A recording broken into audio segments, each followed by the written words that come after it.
Tantor Audio, a division of Recorded Books, presents Decadence, a very short introduction, by David Weir, narrated by Graham Halstead. A quote from Stéphane Mallarmé, Brise marine. La chair est triste, hélas, et j'ai lu tous les livres.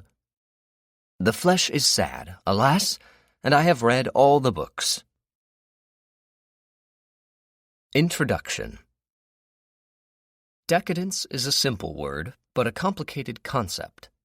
The Latin verb decadere means to decay, formed by the root verb cadere, to fall, plus the prefix de, down.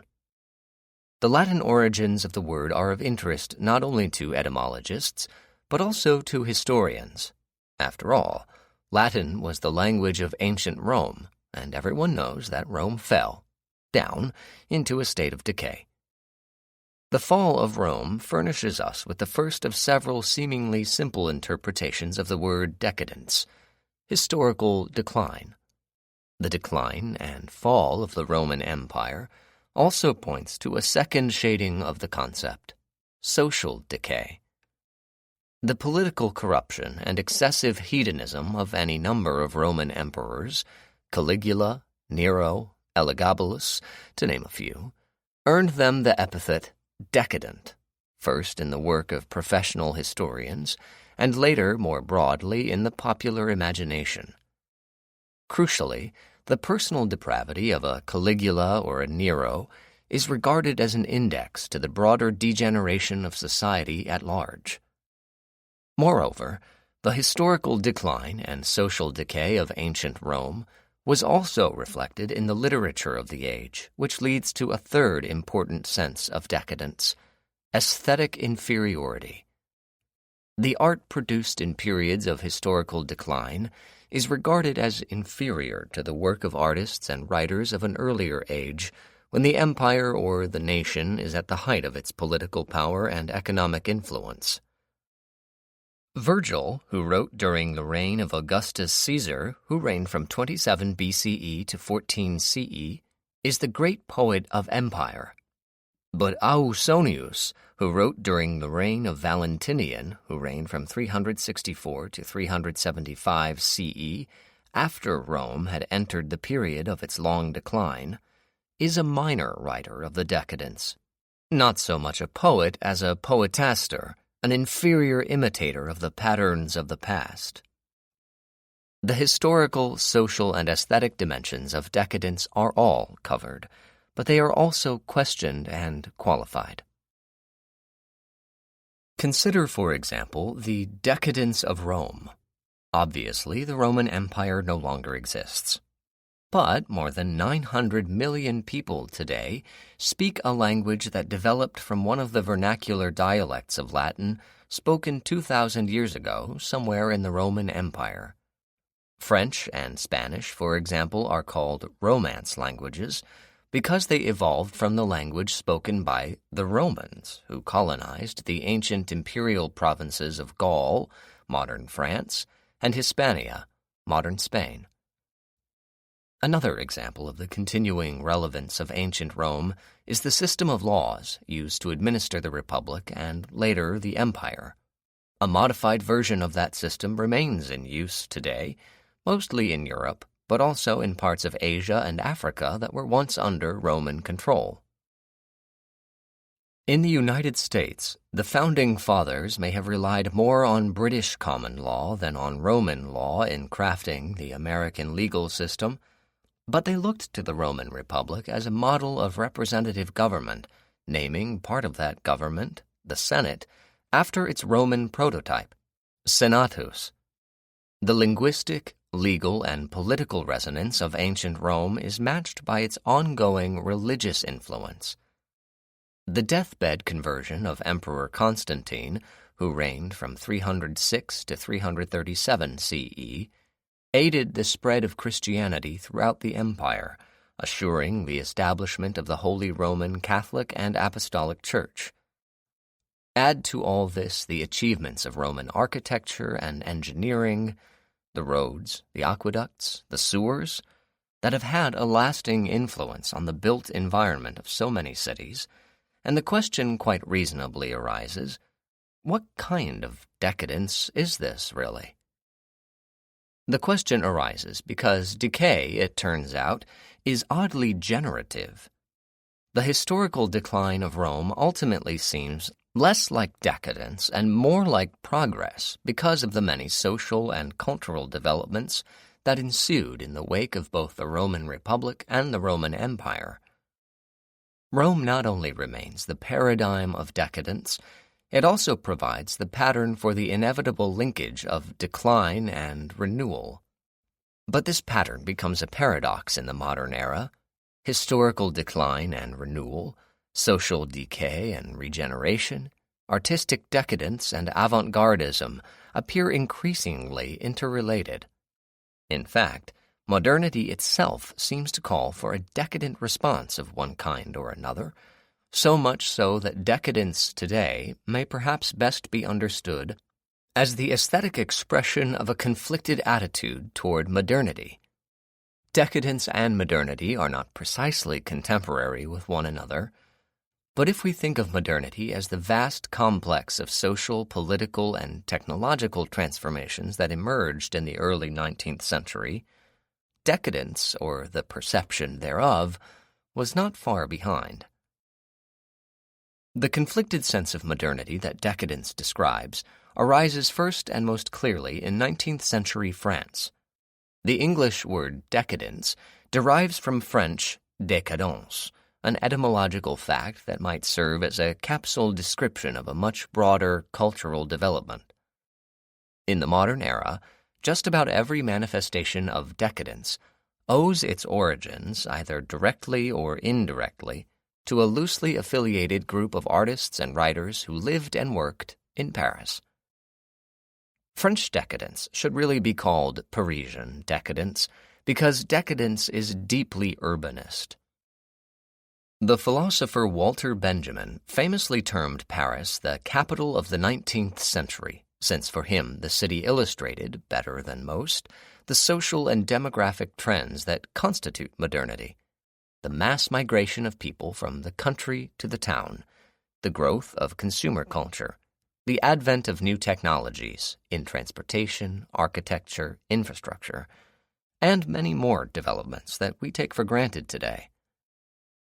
The proponents of modernity interpret its effects as progress, and indeed it is the case that most of the changes in the built environment that Louis Napoleon contemplated and that Baron Haussmann executed in Paris during the Second Empire, 1852 to 1870, improved the lives of its citizens. Sanitation and transportation are two obvious areas of improvement. But not everyone experienced this new urban modernity as progress. Those who didn't regarded progress itself as decadence. The accelerated rhythm of modernity, the up-tempo cadence of daily life was, for some, decadence. The one author who best expressed the conflicted attitude toward modernity in 19th century Paris was Charles Baudelaire, 1821 to 1867. In an essay on Edgar Allan Poe, Baudelaire called progress that great heresy of decline, and regarded it as nothing more than an idiot's delight. What Haussmann called improvements, Poe preferred to term rectangular obscenities. The critic, Théophile Gautier, 1811 to 1872, ascribed that assessment of modernity to Baudelaire himself, while also praising the poet for writing in the decadent style which is simply art that has reached the extreme point of maturity which marks the setting of ancient civilizations. In Gautier's formulation, then, the Paris of Baudelaire, the capital of 19th century progress, is also the capital of an ancient civilization in decline. More important, the modern urban world, with all its temptations and contradictions, calls for a new kind of artistic response, a new kind of artist, really. Gautier saw Baudelaire as precisely the poet of modern life who possessed the new aesthetic sensibility necessary to capture the complexities of that life.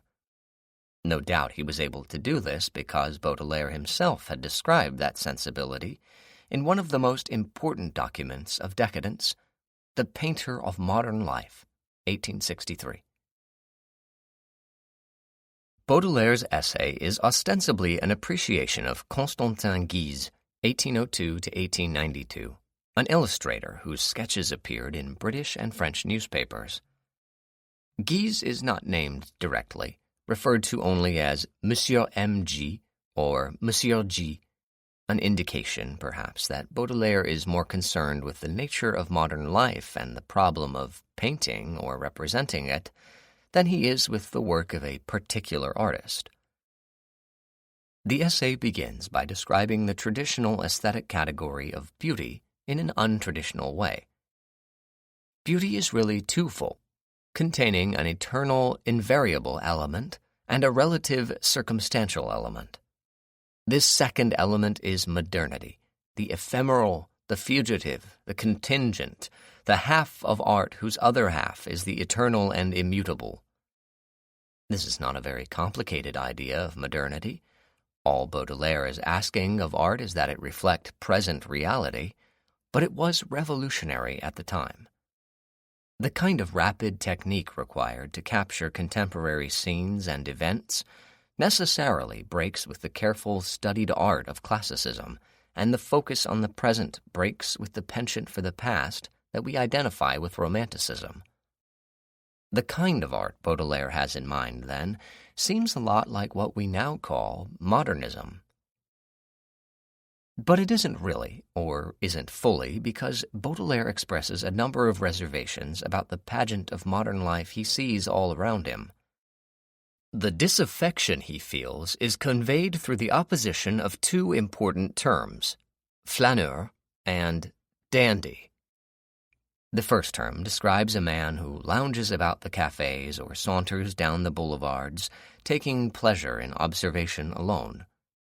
As a painter of the passing moment, Monsieur G has much in common with the flâneur, because he takes interest in that moment, but without participating in it. The artist lives very little, if at all, in the world of morals or politics. That world is the domain of the dandy, who is not a passionate spectator like the flâneur, but someone who aspires to insensitivity. The dandy, in short, is blasé for reasons of policy and caste.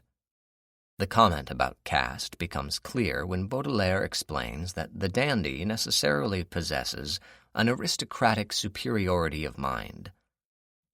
By this point in the essay, it is clear that Baudelaire is really talking about himself as the painter, or the poet, of modern life, and that modern life is really a form of decadence, because dandyism appears above all in periods of transition, when democracy is not yet all-powerful, and aristocracy is only just beginning to totter and fall.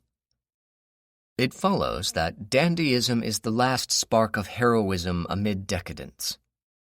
Both of the character types that Baudelaire describes, the flâneur and the dandy, are, like the decadent, creatures of modern urban society. Like the flâneur, the decadent observes but does not participate in modern life, possibly taking some pleasure in what he sees, but not much.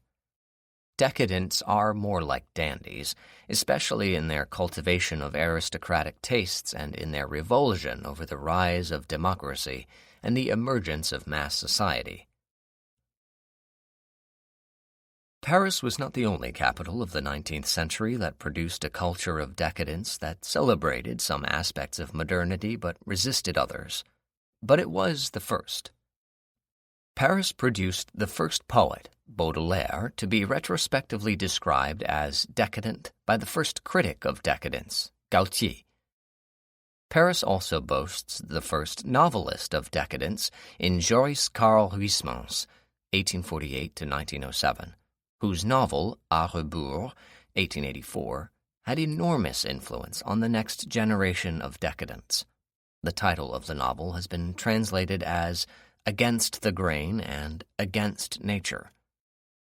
That generation was mostly British, So one can say that decadence in the 19th century travels from Paris to London, and it does so because so many Londoners of the time who were interested in literature and art traveled to Paris and brought decadence back home with them.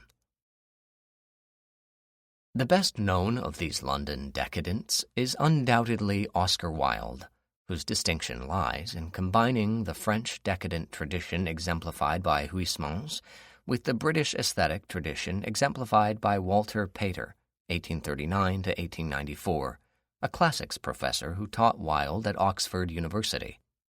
The title character of Wilde's only novel, The Picture of Dorian Gray, 1891, is both an aesthete and a hedonist, a lover of fine art and a connoisseur of opium.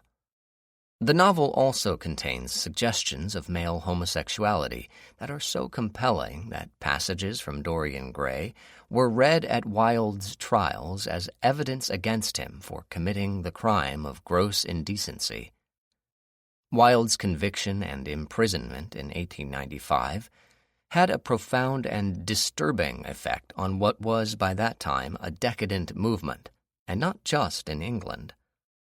American decadents in Boston, for example, were thoroughly shaken by what happened to Wilde and feared that the same thing might happen to the queer members of their own movement, since same-sex love was a criminal offense in the United States just as it was in Great Britain. Paris and London are the cities most central to the development of decadence, but Paris and London are obviously not the only metropolitan centers where urban renovation, population migration, technological transformation, political reformation, and other markers of modernity occurred during the latter half of the 19th century. Vienna is another 19th century capital of modernity that makes up part of the urban geography of decadence, and so is Berlin.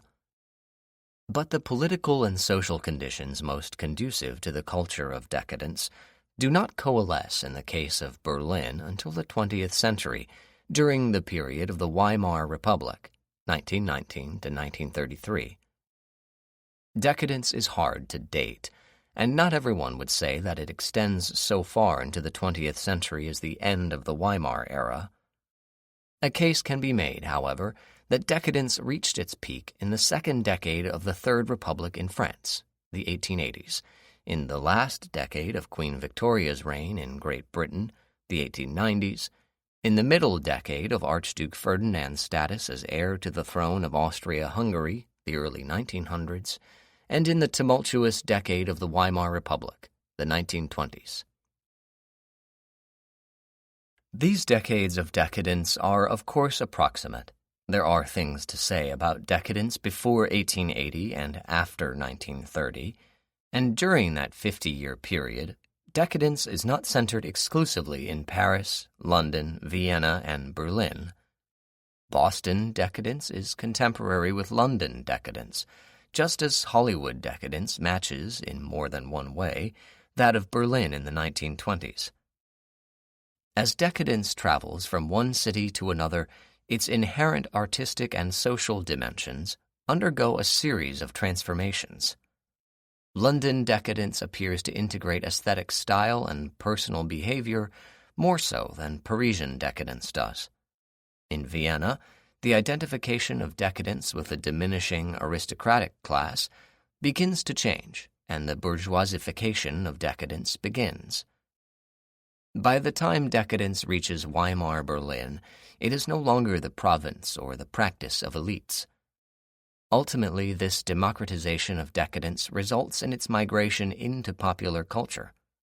Indeed, decadence has enjoyed a considerable afterlife in that over-the-top culture known as camp, which the critic Susan Sontag helpfully clarified as an ability to discriminate between inferior art and deliberately inferior art.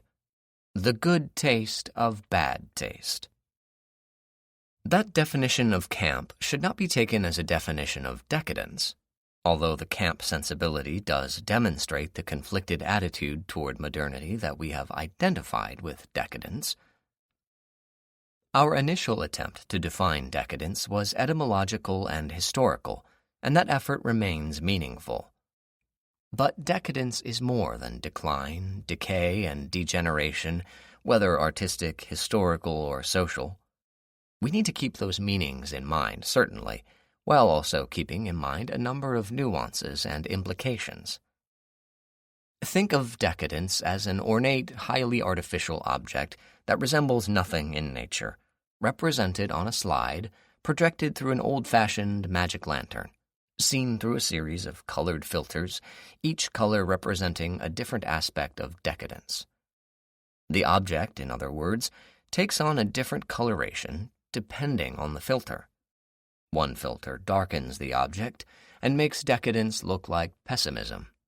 Another gives it a luscious hue that makes it look like hedonism.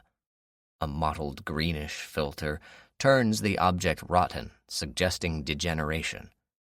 Still another imparts a lavender glow and connotes, somehow, the love that dare not speak its name, the phrase Lord Alfred Douglas, Oscar Wilde's lover, used to describe homosexuality. But whatever coloration decadence takes, it is typically the expression, the projection, of urban experience. We should not expect to find every aspect of decadence in the same work at the same time. Truly representative, comprehensive examples of decadence are hard to find. But one poem comes closer than most. Paul Verlaine's sonnet, Langueur. The poem is presented in French because so much of it has no exact equivalent in English, starting with the title. Yes, langueur means languor or lassitude, but the sense of weary listlessness comes across better in the French word, which has the accent on the second syllable rather than the first, so it can be lazily drawn out, matching sound to sense. Likewise, a straightforward translation of the first line, I am the empire at the end of the decadence, misses the limping rhythm of the French Alexandrine, the 12-syllable line divided into groups of 3. The line was a staple of the clear, balanced prosody of French classicistic poets and dramatists like Racine before Verlaine, following his romantic precursors, loosened up the line and made it more flexible and expressive. In fact, the first 4 lines of the poem are mostly about literary style during a decadent period.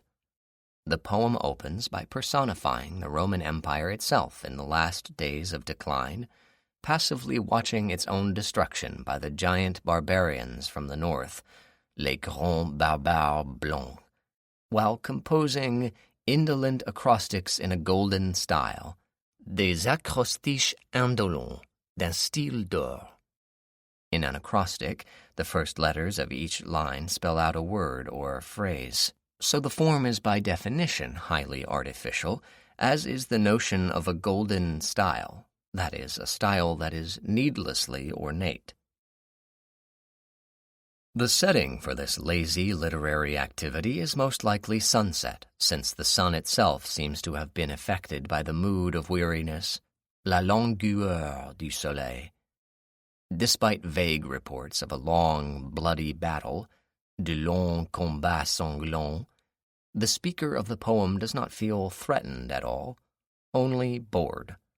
The lonely soul is heartsick with a feeling of ennui so intense, so dense, that he has no energy for anything, not even, it seems, his own death. He wishes not to be able, ni pouvoir, to act on his desires. What he wants is not to want, ni vouloir. Because there is nothing more to drink or eat. Ah, tout est bu, tout est mangé. The speaker doesn't want to live so much as he wants merely not to die. Actually, the line expresses a view of life that is even more compromised than that, since the desire not to die is qualified as a wish not to die a little, un peu, as if death were a matter of degree. Languor or weariness is taken to such absurd lengths here that we can understand why the speaker has to tell his slave, Bathyllus, to stop laughing. Bathyle, as-tu fini de rire? Finally, even though there is nothing more to say, Plus rien à dire. The speaker, who is, after all, the empire, manages to say three things more. Only a slightly silly poem that one throws on the fire. Only a somewhat dissipated slave who neglects you. Only a feeling of nameless ennui that afflicts you. Each of these lines sums up a significant aspect of decadence that we have so far identified. The first implies decadence as a form of mannered, overwrought, and therefore inferior art. The slightly silly poem is nothing if not excessively precious, just a collection of indolent acrostics. The second suggests the sense of personal depravity that we associate with such emperors as Nero and Caligula, a meaning supplemented by the name Bacillus, which by the late 19th century had assumed homoerotic connotations.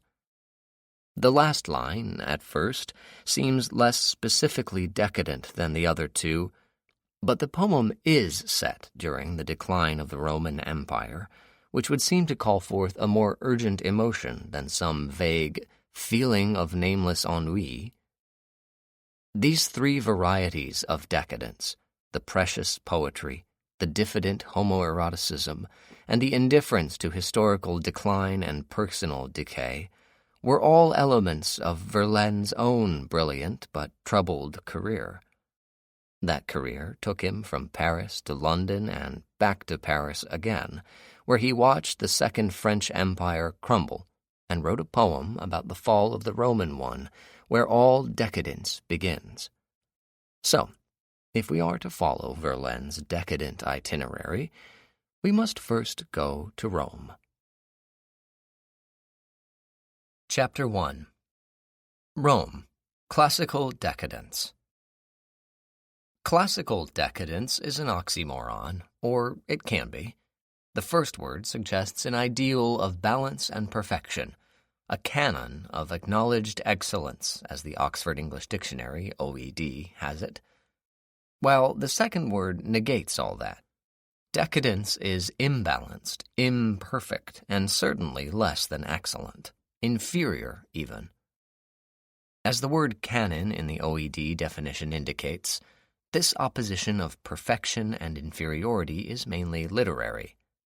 Classical may refer specifically to the periods considered to represent the greatest flowering of both ancient Greek, Attic Greek of the 4th and 5th century BC, and Latin 1st century BC to 2nd century AD, language and civilization, but frequently refers more generally to the literature and writers of Greek and Roman antiquity as a whole. Generally speaking, the classical canon offers a model for later writers to emulate. Literary history and art history as well includes a number of movements and schools that are classicistic in various senses. 17th century classicisme in France, 18th century neoclassicism in England, and the Klassik movement in Germany. But there is another sense of classical decadence, one in which it is not the perfection but the decadence of antiquity that is taken as a model for later writers to emulate. And not just in their writing. When Oscar Wilde styled his hair after the fashion of the decadent Emperor Nero, he was making a statement about the value that the Roman decadence held as a model for his own appearance and behavior. That behavior included, for Wilde and others, the experience of same-sex affection that classical antiquity sanctioned, and not just in Rome. The ancient Greeks also accepted homosexuality as something elevated and noble, while Wilde's Victorian contemporaries regarded it as something decadent, sinful, and criminal. The love of an older man for a younger one was indeed a problem in Greek ethics, as the poet and critic John Addington Symonds, 1840 to 1893, put it in a celebrated essay. For the sympathetic Symonds, boy love among the ancient Greeks achieved ideal, even heroic expression, principally within the Dorian sect, which may explain Wilde's choice to name the protagonist of his only novel Dorian. In any event, Wilde was not alone in looking to the classical period for models of decadence to emulate. Those models were not hard to find. 19th century writers could draw inspiration from both the original works of classical authors and from later commentary on those authors. The biographer Suetonius, 69 to 122 CE, and the historian Tacitus, 56 to 120 CE, rank high on the list of classical writers whose work inspired latter-day decadence. Both men held political positions in the Roman court and were therefore in a position to make first-hand observations and, more important, to gain access to imperial archives. Not that either writer was concerned with historical accuracy. On the contrary, they both seem to have idealized certain past leaders for their manliness and austerity, such as Augustus, and to have denigrated others, such as Nero, for their effeminacy and excess. Several of the biographies in Suetonius's Lives of the Caesars bear out this pattern. The emperors Caligula, Nero, and Vitellius are all said to have had virtuous, manly ancestors, but are themselves depraved, effeminate monsters.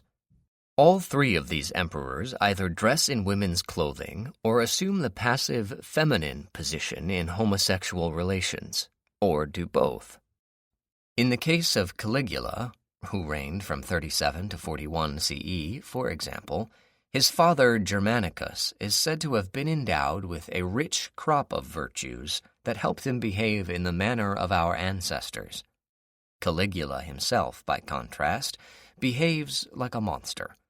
He has incestuous relations with his sisters, feeds criminals to the arena animals because cattle are too expensive, makes parents watch the execution of their own children, and has sex with male hostages and actors, an especially shameful act because the social status of theatrical performers in ancient Rome was extremely low. So it is particularly damning for Caligula himself to have had a stage debut and to have danced before men of consular rank. A comment about Caligula's dancing provides insight into Suetonius's style, which often becomes little more than a list of imperial crimes with frequent non sequiturs. However, despite being so multi-talented, he never learned to swim. The decadence of the dancing Caligula is easily matched by that of the singing Nero, who reigned from 54 to 68 CE, another creature of the depraved stage. One of the great clichés of decadence is that Nero fiddled while Rome burned, an expression that conveys imperial indifference to the fate of the empire and its citizens. The source of the expression is probably Suetonius, who tells us that Nero sang of the fall of Troy as he watched Rome burn, dressed in his stage attire. Suetonius also tells us that Nero played the lyre. The fiddle or violin had not yet been invented, but it's not clear whether he accompanied himself on that instrument as he sang. The biographer also claims that it was Nero himself who started the Great Fire of 64 CE, but that incendiary act seems the least of the emperor's offenses. Nero follows his adopted father Claudius, who reigned from 41 to 54 CE, not only in the imperial order of succession, but also in the murder of family members and general slaughter. He had his mother killed, and added to the crime of matricide the murder of his aunt, with any number of rivals and relatives dispatched to the underworld by means of the dagger or poison. To the emperor's crimes of cruelty, Suetonius adds those of insolence, lust, luxury, and greed, but those categories seem to bleed together in the curriculum vitae of Nero's career. For example, lust and cruelty merge in the marriage of Nero to the boy Sporus. The emperor cuts off the young man's testicles in an attempt to transform him into a woman, marrying him with dowry and bridal veil and all due ceremony.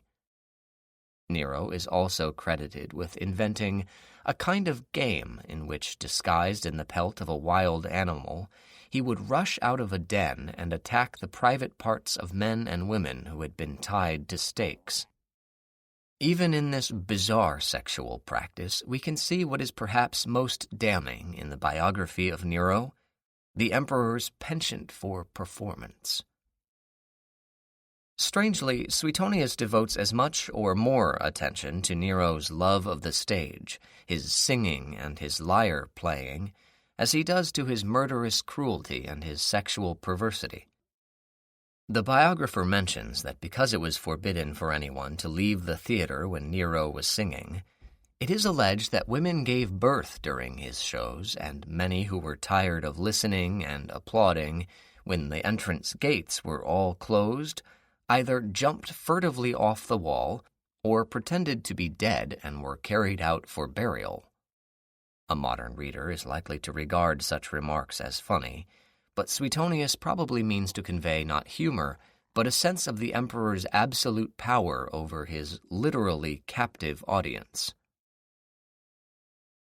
The future emperor Vitellius, who ruled for less than a year during the tumultuous civil wars of 69 CE, endeared himself to Nero by presiding over one of his musical contests and claiming to represent the wishes of the crowd by calling the emperor on stage to perform. As for Vitellius's brief imperial reign, it was marked by the usual capricious cruelty. It was his preference to impose death as a punishment on anyone and for any reason, and by his sexual preference for actors and charioteers. But Vitellius stands out from Caligula and Nero, both of whom he admired, in his insatiable appetite.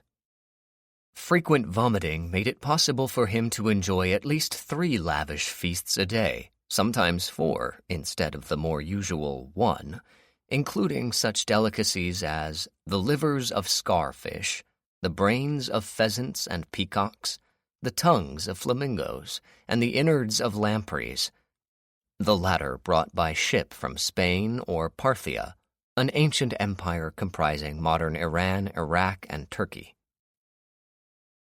Suetonius's description of Vitellius's extravagant diet is really a moral critique. The kinds of foods he eats betray a taste for foreign, specifically Eastern, fare. Oriental tastes combined with female sexuality are used consistently throughout the lives of the Caesars to describe those emperors most identified with decadence. Tacitus also, though to a lesser degree, aligns the excesses of Vitellius with those of an Oriental despot in the Histories, the extant portion of which covers only the years 69 to 70 CE. This much more extensive narrative treatment of that most gluttonous of emperors mostly confirms Suetonius's brief biographical sketch, including Vitellius's admiration for Nero. As for Nero himself, Tacitus takes up his career in the Annals, which covers Roman history from 14 BCE to the death of Nero in 68 CE. Writing around the same time as Suetonius, Tacitus also offers a vivid account of Nero's decadent exploits, describing, for example, his shameful dissolution when, dressed as a slave, the emperor wandered about Rome visiting taverns and brothels with a retinue of soldiers and gladiators to protect him. Such exploits form a contrast with Nero's love of more refined pleasures, which Tacitus says led him to appoint a kind of consultant in matters of taste. This man's name was Petronius, whose days were spent sleeping, his nights on the duties and delights of life.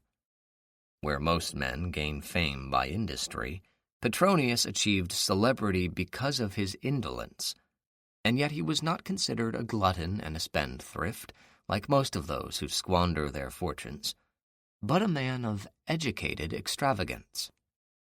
We are told that this man became one of Nero's few intimate associates, so much so that the emperor considered nothing delightful or agreeable unless it had Petronius's approval. Tacitus uses the phrase elegantiae arbiter, judge of elegance or taste, to describe the official duties of this Petronius, who has been identified as the author of the Satyricon, an important novel about first-century Rome.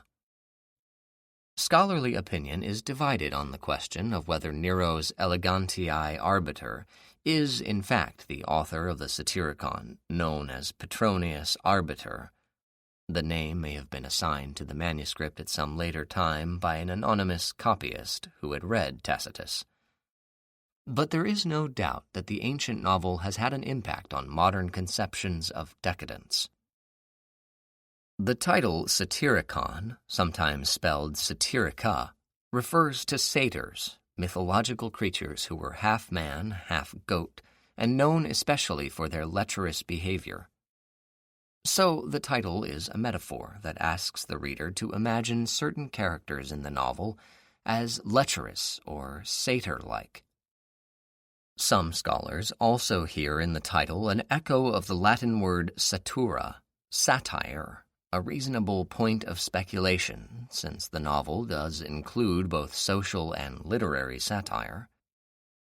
The social satire is directed mostly at identifiable Roman types, such as the vulgar nouveau riche freedman, Trimalchio, whose all-night banquet forms the most often anthologized section of the Satyricon. The literary satire involves the parody of different types of ancient literature, including the epic.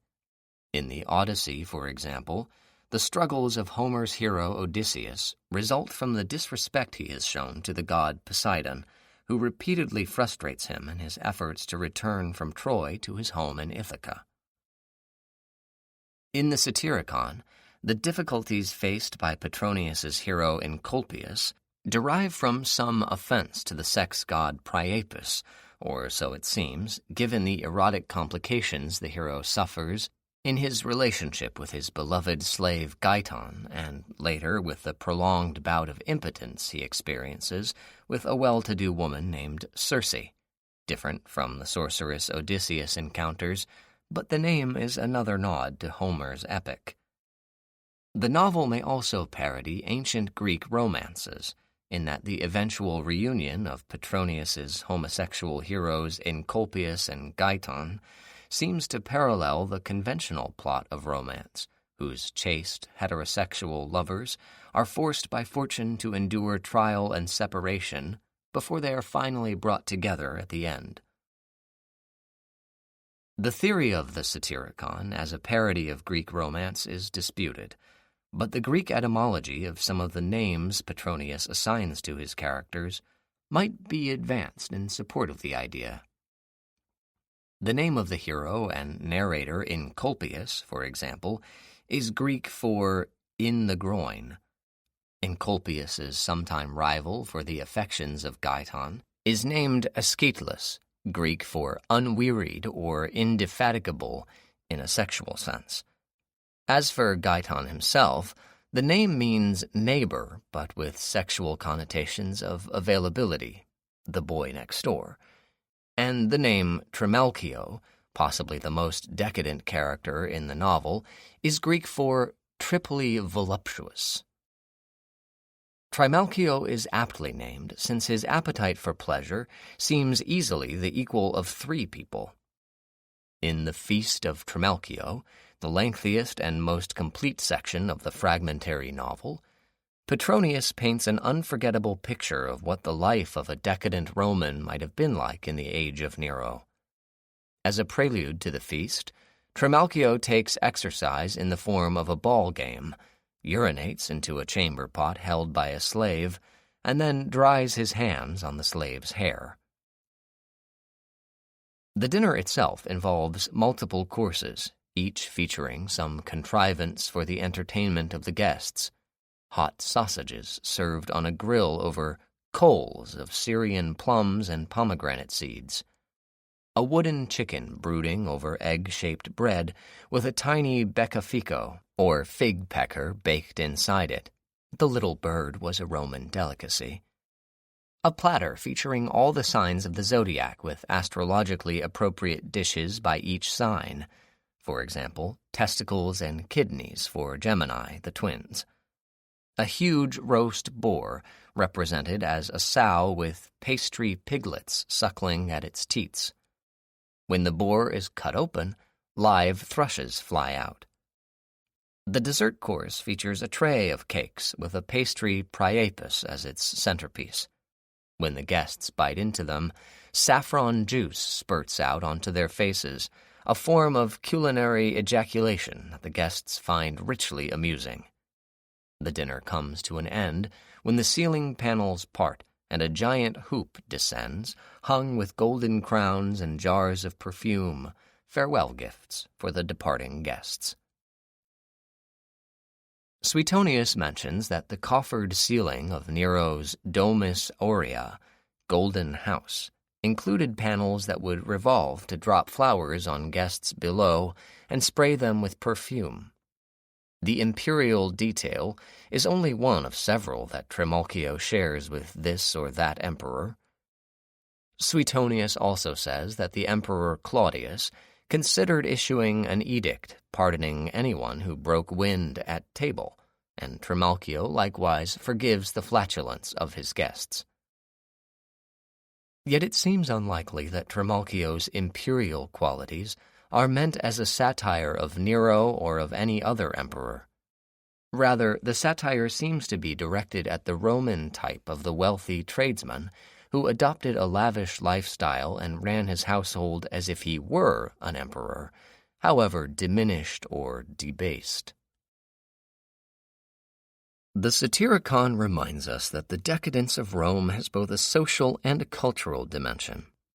So far, we have focused on the social, on the behavior of the characters, marked mostly by excess. The fact that the Satyricon parodies respected literary traditions such as the epic and the romance tells us that Petronius has positioned himself outside those traditions in an effort to give cultural expression to something new and different. This combination of social decadence and artistic innovation forms a pattern that recurs in the 19th century. Works that do not conform to established artistic traditions acquire the label decadent when hostile critics judge them for failing to satisfy conventional tastes. But in the Roman period, this dynamic between the innovative artist or writer and the traditional critic does not really obtain. Positive decadence belongs to the modern era. When critics use the term decadence to describe a certain type of literature in the classical period, the meaning is almost always negative. Decadence in this negative sense usually involves the critical judgment that the writer has lavished so much attention on technique that the content has become empty. The 4th century poet Ausonius, 310 to 395 CE, is a good example of such a writer. He wrote a series of poems in which he set himself the purely technical task of making each line begin and end with a word of a single syllable. The trick is difficult to pull off in Latin because that language signals grammatical function by inflection, the addition of extra letters to the stem of a word depending on how it is used in the sentence. Subject, object, indirect object, etc. For example, rex, king, is monosyllabic as the subject of a sentence, but becomes bisyllabic as an object, regem. Ausonius compounded the difficulty by ending one line and beginning the next with the same monosyllabic word. Here is a sample in the original Latin and an English translation, with the monosyllabic words emphasized. Res hominum fragiles alit et regit et perimit fors dubia aeternumque labans, quam blanda fovet spes nullo finita aevo, qui terminus est mors avida, and so on. Things that concern men are frail, prospered, guided, and destroyed by chance. Chance, the unstable, ever-changing goddess who is flattered by fond hope. Hope, who knows no bounds of time, whose only end is death. Death, the insatiate. Even in this brief example, the excessive and obsessive concern with technique is obvious. Moreover, the bravura technique does nothing more than string together a collection of clichés. Chance is fickle, hope is boundless, death is insatiable. Ausonius called the collection technopaion, a Greek title that combines the words for art, techne, and toi, paion, making the poems in it mere technical trifles, word games. Such pointless complexity deserves to be called decadent, and is what Verlaine had in mind in his sonnet Langueur, when he imagined a dissipated Roman writing indolent acrostics in the twilight of the empire. The overly technical literature that Verlaine evokes and that Ausonius exemplifies, combined with the outrageous behavior that Suetonius, Tacitus, and Petronius describe, form the classical model of Roman decadence. For later commentators, the cultural and social dimensions of that model are merely symptoms, not causes, of the historical decline of the Roman Empire. The need to understand the causes of that decline became more acute in the 18th century with the emergence of certain nation-states, mainly France and England, whose growth and stability depended on the successful maintenance of their colonial empires. Without question, during this period, the two most influential commentators on the fall of Rome are the French moral philosopher Charles-Louis de Secondat, Baron de la Brede et de Montesquieu, 1689 to 1755, known simply as Montesquieu, the name of his estate in Bordeaux, and the British historian Edward Gibbon, 1737 to 1794.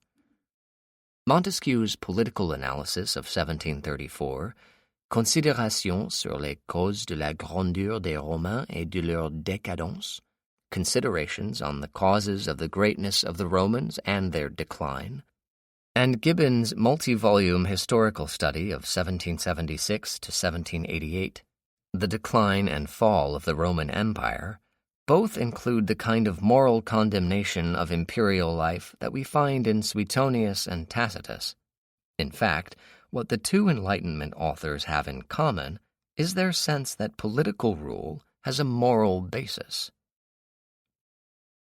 The sense of secular morality that we find in the work of Montesquieu makes him the most acute political thinker after Machiavelli. Indeed, Montesquieu is indebted to Machiavelli's analysis of the importance of raw power and ruthless opportunism in The Prince, 1513, and other works. For that is what Montesquieu means by grandeur, or greatness, an ability to overcome enemies through a combination of superior military power and clever calculation concerning the strategic use of that power. Montesquieu speaks of the greatness of the Romans rather than of Rome, because he is a moral philosopher who understands that individuals have character and agency.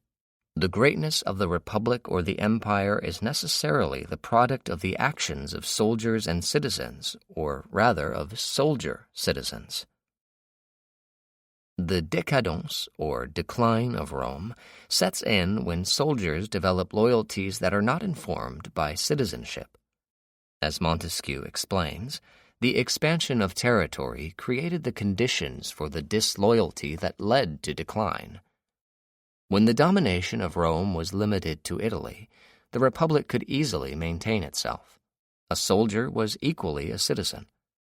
But as the empire expanded, the soldiers under the command of powerful military leaders lost their citizen spirit, no longer the soldiers of the Republic, but those of Sulla, Marius, Pompey, and Caesar.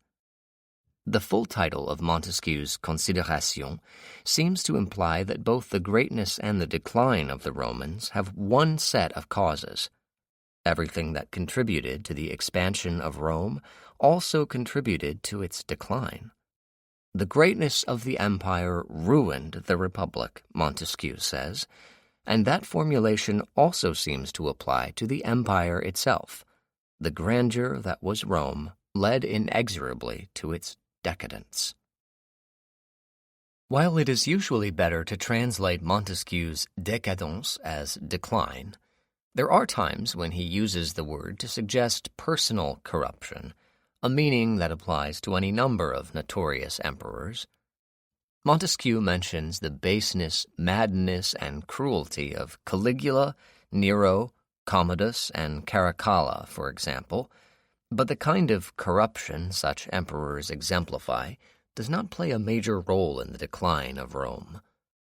Montesquieu does believe that the hedonistic doctrines of the Greek philosopher Epicurus, 341 to 270 BCE, introduced toward the end of the Republic, contributed much toward tainting the heart and mind of the Romans. But he also believes that the Romans had the unique ability to compartmentalize, as we might put it today, corruption and virtue. Whatever the corruption of Rome, the strength of its institutions had been such that it preserved its heroic valor and all of its application to war in the midst of riches, indolence, and sensual pleasures, which, I believe, has happened to no other nation in the world.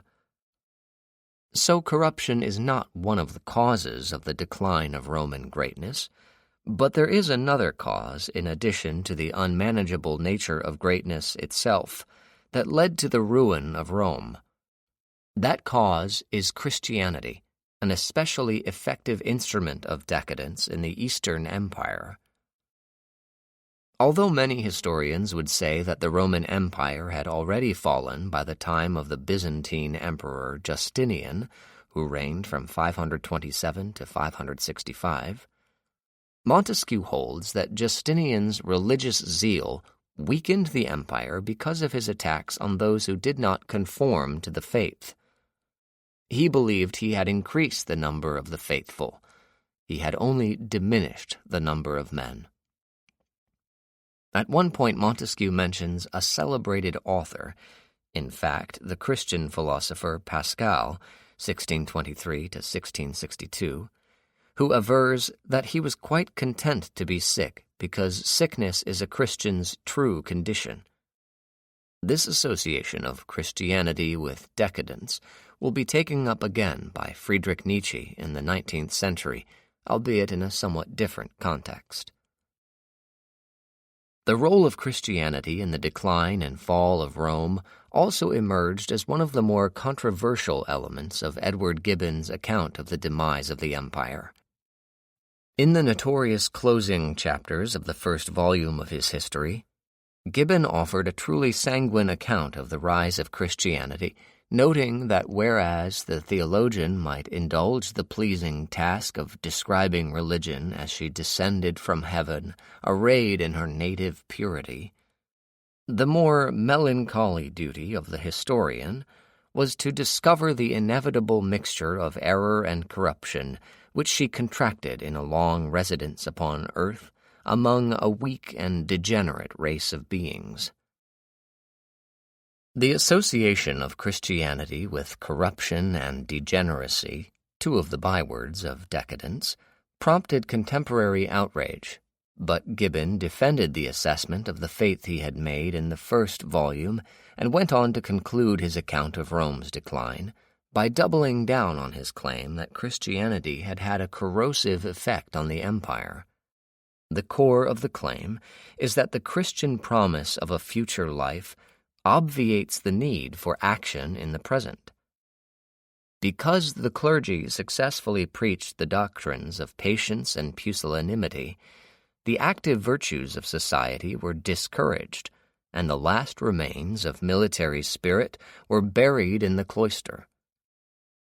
In arguing that Christianity contributed to imperial decline by diminishing the military spirit of Rome, Gibbon follows Montesquieu, who observed that religion and empires prosper in different ways. The strength of one is bound to involve the weakening of the other. Gibbon also echoes Montesquieu when he says that the decline of Rome was the natural and inevitable effect of immoderate greatness. But that word, immoderate, is one thing that sets Gibbon off from Montesquieu, because the English historian goes to much greater lengths than the French philosophe to explain the cruelty and excess of those emperors who did not practice moderation, and so merit the epithet decadent. For Gibbon, the decline of Rome begins in earnest after the peaceful and prosperous reign of the two Antonine emperors, Antoninus Pius, who reigned from 138 to 161 CE, and Marcus Aurelius, who reigned from 161 to 180. The successor to the virtuous and stoical Aurelius was the emperor's son, Commodus, who reigned from 180 to 192, a monster of decadence by any measure. Gibbon observes that the monstrous vices of the son have cast a shade on the purity of the father's virtue, adding that every sentiment of virtue and humanity was extinct in the mind of Commodus. The historian expatiates at some length on this emperor's extravagant depravity, but withholds certain details out of a sense of decency. This kind of respect for the reader is a feature of the historian's decorous and sonorous writing that is occasionally breached, but only partially, in his celebrated footnotes, where Gibbon gives the reader a taste of what lies beyond the decency of modern language in the classical sources. The account of the Emperor Elagabalus, who reigned from 218 to 222, who assumed power at the age of 14, is a case in point. Elagabalus, known also as Heliogabalus, is perhaps the one emperor most celebrated in 19th century decadent culture, a status that derives in part from Gibbon's description of the young man's transvestite homosexuality. The master of the Roman world affected to copy the dress and manners of the female sex, preferred the distaff to the scepter, and dishonored the principal dignities of the empire by distributing them among his numerous lovers, one of whom was publicly invested with the title and authority of the emperors, or, as he more properly styled himself, of the empress's husband. The passage is usually accompanied by a note. Some editions omit it. A dancer was made prefect of the city, a charioteer prefect of the watch, a barber prefect of the provisions. These three ministers, with many inferior officers, were all recommended enormitate membrorum, that is, on the basis of penis size. The Latin phrase masks what Gibbon's early readers might have found a breach in decency. More recently, a British wit remarked that such passages reveal that Gibbon, a lifelong bachelor, lived out most of his sex life in his footnotes. Gibbon's description of Emperor Commodus. He valued nothing in sovereign power except the unbounded license of indulging his sensual appetites. His hours were spent in a seraglio of 300 beautiful women and as many boys of every rank and of every province, and wherever the arts of seduction proved ineffectual, the brutal lover had recourse to violence. The ancient historians have expatiated on these abandoned scenes of prostitution, which scorned every restraint of nature or modesty, but it would not be easy to translate their too faithful descriptions into the decency of modern language. The intervals of lust were filled up with the basest amusements. The influence of a polite age and the labor of an attentive education had never been able to infuse into his rude and brutish mind the least tincture of learning, and he was the first of the Roman emperors totally devoid of taste for the pleasures of the understanding. Edward Gibbon, The Decline and Fall of the Roman Empire, 1776. The classical source for Gibbon's account of the strange career of Elagabalus is a collection of imperial biographies known as the Historia Augusta, Augustan Histories, a Latin history of the late 4th century CE. The book offers sensational but mostly spurious accounts of the emperors from Hadrian, who reigned from 117 to 138 CE, to Numerian, who reigned from 283 to 284 CE. The life of Elagabalus, presented in the Historia Augusta, was well known to a number of 19th-century decadents, including the most important decadent of them all, Joris Karl Huysmans. In Audiobook, 1884, Huysmans imagines Elagabalus treading in silver dust and sand of gold, his head crowned with a tiara and his clothes studded with jewels, working at women's tasks, calling himself empress and bedding every night with a new emperor, picked for choice from among his barbers, scullions, and charioteers. Elagabalus in the Augustan Histories. Elagabalus frequently ate camel's heels and also coxcombs taken from the living birds and the tongues of peacocks and nightingales. He served to the palace attendants huge platters heaped up with the viscera of mullets and flamingo brains, partridge eggs, thrush brains, and the heads of parrots, pheasants, and peacocks. He fed his dogs on goose livers. He sent grapes from Apamea to his stables for his horses, and he fed parrots and pheasants to his lions and other wild animals. For 10 successive days he served wild sow's udders, peas with gold pieces, lentils with onyx, beans with amber, and rice with pearls. And he also sprinkled pearls on fish and truffles in lieu of pepper. In a banqueting room with a reversible ceiling, he once overwhelmed his guests with violets and other flowers, so that some of them were actually smothered to death, being unable to crawl out to the top. The Scriptores Historiae Augustae. In Oscar Wilde's The Picture of Dorian Gray, the title character comes under the spell of a French novel that bears a close resemblance to that of Huysmans, and is fascinated by the unnamed hero of that novel, who imitates the behavior of several emperors, including Elagabalus, who had painted his face with colors and plied the distaff among the women.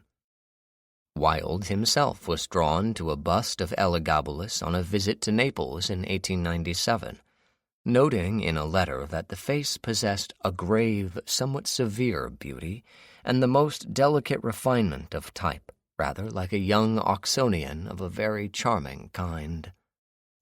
Wilde's impulse to identify the boy emperor with a student at Oxford University is of a piece with the broader tendency of the Victorians to associate elements of the Roman Empire with the British one. Usually, the Romans were held up as examples of excess to caution the British against like behavior. So Wilde departs from that pattern, finding in the face of the Roman bust the expression of pride and ennui that he has seen on the faces of his contemporaries. Wilde's contemporary, Sir Lawrence Alma Tadema, also departs from the pattern in his painting of one of the more notorious episodes from the Historia Augusta, the moment when Elagabalus decides to smother his dinner guests with flowers. In The Roses of Heliogabalus, the boy emperor himself is recognizable as the reclining figure in a golden toga wearing a thin golden tiara, his face lightly bearded and sporting a scant mustache, indicating adolescence. Seated next to him is his mother, and beside her, an especially dissipated member of the emperor's court, crowned with laurel and holding a wine bowl. A group of 4 courtesans lounge at the far right of the painting, one of them peering around a column at a bearded young man with braided hair held in place by a jeweled hairpin. This figure, who exchanges gazes with the emperor, must be a court favorite, since he wears a massive necklace of gold chain. The homosexual nuances of the exchange of gazes are unmistakable, complemented by other same-sex dramas that appear to play out in the painting. The laurel-crowned hedonist, for example, is toasting a young man beneath him in the welter of roses, while the woman shielding herself from the cascading flowers with a large feathered fan looks intently at another woman wearing a wreath of roses about her head, reclining on a heavily cushioned couch. The woman on the couch exchanges gazes with the viewer, thereby implicating the spectator in the florid decadence of Elagabalus. Although critics typically dismiss Alma Tadema as a skilled technician whose paintings lack substance, The Roses of Heliogabalus reveals a measure of psychological complexity in the erotic regard the figures hold for one another as the extravagant scene unfolds, and the less fortunate of them undergo a most luxurious death. Another typical critique of Alma Tadema's Rome paintings is that they are of dubious historical accuracy.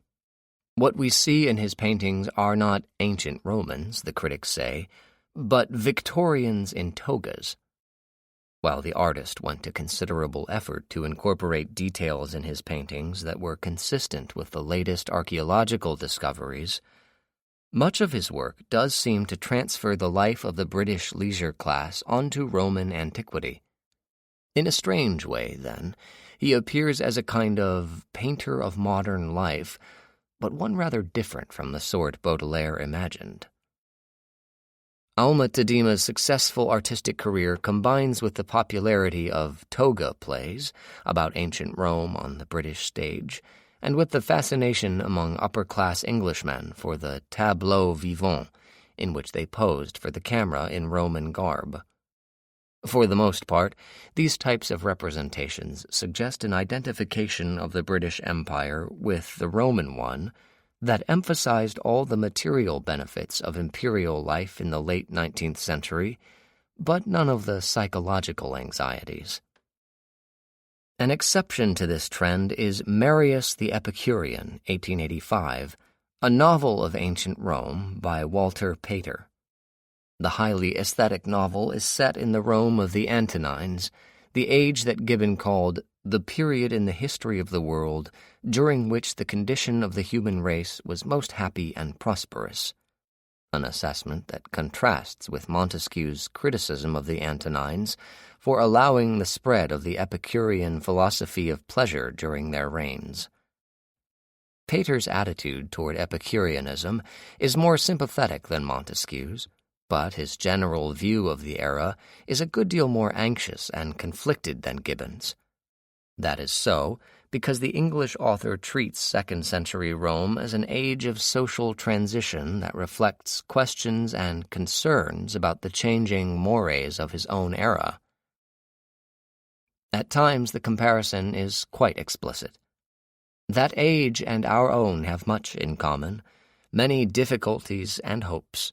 Let the reader pardon me if here and there I seem to be passing from Marius to his modern representatives, from Rome to Paris or London. Pater uses Rome to explore ideas and behavior, such as the Epicurean doctrine of pleasure and male homosexuality, that would have been much more difficult, if not impossible, to address in a contemporary British setting. The aesthetic sensibility of Pater's protagonist, Marius, is a bridge across time, for the literature that Marius encounters in second-century Rome often finds its analog in 19th-century decadent culture. The Golden Ass, a novel by the Latin author Apuleius, is said to possess qualities in common with what French writers call the macabre, that species of almost insane preoccupation with the materialities of our moldering flesh, that luxury of disgust in gazing on corruption. Certain scenes from Apuleius's book are deemed worthy of Théophile Gautier, and its style seems not dissimilar to the style of decadence that Gautier himself described, full of the archaisms and curious felicities in which that generation delighted, quaint terms and images, racy morsels of the vernacular and studied prettinesses. As for the pagan world in general, Marius is struck by the depth of its corruption and its perfection of form, a formula that suggests a sense of decadence that extends well beyond questions of literary style. The most important historical novel in French with a bearing on the development of decadence has a rather oblique relationship to Rome. Gustave Flaubert's Salammbô, 1862, is set in the ancient Phoenician city-state of Carthage in the years after 241 BCE, when the Roman Republic defeated the Carthaginians in the First Punic War and gained control of the island of Sicily. The cost of the conflict and the tribute exacted by the Romans so impoverished Carthage that it could not pay off the foreign soldiers, mainly Libyans, employed in the war, whose revolt led to a new conflict known to history as the Mercenary War, 240 to 238 BCE. The situation is summed up in Flaubert's novel when Hamilcar Barca, the leader of the Carthaginians, observes that the peace with Rome was more disastrous than a score of battles. The novel is so densely descriptive that it is hard to follow the basic narrative. Hamilcar's dogged defeat of the mercenary forces led by the Libyan Matho, and that same Matho's romantic pursuit of Hamilcar's daughter Salammbô, priestess of the moon goddess Tanit. As soon as it was published, the novel prompted comparisons of Flaubert to the writers of the Roman Decadence, beginning with the critic Charles-Augustin Sainte-Beuve, 1804 to 1869. Sainte-Beuve complained that the subject of the novel was so remote from modern times that it could not possibly be of interest to the reader. But that, perversely, might be the point: to get the reader as far away from modernity as possible, both temporally and conceptually. Flaubert shares with his exact contemporary Baudelaire, both born 1821, a horror of progress and a hatred of modern life, with the difference that Flaubert's attitude might be the purer form of pessimism because it was not motivated by any religious animus. The anti-modern sensibility combines in Salammbô with an obvious relish for acts of extreme sadism, images of gruesome decay, and a style that is all but opaque to make decadent a meaningful description of the novel. Flaubert's first critic, Sainte-Beuve, likened the style of Salammbô to poetry, given the author's famously obsessive attention to style.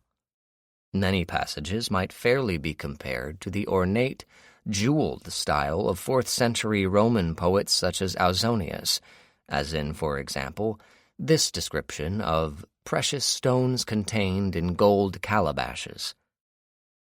There were clay torn from the mountain by slingshots, carbuncles formed by lynx's urine, glossopetri fallen from the moon, tyanos, diamonds, sandastrum, beryls. The effect of exotic unfamiliarity in this example occurs many times. Hamilcar asks for sagas. Matho is appointed shalashim. Corn is measured out in khomers, millet in hinds, and dried fruit in betsas. Flaubert was quite proud of all this arcane erudition and defended it against the attacks of professional scholars as historically accurate, an odd position in view of his refusal to ascribe any significance to history whatsoever.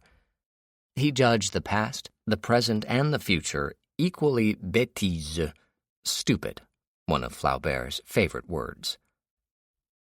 However stupid the Carthaginians might have been, Flaubert delights in describing their extreme violence, which culminates in the death of the captive Matho, who runs a gauntlet of sadistic citizens who tear at his body until his appearance is no longer human. He was just a long shape, completely red from top to bottom.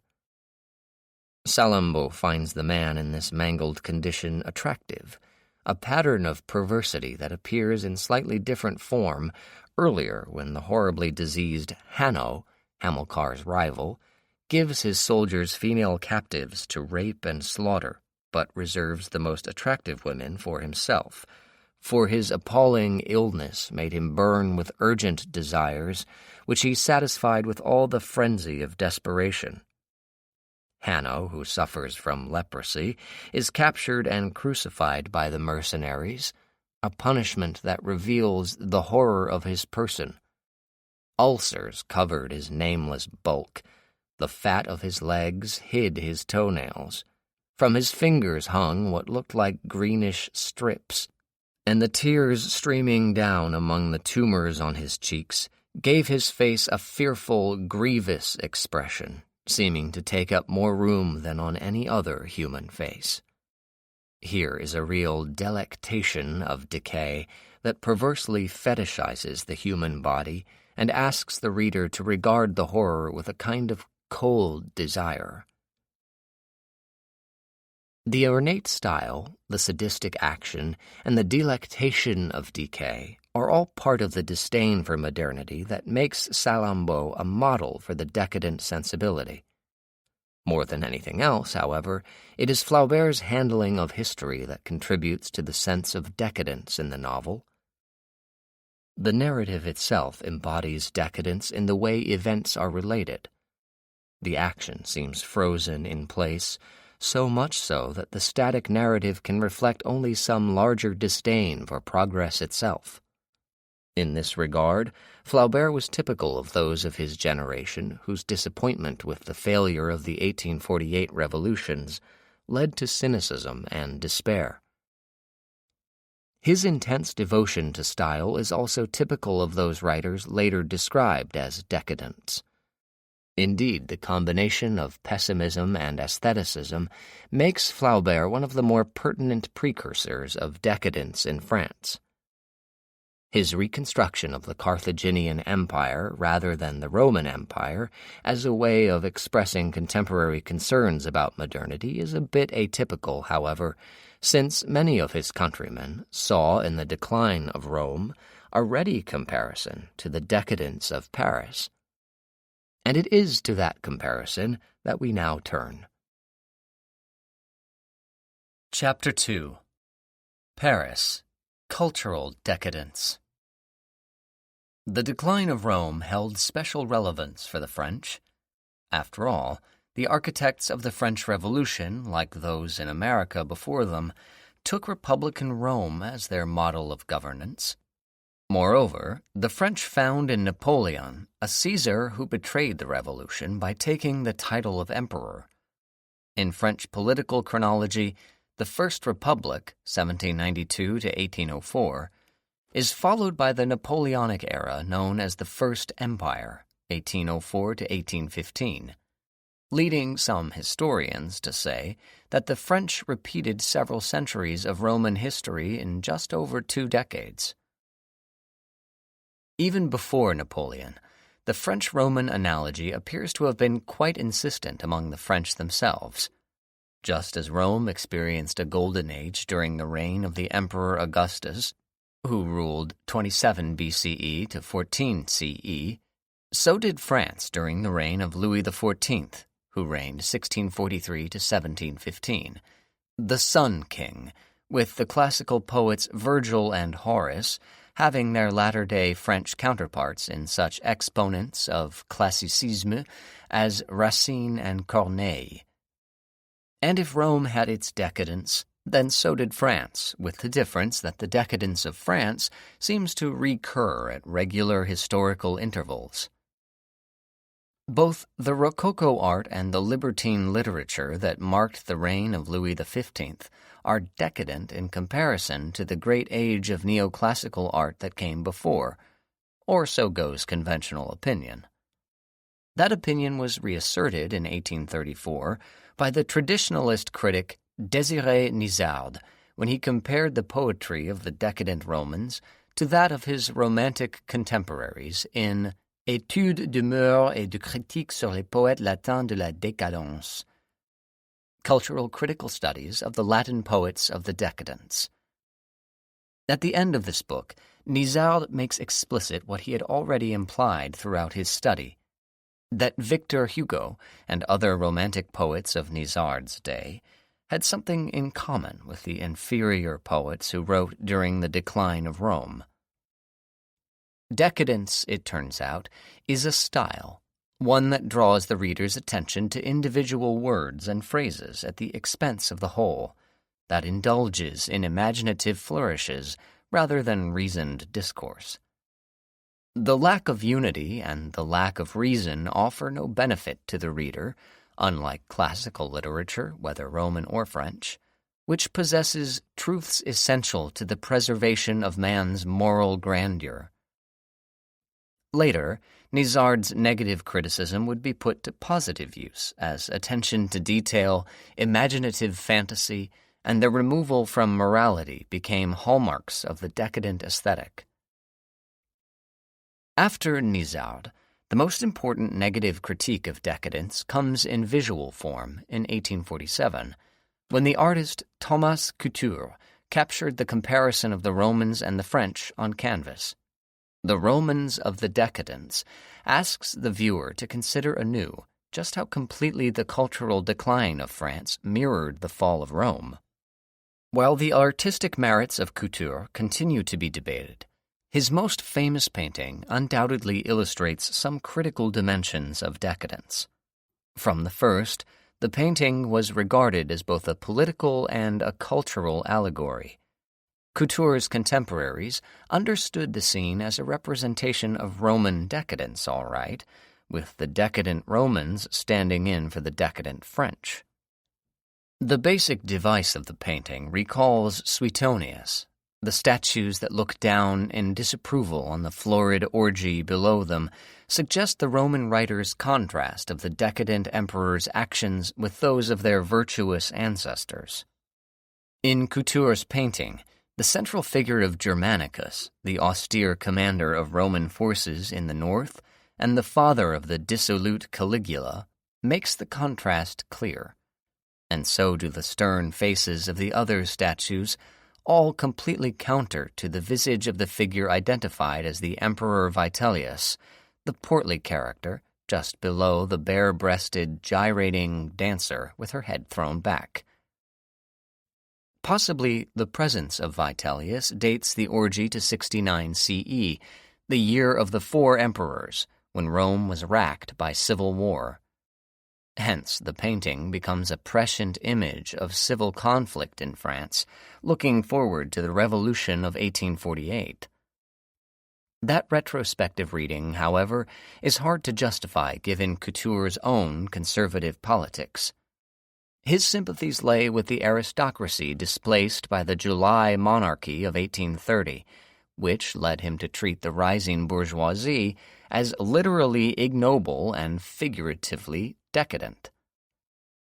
In this regard, Couture confirms a more general tendency to regard forms of social modernity as a species of decadence. But it is also true that the painting can function as an all-purpose allegory, since the dualistic contrast of noble ancestors and decadent descendants can be interpreted in a wide variety of ways. One such interpretation is consistent with another feature of decadence that we have already identified, namely its inherently generative dimension. In addition to making a social critique, Couture also used the Romans of the Decadence to make a statement about the need for a new artistic direction.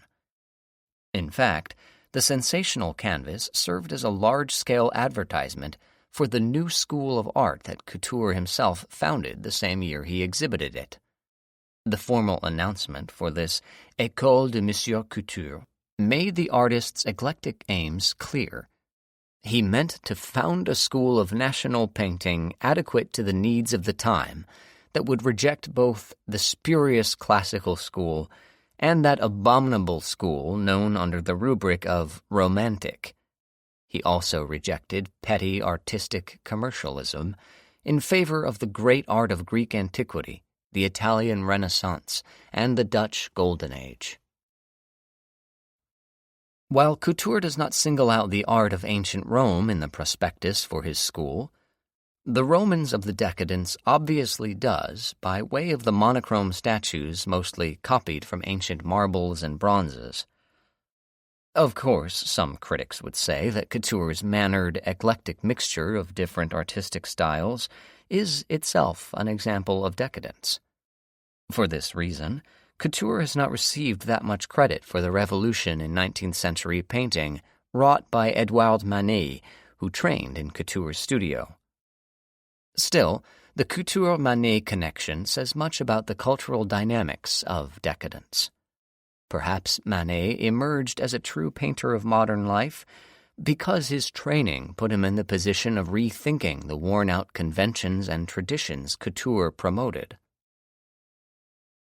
Why Baudelaire should have chosen the illustrator Constantin Guise as the exemplary painter of modern life for his 1863 essay, rather than the artist Manet, remains an unanswered question. The essay was actually written around the time that Baudelaire met Manet in 1859, the same year the artist painted The Absinthe Drinker, a work that breaks new artistic ground. That painting might fairly be called Baudelairean because of the paradoxical nature of the representation. The derelict man is a definite modern type, simultaneously dignified and sordid. The aesthetic kinship between the poet and the painter is undeniable, as their contemporaries recognized. One critic called Manet the pupil of Goya and of Charles Baudelaire. What the two have in common is the sense that all aspects of contemporary reality, including those traditionally regarded as distasteful or forbidden, merit the same level of artistic respect. When Baudelaire writes about prostitutes, for example, or when Manet paints them, the point is not to shock, but to show that such subjects are integral to the circumstances of social modernity. In his essay on Guise, Baudelaire wrote about prostitutes in the hope that some artist might one day come along who could capture their nobility, even in the mire. While we would not today describe the social issue of prostitution in such terms, in 1863 Manet seems to have been following Baudelaire's lead when he painted Olympia, a nude in the noble tradition of Venetian, Spanish, and French masters, reclining in the mire of a modern brothel. One detail of the painting has been specifically identified with Baudelaire: the black cat arching its back the far right edge of the canvas. The image might be a visual allusion to Le Chat, the cat, a poem in which Baudelaire describes himself stroking his cat, looking into its agate eyes, and seeing there the same cold, deep gaze as the one his Creole mistress, Jeanne Duval, dark like the cat, directs at him.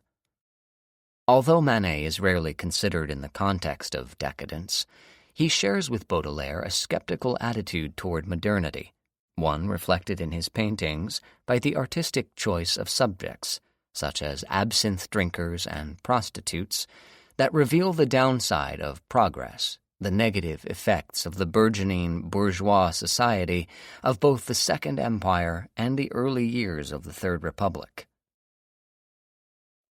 The Paris into which Baudelaire was born in 1821 still had the character of a medieval village or collection of villages, so during his lifetime he was literally witness to the modernity that took shape all around him when Baron Haussmann began the renovation of the city in 1853. By the time Baudelaire died in 1867, roughly 25,000 buildings had been destroyed, including the house and the street where the poet was born. The vast project of urban renewal was mostly the brainchild of Charles-Louis Napoleon Bonaparte, nephew of the emperor. Elected president of the Second Republic in 1848, Louis Napoleon engineered a coup toward the end of what was supposed to have been a single term, dissolved the Legislative Assembly, rewrote the Constitution, and established himself as Emperor Napoleon III. One of his first acts as emperor was to enlist the career bureaucrat Georges-Eugène Haussmann as prefect of the Seine to execute the plan that would transform Paris from a medieval to a modern city. Population growth necessitated the renovation. The Industrial Revolution brought thousands into the city from the countryside. From 1825 to 1850, the population of Paris grew from 855,000 to 1,314,000, making it the second most populous city in Europe after London. The addition of almost 500,000 people to Paris in a quarter century created problems that had to be addressed in the areas of public safety, transportation, and sanitation. The renovation of Paris marks the somewhat tardy triumph of modernity over medievalism, but Baudelaire remained nostalgic for the old Paris the new one had replaced. Indeed, the characters who populate Baudelaire's poems are unimaginable as residents of Haussmann's Paris, with its wide, gaslit boulevards and airy public parks. Rather, they seem to belong forever to the vanished warren of dark alleyways and claustrophobic spaces of the old medieval city. Consider, for example, the poem titled Les Sept Vieillards, The Seven Old Men, from the Tableau Parisien, Parisian Scenes section of Les Fleurs du Mal, The Flowers of Evil, the volume of poetry Baudelaire published in 1857. The poet describes a street so muddy it resembles a river, the houses that line it compared to wharves. Suddenly, a bent, broken old man dressed in rags appears, a look of malevolence in his eye. He tramps past in the mud and slush, as though crushing the dead beneath his clogs.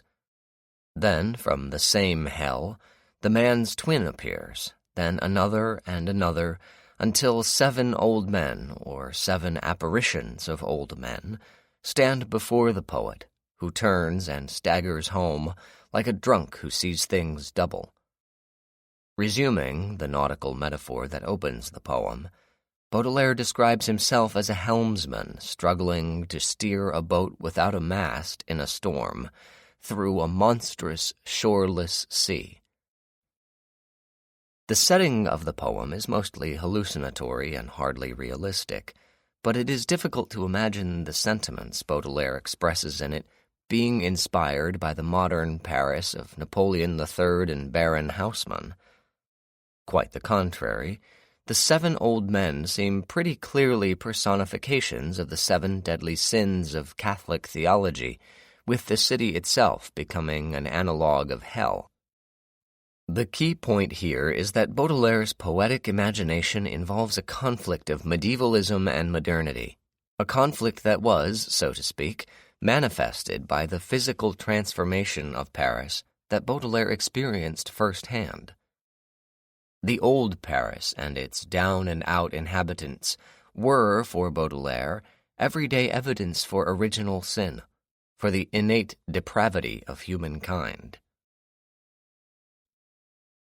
Depravity is not necessarily decadence, but the idea of original sin that drives all of the smaller subsidiary sins that constitute the nature of humanity as Orthodox Catholic doctrine conceives it, is part of the idea of decadence that begins to emerge in the 19th century with the growth of Baudelaire's reputation. Moreover, the conception of original sin undergirds what is perhaps the most significant element of the break with Romanticism that decadence entails, the negation of the concept of nature as a positive ideal. The French Romantics, following the philosophy of Jean-Jacques Rousseau, advocated a return to nature as the cure for the disease of civilization. The notion of the noble savage reflects the idea that man in a state of nature approaches perfection, not unlike Adam in Eden before the fall. Baudelaire rejected such thinking completely, insisting not only on the fact of original sin, but also on humanity's innate predisposition for self-destruction. In Au Lecteur, to the reader, the poem that serves as a prologue to Les Fleurs du Mal, Baudelaire imagines Satan as a kind of puppeteer pulling the strings that make us love the things we should find repugnant. And if we have not yet poisoned or stabbed someone, it's not because we are good, only that we are timid, afraid to act on our devious desires. As with Les Sept Vieillards, the deadly sins are again personified in Au Lecteur, this time as animals, jackals, panthers, hounds, apes, scorpions, vultures, serpents. But among this vile menagerie of vices, one stands out as uglier, nastier, fouler than the rest. C'est l'ennui. Ennui, or boredom, is then personified as an addict of opium or hashish, smoking his hookah and dreaming of destruction. He would gladly reduce the world to rubble and swallow all creation in a yawn. Possibly the reader knows this fastidious monster so well because the act of reading itself might be evidence of ennui. In any event, the reader who sits back and judges from a position of superiority the human condition Baudelaire describes will be brought up short by the poem's closing line.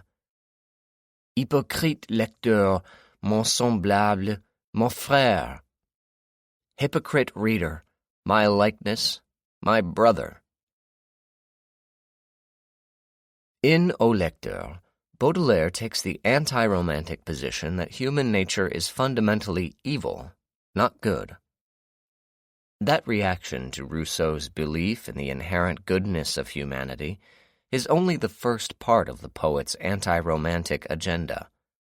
The second concerns his antagonism to nature as a model for art.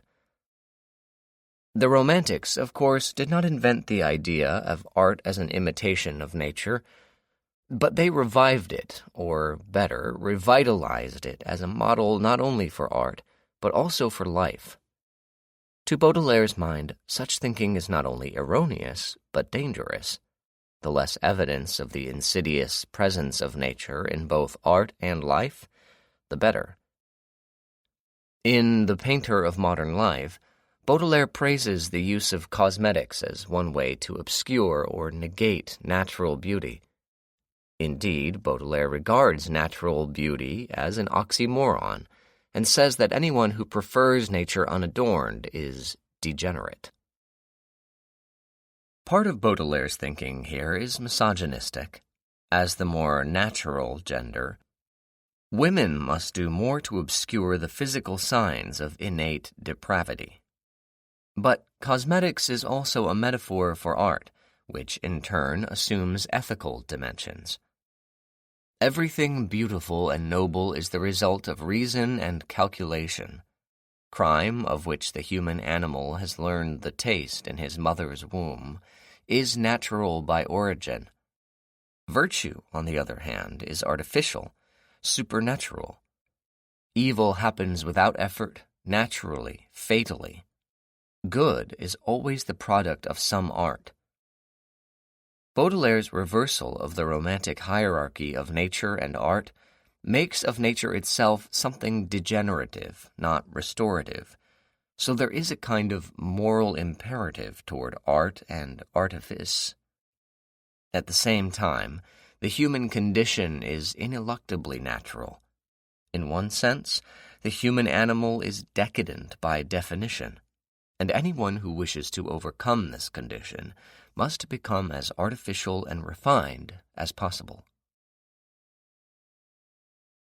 The book that did so much to form this idea of decadence, Baudelaire's Les Fleurs du Mal, is dedicated to Théophile Gautier, 1811 to 1872. The admiration Baudelaire felt for Gautier is partly due to his novel Mademoiselle de Maupin, 1835. A work that reflects the liberated thinking of the Romantic era to which it belongs. The story concerns the strange attraction that the young poet d'Albert and his mistress Rosette both have toward a delicate youth named Théodore de Serran, in reality Mademoiselle de Maupin cross-dressing as a man. The novel is not quite so scandalous as it sounds. Once the gender disguise is dropped, the various characters settle into their normative heterosexual roles. But it did much to ensure a place for Gautier in literary history as one of the great precursors of the decadent movement. That status is mainly the result of its celebrated preface, a lively, irreverent attack on those critics who insisted that literature be both virtuous and utilitarian, that it should, in short, reflect the ideals of progress. Gautier points out that the proponents of progress have not really achieved as much as they claim. They have not, for example, invented a new mortal sin. There are still only 7. Nor have they surpassed in cuisine the menu of Trimalchio's dinner that Petronius describes. As for literature, utilitarian progressiveness is simply beside the point, as Gautier says, in what is undoubtedly the most salient paragraph of this influential preface. Nothing is really beautiful unless it is useless. Everything useful is ugly, for it expresses a need, and the needs of man are ignoble and disgusting, like his poor, weak nature. The most useful place in a house is the toilet. Here is the origin of the aesthetic doctrine that came to be known as art for art's sake, so crucial to the development of decadence in both France and England, and that Oscar Wilde was to echo more than 50 years later. All art is quite useless. Gautier's description of Baudelaire's style. The author of Les Fleurs du Mal loved what is inaccurately called the decadent style, which is simply art that has reached the extreme point of maturity that marks the setting of ancient civilizations.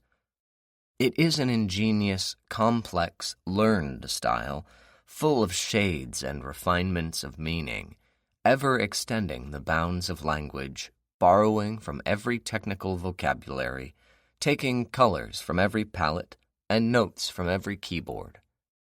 A style that endeavors to express the most inexpressible thoughts, the vaguest and most fleeting contours of form, that listens with a view to rendering them to the subtle confidences of neurosis, to the confessions of aging lust turning into depravity, and to the odd hallucinations of fixed ideas passing into mania. This decadent style is the final expression of the word, which is called upon to express everything, and which is worked for all it is worth. In connection with this style may be recalled the speech of the Lower Empire that was already veined with the greenish streaking of decomposition and the complex refinement of the Byzantine school, the ultimate form of decadent Greek art.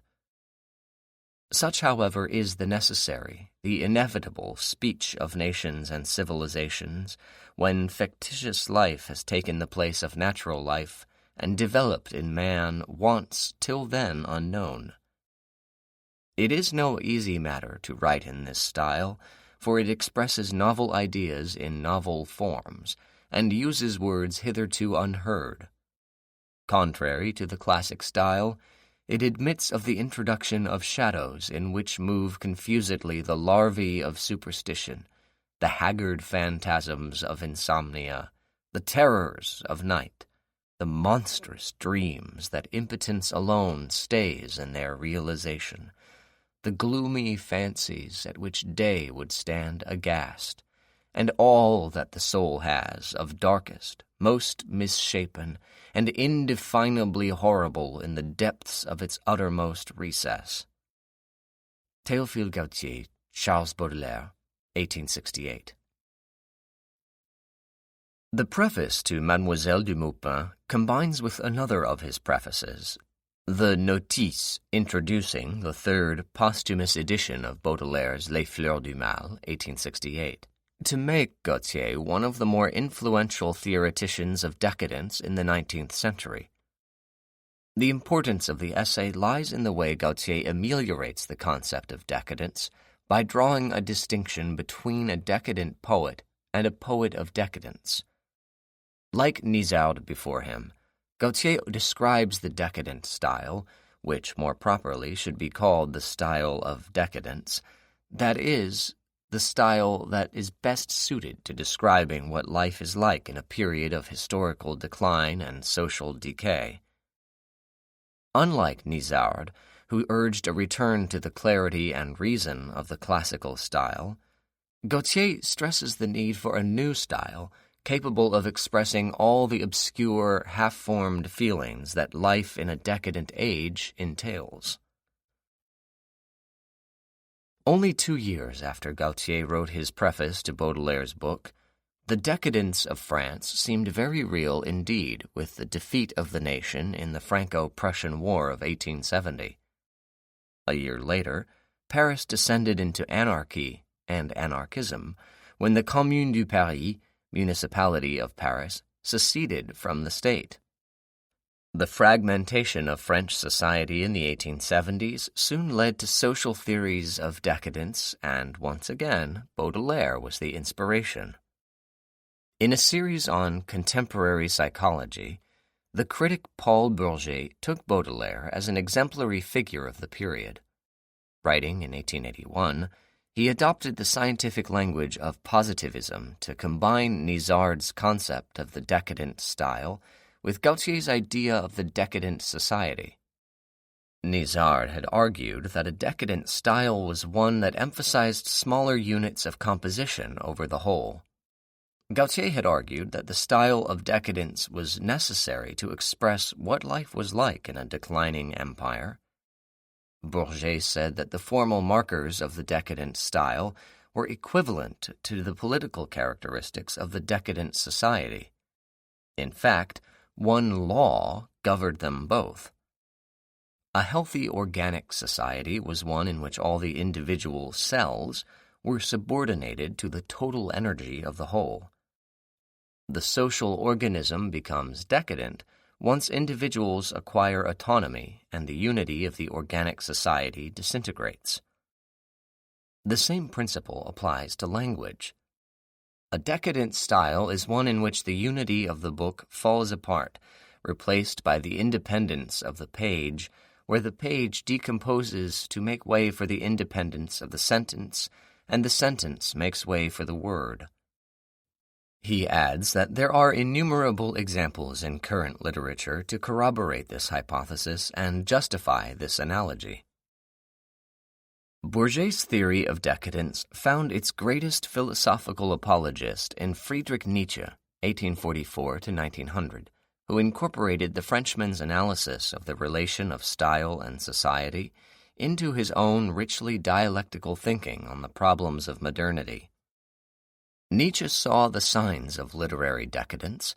The word becomes sovereign and leaps out of the sentence.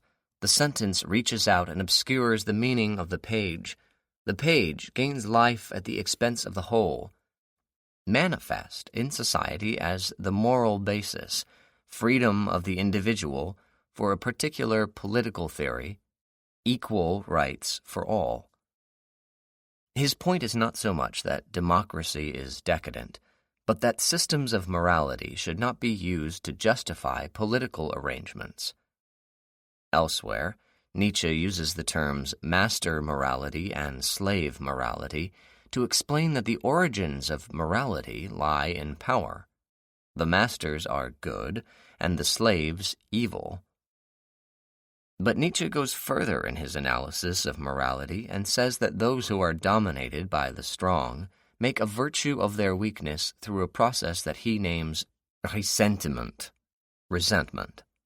This type of thinking results in the morality of decadence, or more concretely, Christian morality. Nietzsche ultimately defines morality quite succinctly as the idiosyncrasy of decadence, with the ulterior motive of revenging oneself against life, successfully. Although Nietzsche began his philosophical career as an admirer of Richard Wagner, toward the end of that career he used the composer as the arch example of both decadent morality and decadent style. The theme of redemption in Wagner's operas shows the need for the Christian to be rid of himself, and so affirms the resentful sickness of slave morality. Throughout the essay on Wagner, Nietzsche uses French words and phrases, including the key term décadence, and compares the composer to French writers, such as the Goncourt brothers, Jules and Edmond. Wagner est une névrose. Wagner is a neurosis, he says, and links the composer quite specifically to the emerging tradition of Parisian decadence. For example, we are told that Wagner avoided psychological motivation by putting idiosyncrasy in its place. Very modern, isn't it? Very Parisian, very decadent. Nietzsche's description of the idiosyncratic Parisian nature of Wagnerian opera could almost stand as a description of that most influential example of decadence in literature, Joris Karl Huysmans' A Rebours. The title has been translated both as Against the Grain, a literal translation, and Against Nature, which is more of an interpretation than a translation. True, most of the againstness in the novel is directed at nature, but it also adopts a contrarian attitude towards society, so much so that the novel's aristocratic hero separates himself from society altogether, choosing to live an extremely artificial life, with only his collection of rare books and fine art prints as his companions. Early in his career, Huysmans had been a disciple of Émile Zola, 1840 to 1902, whose naturalistic school of fiction purported to use the novel to conduct social experiments. Most of these romans expérimentaux, experimental novels, took the French working class as their social laboratory, subjecting characters to the constraints of heredity and environment that determined their lives, inevitably for the worst. In A Rebours, Huysmans appears to be parodying the type of novel his former mentor Zola advocated by showing what happens when the life of an aristocratic rather than a working-class character is determined by an artificial environment instead of a naturalistic one. Huysmans' character, the Duc des Esseintes, suffers from the requisite hereditary taint, for he is the lone remaining descendant of an ancient aristocratic family whose decadence has followed a regular course over the centuries, with the men becoming progressively less manly. The environment he creates for himself, in a house outside of Paris in the suburb of Fontenay-aux-Roses, is artificial in the extreme, with a dining room made to look like a ship's cabin, complete with portholes so the hero can go on imaginary voyages. Des Esseintes chooses Fontenay for its remoteness from urban life. The village is unspoilt by rampaging Parisians. The place would also have been remote from Baron Haussmann's urban renovations, which form the background to a comic interlude that adds evidence for the idea that Huysmans set himself to parody naturalism when he wrote the novel. Once he is settled into his new artificial environment, Des Esseintes spends much of his time daydreaming about his prior life in Paris. One such reverie concerns his amused recollection of a friend's decision to marry. While others urge the man to remain a bachelor, Des Esseintes enthusiastically counsels matrimony when he learns that his friend's fiancée wanted to live on the corner of a newly constructed boulevard in one of those modern flats built on a circular plan. Des Esseintes knows that the couple will need furniture specially designed to fit the circular walls of the apartment, that this expense will eventually force the couple to move to a less costly but conventional residence, and that the custom furniture will not work in an apartment with straight walls and right-angled corners. Sure enough, the urban environment determines the marital destiny of the couple, whose life together becomes unbearable and leads to legal separation. The story is a roman expérimental writ small. The most frequently cited example from A Rebours also lampoons the scientific principles of naturalism. Des Esseintes is having trouble with the decorative scheme of his dining room. The iridescent oriental carpet on the floor requires some kind of contrast to heighten its gleaming tints. On a shopping expedition to Paris, he happens upon a huge tortoise displayed in the window of an upmarket food shop. He buys the creature and has it delivered, But when the natural colors of the tortoise's shell fail to achieve the right aesthetic effect, Des Esseintes has the shell glazed with gold, then encrusted with precious jewels in a floral pattern derived from a Japanese print. He is quite pleased with the effect, but it is not long until the hapless reptile dies, unable to bear the dazzling luxury imposed on it. The episode is easy to read as a naturalistic allegory of what lies in store for Des Esseintes himself, whose fantastically artificial environment and life of dazzling luxury eventually sicken him and force an ironic return to Paris for the sake of his health. That interpretation, however, seems far less interesting than the display of extreme aesthetic eccentricity the episode captures. The same chapter contains another such display, featuring Des Esseintes' mouth organ, a collection of liqueurs to which the character has assigned various musical attributes, so that, for example, he can taste the sound of the flute by drinking crème de menthe and anisette, at once sweet and tart, soft and shrill. Here Huysmans parodies symbolisme, symbolism, another literary school contemporary with naturalism. The symbolist poets, following the example of Baudelaire's sonnet Correspondance, explored the concept of synesthesia, the idea that sensuous experiences are interchangeable to the point that one sense, such as smell, can be triggered by another sense, such as sight. In his famous sonnet, Baudelaire says that sounds, smells, and colors correspond. Some perfumes smell as fresh as a baby's skin feels, or as sweet as an oboe sounds.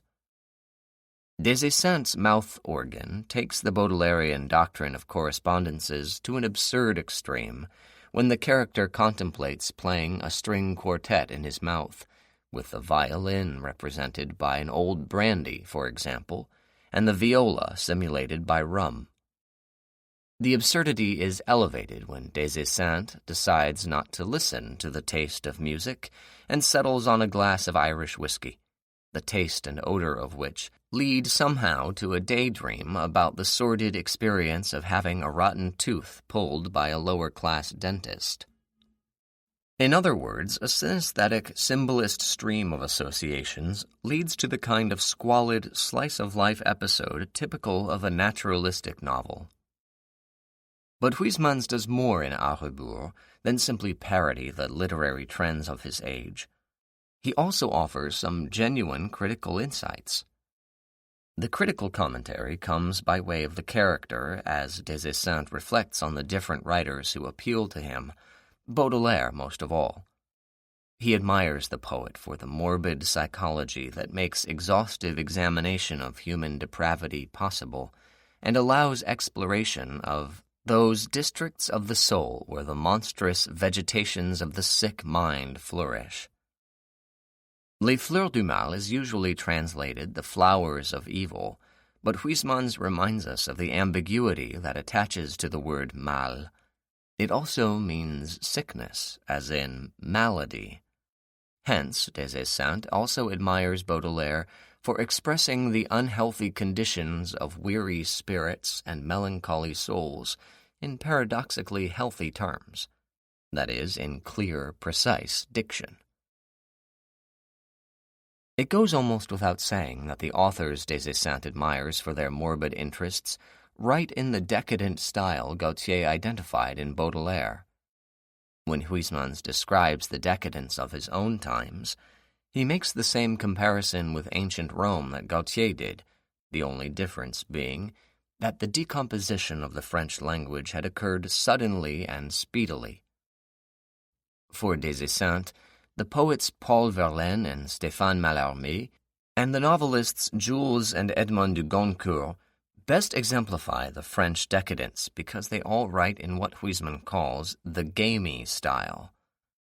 In French, the gamey style is le style faisandé, the adjective faisandé derived from faisant, pheasant. The phrase is really a metaphor that conveys a type of taste that is simultaneously elegant and depraved, refined, and corrupt. Pheasant and venison are the kind of food found on aristocratic tables, but when such food is gamey or faisandé, it is starting to turn, on the point of going rotten. Earlier in the novel, Huysmans uses the word faisandage, gaminess, to describe the literary language of 4th century Rome, as it decomposed like venison, dropping to pieces at the same time as the civilization of the ancient world, falling apart while the empires succumbed to the barbarian onslaught and the accumulated pus of ages. Here again we see the correspondence of literary and social decay that formed the basis of Nizard's negative polemic and Bourget's more neutral analysis, only now it is presented as an object of positive appreciation. Decay, in short, has become desirable. Like Baudelaire, Huysmans was also a perceptive critic of contemporary art and was one of the first to appreciate the hard-to-classify paintings of Gustave Moreau. The difficulty of classification is part of the painter's appeal. He is simply unlike anyone else, a unique figure in contemporary art, with no antecedents and no successors. The other part of Moreau's appeal for Des Esseintes is his removal from modernity.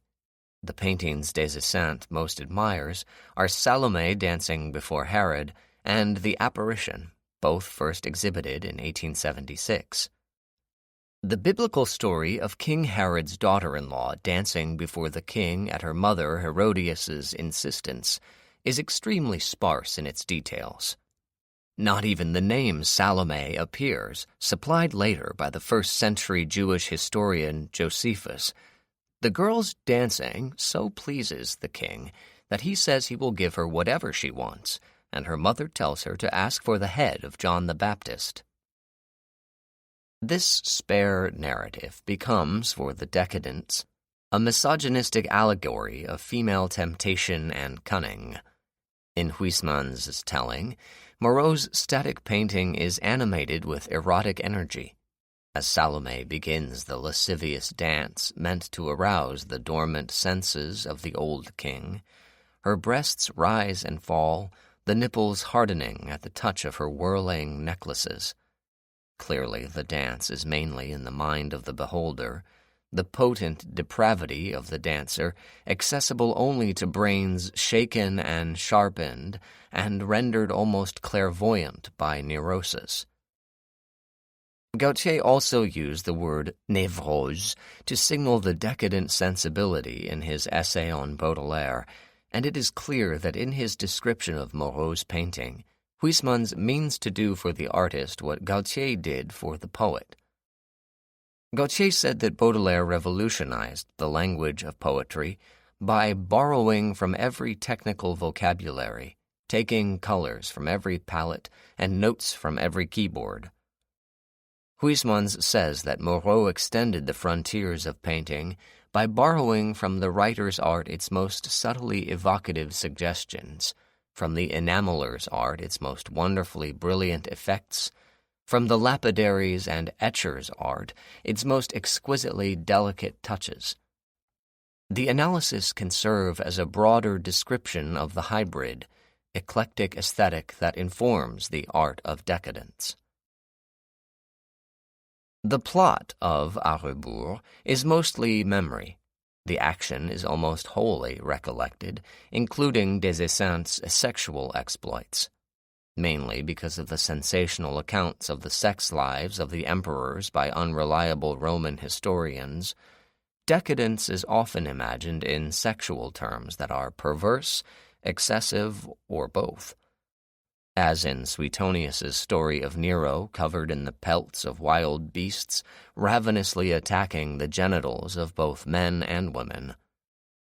Nothing so sensational makes its way into Huysmans' novel, but it does include a few accounts of Des Esseintes' sex life that are decadent for different reasons, impotence and exhaustion. In his youth, the hero experienced traditional affairs, keeping mistresses famed for their depravity, but he soon wearies of normative depravity and begins to indulge in unnatural love affairs and perverse pleasures. So we are told in the prologue to the novel, and it is not until chapter 9 that we get a sampling of these affairs. There are 3 of them. The first involves a muscular female American acrobat called Miss Urania, whom Des Esseintes pursues because he thinks his feebleness will perfectly complement the hefty young woman's strength. He got to the point of imagining that he, for his part, was turning female. But he is disappointed. Miss Urania is, after all, an American and proves to be positively puritanical in bed. The next recollected affair concerns a female ventriloquist who can throw her voice when Des Esseintes is in bed with her to create the illusion that the woman's outraged husband is at the door of the bedroom, threatening to catch his wife in flagrante delicto. Des Esseintes derives extraordinary pleasure from this panic-stricken hurry of a man running a risk, interrupted and hustled in his fornication. The third affair begins when he runs into a young man on the street who asks Des Esseintes for directions to the Rue de Babylone.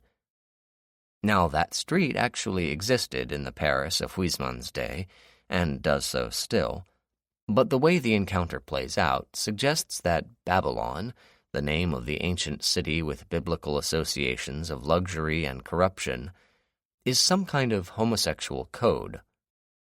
The chance meeting leads to a mistrustful friendship lasting for several months that Des Esseintes recalls with a mixture of horror and delight. Never had he run such risks, yet never had he known such satisfaction mingled with distress. Although homosexuality was not against the law in France as it was in England at the time, social stigma still attached to same-sex relations, especially among men of different social classes, as would have been the case with the aristocratic Des Esseintes and the poorly clad young man who accosts him, obviously lower down on the social scale. While the last affair that Des Esseintes recollects is overtly homosexual, details of the other 2 also suggest same-sex attraction. The ventriloquist parts her hair like a boy's, and the physical description of Miss Urania is such that she appears to be an integral, unmistakable man. Besides, the term Uranian was used in the 19th century to describe same-sex affection as a higher, more heavenly form of love, from Latin urania, heavenly, than heterosexual attraction. Also relevant to all 3 relationships is a sense of inversion, another term used in the 19th century to describe homosexuality as an inversion of normal sex, because in all 3 Des Esseintes assumes a sexual role traditionally assigned to women. Given the broader logic of the novel, this would be sex à rebours. The gender reversals and inversions that form only a small part of À rebours are treated much more fully in another novel first published in 1884, Monsieur Vénus, Mr. Venus, by Marguerite Émirie Valette, 1860 to 1953, who wrote under the pen name Rachilde. Monsieur Vénus is the story of Raoul de Vénérande, an aristocratic woman who develops a complicated attraction for one Jacques Silver, a commoner who makes dresses and artificial flowers, occupations traditionally associated with the grisette, a working-class woman who supplemented her meager income with prostitution. Raoul often dresses as a man and calls Jacques her mistress, treating him as a kept woman by setting him up in an artist's studio with all the requisite bohemian trappings. Jacques' body is frequently feminized. The curve of his back is compared to that of the Venus Callipyge. His round thighs make his sex uncertain, and his high calves somehow give prominence to his bust. But these gender reversals are often unexpectedly reversed, as when Raoul, her brain reeling before a young man as weak as a girl, insists, "Jacques, you are master here." Traditional male-female power relations are undermined, to say the least, when a woman masquerading as a man tells a feminized boy that she wishes to be mastered by his weakness. Later, conventional gender roles become even more unstable. When the Baron de Reicholbe, a former military officer and a paragon of masculinity, confronts Jacques, his rival for Raoul's love. Struck by Jacques' white skin and full buttocks, the Baron experiences an hallucinatory wave of attraction accompanied by a violent physical reaction. His mustache stood on end, his teeth clenched, a shudder convulsed his body, and he broke out with cold perspiration. He is almost frightened as he mutters, "I'll be damned if it isn't Eros himself." The Baron's moment of homosexual panic has all the earmarks of an hysterical attack, itself a gender reversal, which ultimately leads the Baron to challenge the boy to a duel. When Jacques is killed, Raoul is distraught, but she consoles herself by having a German craftsman fabricate a wax figure covered in transparent rubber that incorporates her lover's hair and eyelashes, as well as his teeth and fingernails. The artificial body is really an automaton geared to perform specific erotic functions. When Raoul embraces it and kisses it on the mouth, a hidden spring installed at the inside of the hips connects with the mouth and brings it to life. Although necrophilia is not really new, the addition of the artifice wrought by Rachilde makes it seem so, as if to counter Gautier's comment that no one had invented a new sin since the Romans. Verlaine praised Rachilde for her innovative efforts and said that anyone credited with the creation of a new vice should be regarded as a benefactor to society. But such progressiveness was belied by Rachilde's social conservatism, quite paradoxical in view of the wildly liberated behavior of her heroines. She may have dressed in men's clothes and presented herself with a calling card reading Rachilde, homme de lettres, Rachilde, man of letters, but she also wrote a pamphlet titled Why I Am Not a Feminist, 1928, explaining that she had never had any confidence in women. Her own cross-dressing she excused by saying that my tendency to adopt a masculine style has never tempted me to claim rights which do not belong to me. Mademoiselle Baudelaire, as some contemporaries called her, proved an apt epithet. Rachilde was like Baudelaire in both her pursuit of literary controversy and her resistance to social progress. She was also like the career bureaucrat Huysmans and the schoolteacher Mallarmé in that her decadence was mostly confined to the literature she wrote. Such cultural decadence is typical of the Parisian variant during the 1880s, with the obvious exception of Verlaine, whose decadence was both social and cultural. The decadents of London in the 1890s may not have taken their inspiration exclusively from Verlaine, but decadence in that city took a definite social turn that made it more than just a style of writing. It was also a way of life. Chapter 3. London, Social Decadence. British decadence takes form in the late 19th century as both a reflection of and reaction to the urban plan of its capital city. London decadence has this in common with Parisian decadence, but with several significant differences. For one, London had a population double that of Paris. In fact, with a population of almost 6.5 million people by the end of the 1890s, it was the largest city in the world. Another difference lies in the way the two cities allocated urban space to variations in social class. Baron Haussmann's plan pushed the poor to the perimeters of the city, creating a mostly bourgeois center. In London, the absence of any plan on the scale of Haussmann's left in place a patchwork city of neighborhoods, with the aristocracy primarily residing in West End enclaves such as Mayfair and the poor confined to East End areas such as Whitechapel, haunt of Jack the Ripper. This urban geography is mapped fairly precisely over the best-known narrative of London decadence, Oscar Wilde's The Picture of Dorian Gray. The title character resides on Grosvenor Square, one of the more fashionable addresses in Mayfair, but he also consorts with criminals and opium addicts in the East End area known as Bluegate Fields. Dorian's face remains unmarked by the crimes he commits, while his painted portrait, locked away in an attic room, ages and decays. The secret presence of the portrait in a Mayfair mansion perhaps conveys in metaphorical form all the Whitechapel problems, including murderous crime and opium addiction, that most of West End London sought to avoid.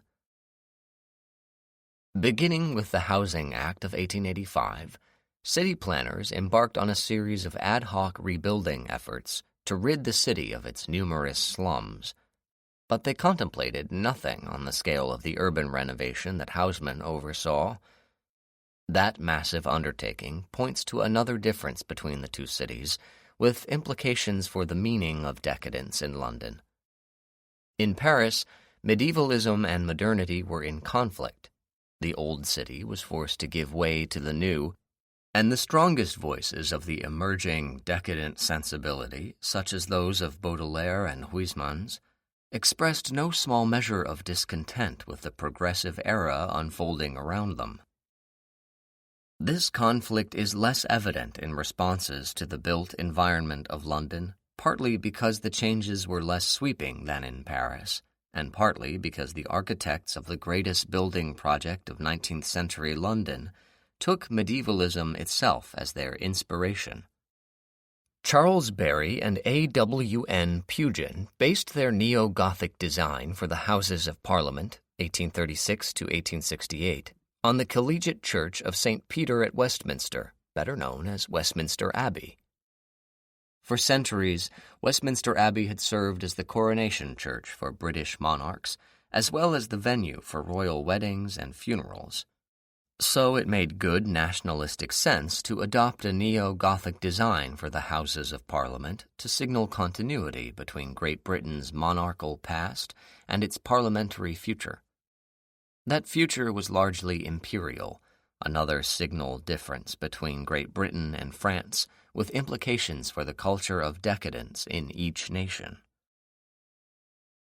While France had seen a succession of republics and empires come and go over the course of the 19th century, and had experienced the double debacle of the Franco-Prussian War and the Paris Commune in 1870 and 1871, in Great Britain, power had passed without incident from William IV to Queen Victoria in 1837, just as the new Houses of Parliament were going up. Victoria ruled as Queen of England and as Empress of India from 1876 until her death in 1901, a period of great stability, especially in comparison with France. These two factors, the neo-Gothic aesthetic and the stability of the British Empire, meant that London decadence, once it emerged, would have a different character from decadence in Paris. The point becomes even more insistent when we add to these aesthetic and political distinctions the critical social difference that homosexuality was a criminal offense in England, while in France sodomy ceased to be illegal with the Revolution of 1789. This difference was further complicated by the Hellenic influence of Oxford University, where the same-sex culture of classical antiquity was tacitly acknowledged, if not openly approved. The medieval aesthetics realized architecturally by Barry's design and Pugin's decorations in the Houses of Parliament had their strongest advocate in John Ruskin, 1819 to 1900, the preeminent critic of art and architecture during the Victorian Age.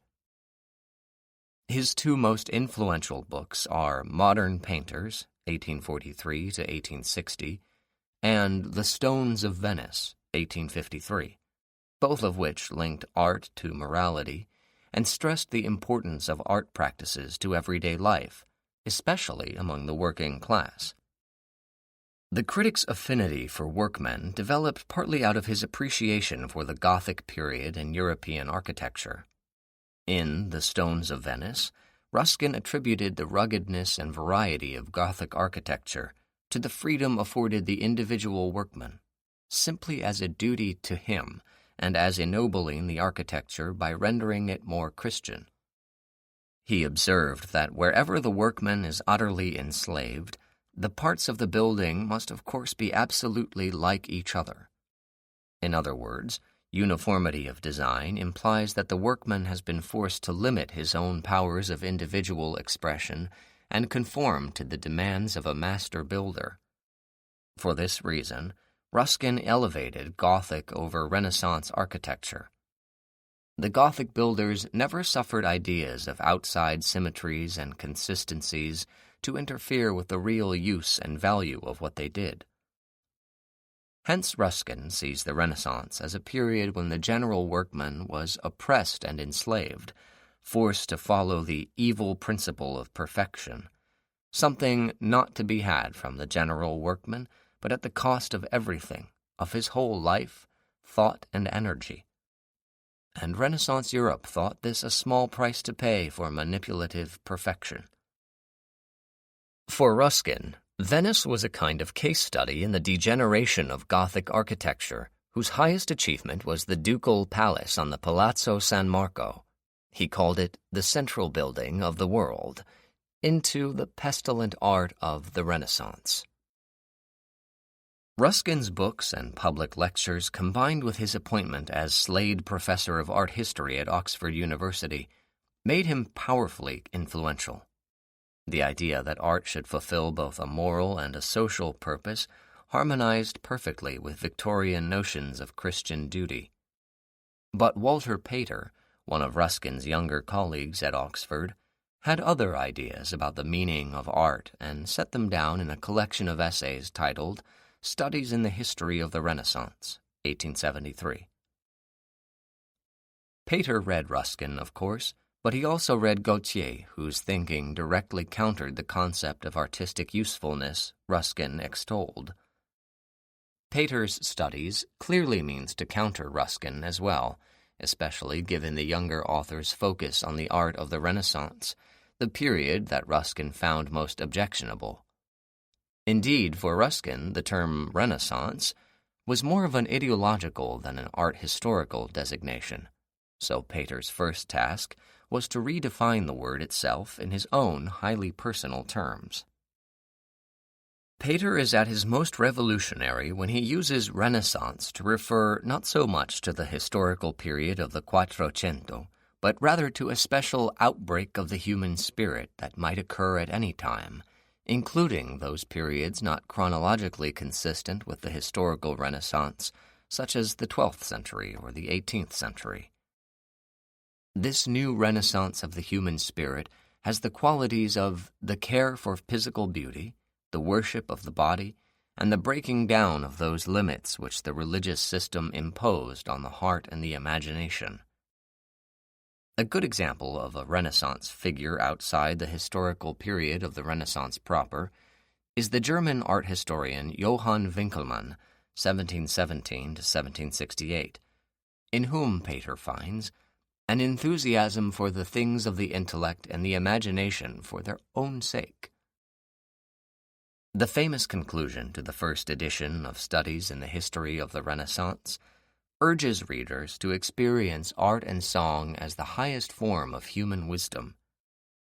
Of this wisdom the poetic passion, the desire of beauty, the love of art for art's sake has most. For art comes to you professing frankly to give nothing but the highest quality to your moments as they pass, and simply for those moments' sake.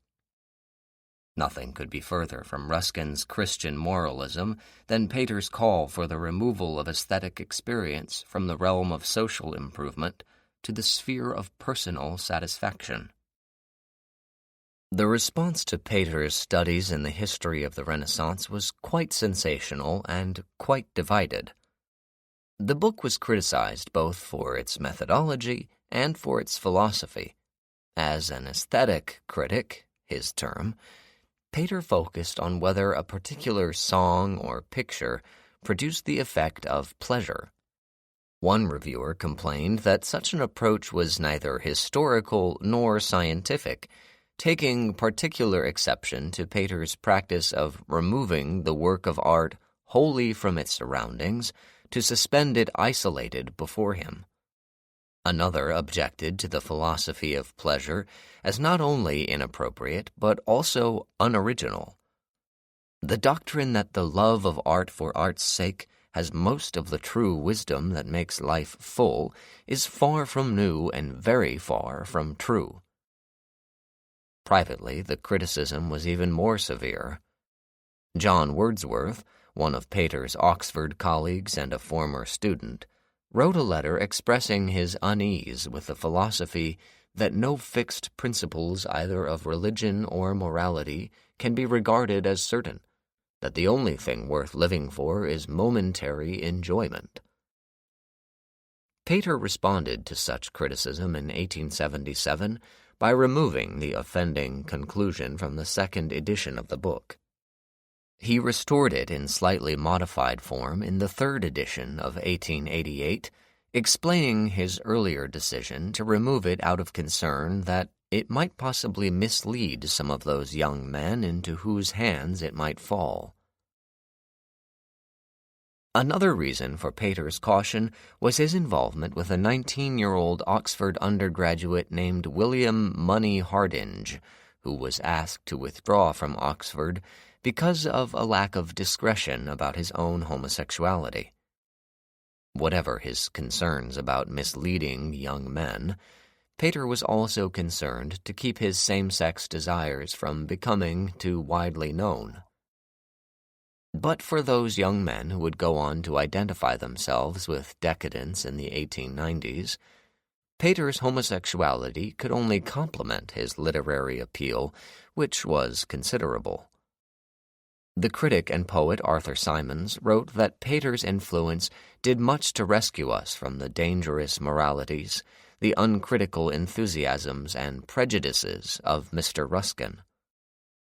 The Irish novelist George Moore said that Pater's prose was the first he had come across that procured for me any genuine pleasure in the language itself, in the combination of words for silver or gold chime, and unconventional cadence, and for all those lurking half-meanings, and that evanescent suggestion like the odor of dead roses. Oscar Wilde reportedly claimed that he never went anywhere without a copy of Studies in the History of the Renaissance, calling it "my golden book and the very flower of decadence."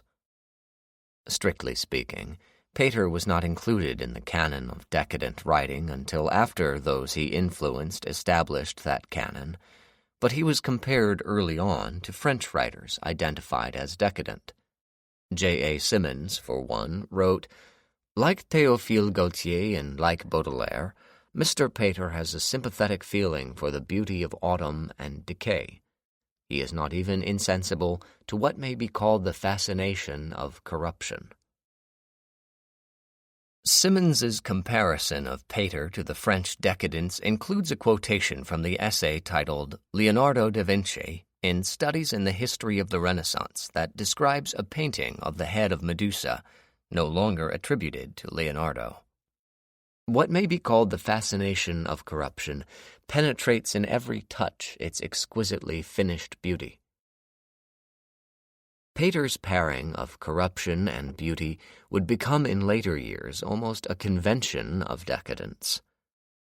In the picture of Dorian Gray, for example, Wilde set the pair in reciprocal relation through the twin image of the beautiful Dorian Gray and his decaying portrait.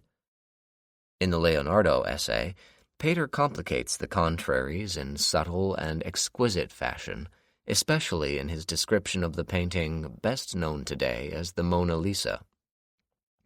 In Pater's description, the woman becomes a fantastic composite not only of beauty and corruption, but also of paganism and Christianity. and, more generally, of antiquity and modernity. Decadence often involves the interference of cultural traditions, and the passage from Pater richly illustrates that hybrid principle. Lady Lisa's composite beauty is one troubled by some obscure, unnamed sickness of the soul, molded by malady from within. The ambiguous word molded, meaning either shaped or decayed, appears twice in the passage, implying that female beauty is actually formed by corruption. Small wonder, then, that Symonds should have likened Pater to Gautier and Baudelaire for their shared sense of the beauty that lies in decay. When the Leonardo essay first appeared in the Fortnightly Review in 1869, it attracted the attention of two poets of the older generation, both of whom have a bearing on the development of decadence in late 19th century London, Dante Gabriel Rossetti and Algernon Charles Swinburne. In addition to being a poet, Rossetti was the leader of the Pre-Raphaelite Brotherhood, an artistic movement whose members shared Ruskin's taste for the medieval period and for painters like Botticelli, who worked before such masters of the high Renaissance as Raphael, hence the term Pre-Raphaelite. Swinburne anticipated the decadent taste for Baudelaire and other French poets that British writers of the fin de siècle were drawn to, having written a long poem on the occasion of Baudelaire's death in 1867 titled Ave atque vale, Latin for Hail and Farewell, a title also used by the Roman poet Catullus. Both men challenged Victorian conventions of politics and morality in no uncertain terms. Rossetti and his family were radicals whose views sometimes bordered on or crossed over into anarchism. His nieces, Helen and Olivia Rossetti, were active in anarchist circles and jointly wrote a memoir, A Girl Among the Anarchists, using the pseudonym Isabel Meredith. Swinburne was anti-Victorian, not so much in his politics as in his sexuality, being known for le vice anglais, the English vice, a euphemism for flagellation. Pater's interpretation of Da Vinci's Mona Lisa. The presence that thus so strangely rose beside the waters is expressive of what in the ways of 1,000 years man had come to desire. It is a beauty wrought out from within upon the flesh, the deposit, little cell by cell, of strange thoughts and fantastic reveries and exquisite passions. Set it for a moment beside one of those white Greek goddesses or beautiful women of antiquity, and how would they be troubled by this beauty, into which the soul with all its maladies has passed?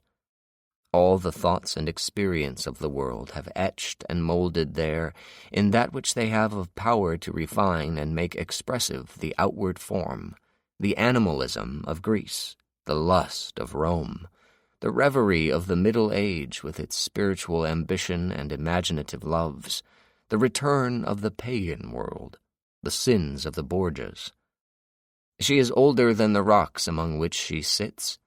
Like the vampire, she has been dead many times, and learned the secrets of the grave, and has been a diver in deep seas, and keeps their fallen day about her, and trafficked for strange webs with Eastern merchants. And as Leda was the mother of Helen of Troy, and as Saint Anne the mother of Mary, and all this has been to her but as the sound of lyres and flutes, and lives only in the delicacy with which it has molded the changing lineaments and tinged the eyelids and the hands.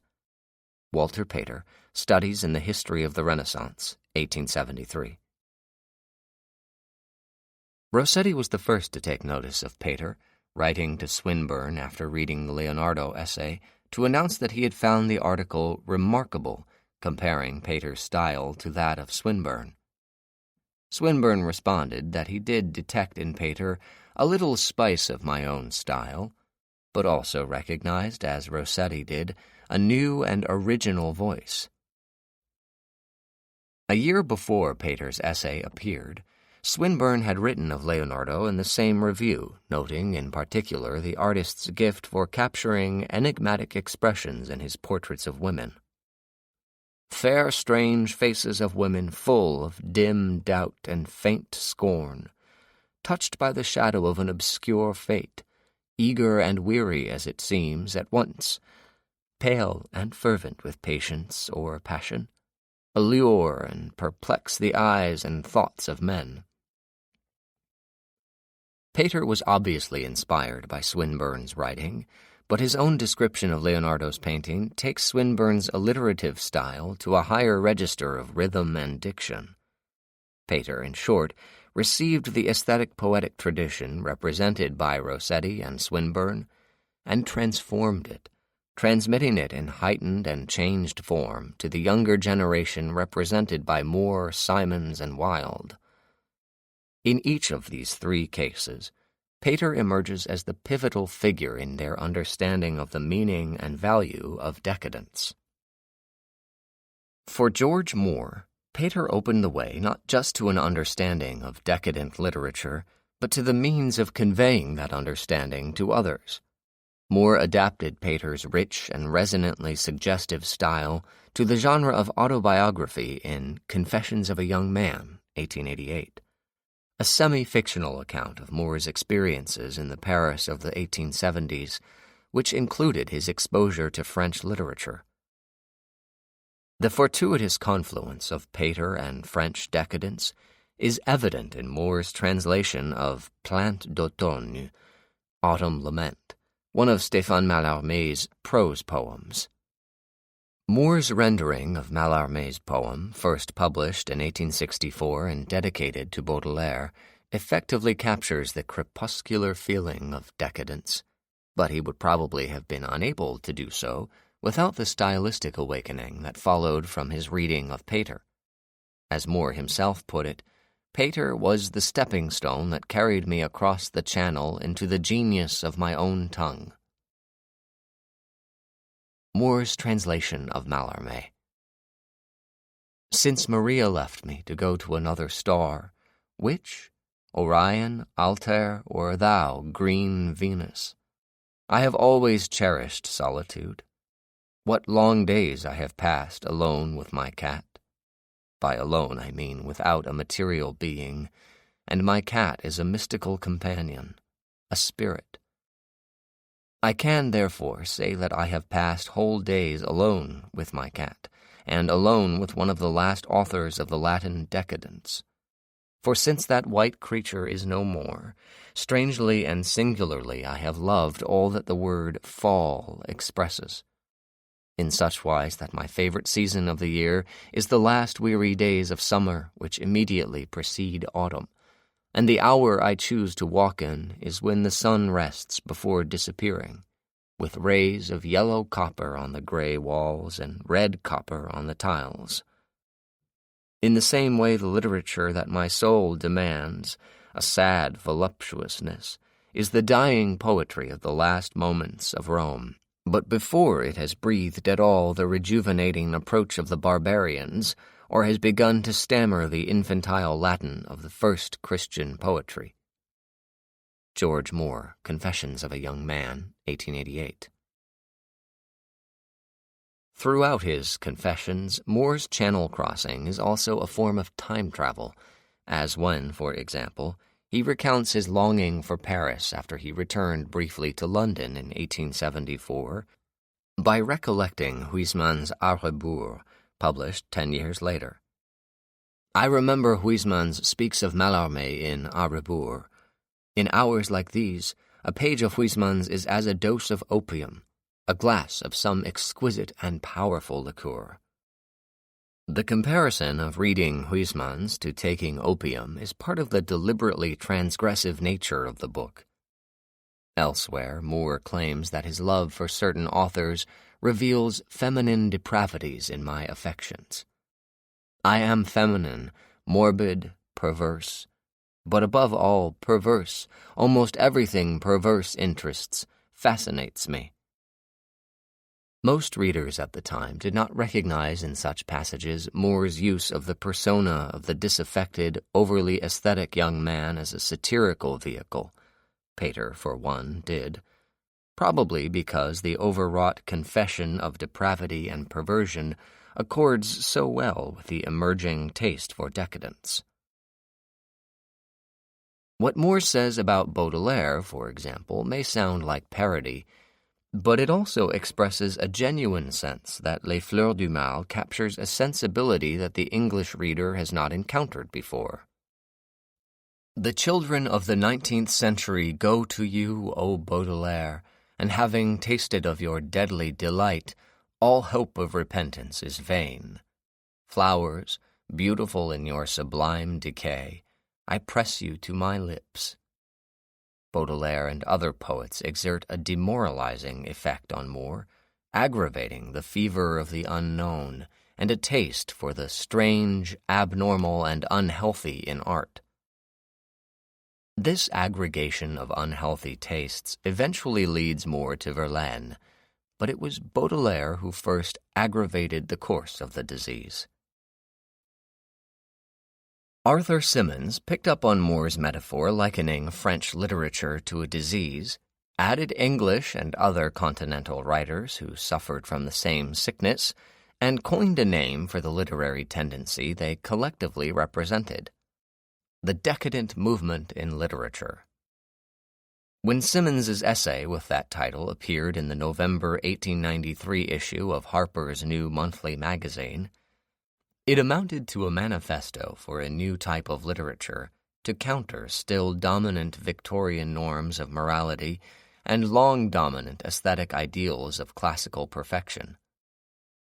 If what we call the classic is indeed the supreme art, those qualities of perfect simplicity, perfect sanity, perfect proportion, the supreme qualities, then this representative literature of today, interesting, beautiful, novel as it is really a new and beautiful and interesting disease.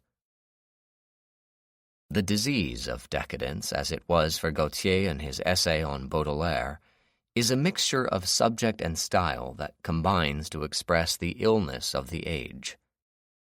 The pet malady of the Goncourt brothers, la névrose or neurosis, a sickness that Gautier also diagnosed in Baudelaire's poetry, is conveyed by le style tacheté et faisandé, high-spotted and flavored with corruption. The French phrase is Huysmans. Likewise, Mallarmé's contortion of the French language conveys not only sickness but also immorality.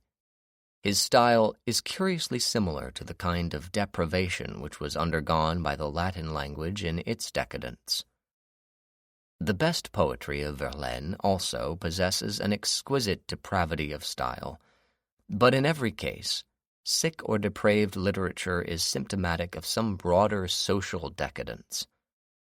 For its very disease of form, this literature is certainly typical of a civilization grown over-luxurious, over-inquiring, too languid for the relief of action, too uncertain for any emphasis in opinion or in conduct. It reflects all the moods, all the manners of a sophisticated society. Its very artificiality is a way of being true to nature. Having clearly established decadence as a form of social expression, Symons offers Walter Pater as the principal cultural exemplar of the movement in England. He discerns in Pater that morbid subtlety of analysis, that morbid curiosity of form that we have found in the works of the French decadents.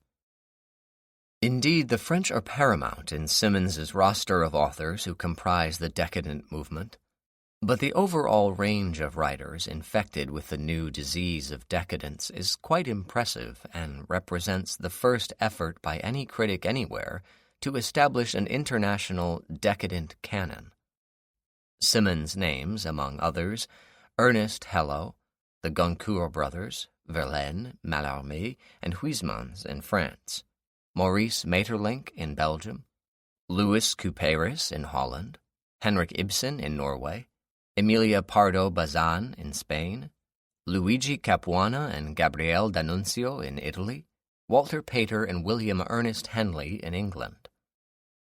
Several of these authors are no longer considered part of Symonds' decadent movement like Henley, or have been assimilated into other versions of literary history. Symonds probably included Pardo Bazan, Couperus, and Capuana because all three were influenced by Zola, as was Huysmans, whose decadence involves a partial negation of the naturalist school Zola founded. The inclusion of Pardo Bazan stands out for another reason. She is a woman, and female writers are rarely included among the ranks of decadent authors. The reason for the exclusion of women from the decadent canon has partly to do with a more generalized misogyny that understands authorship as an exclusively male preserve. Elsewhere in the essay, Symonds participates in the notion that maleness is necessarily the norm when he describes Des Esseintes as an effeminate, over-civilized, deliberately abnormal creature. If effeminacy and abnormality are equated, then women must be inherently abnormal themselves.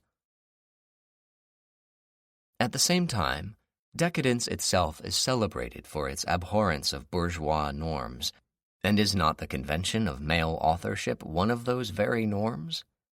Hence it follows that women might actually be in a better position to write as decadents, a fact that is becoming increasingly evident today, as such figures as Ada Leverson, who wrote camp parodies of the work of her friend Oscar Wilde, Vernon Lee, pen name of Violet Paget, who now stands alongside Walter Pater for her creative interpretations of Renaissance art, and Michael Field, pen name of Catherine Bradley and Edith Cooper, whose poetry gives female voice to some of the same decadent themes as those employed by Baudelaire, Swinburne, and Verlaine, gain an ever more secure place in the canon of decadence.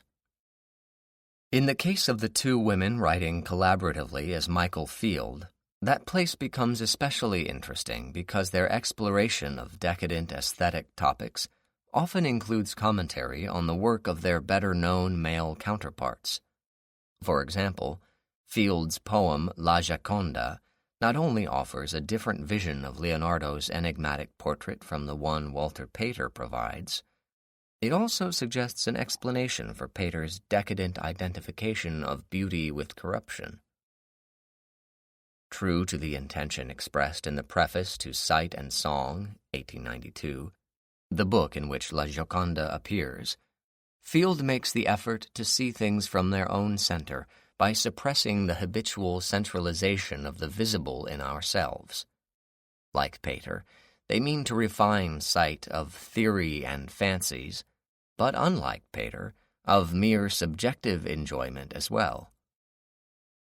Field's poem reveals a woman whose patient, restful refusal to seek for prey matches that of the landscape in which she sits, likewise suppressive of its zest for those vicissitudes by which men die. The woman, in other words, is removed from all that the male imagination implicates in her serene presence. Female corruption, it seems, is all in the eye of the beholder, and never more so than when the beholder is a decadent aesthete like Pater. Michael Field, La Gioconda. Historic, sidelong, implicating eyes, a smile of velvet's luster on the cheek. Calm lips the smile leads upward. Hand that lies glowing and soft, the patience in its rest of cruelty that waits and doth not seek for prey. A dusky forehead and a breast where twilight touches ripeness amorously. Behind her, crystal rocks, a sea and skies of evanescent blue on cloud and creek. Landscape that shines suppressive of its zest for those vicissitudes by which men die. Michael Field, Sight and Song, 1892. While no credit is due Symonds for the addition of Michael Field and other female writers to the canon of decadence, he is responsible for much of the reshuffling of authors into movements and schools other than decadence, since his 1893 essay.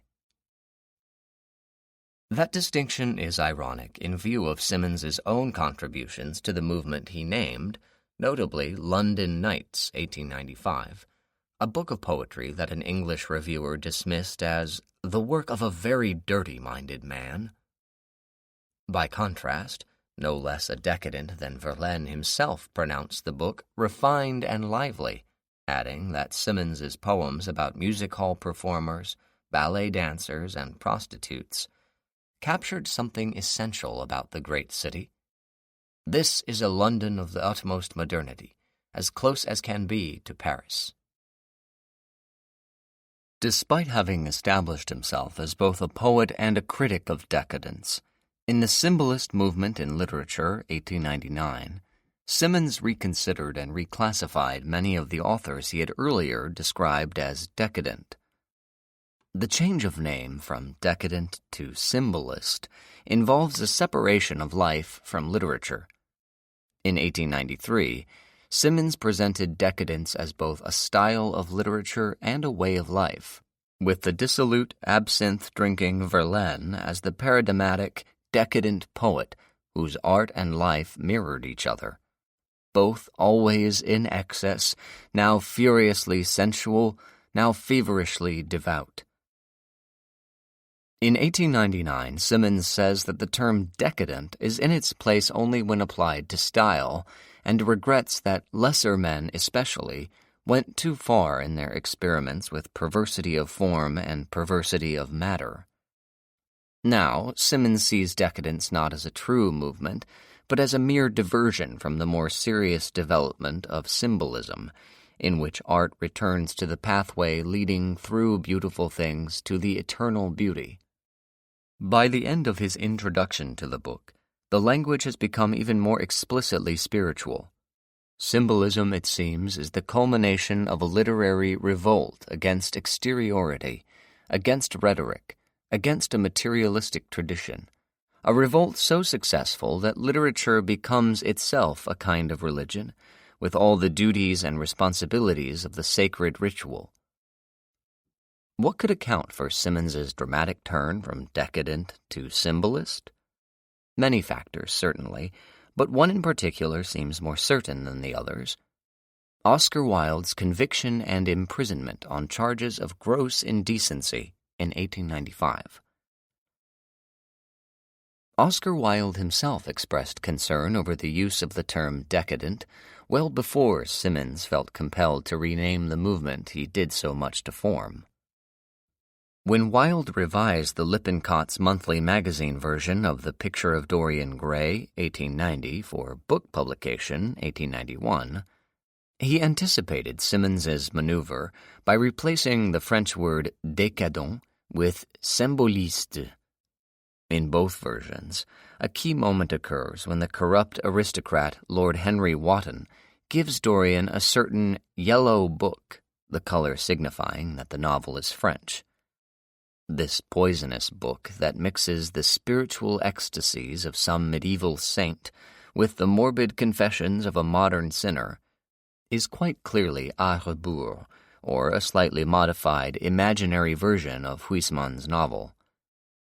In Lippincott's, the novel is said to be written in that curious jeweled style, vivid and obscure at once, full of argot and of archaisms, of technical expressions and of elaborate paraphrases, that characterizes the work of some of the finest artists of the French school of Decadence.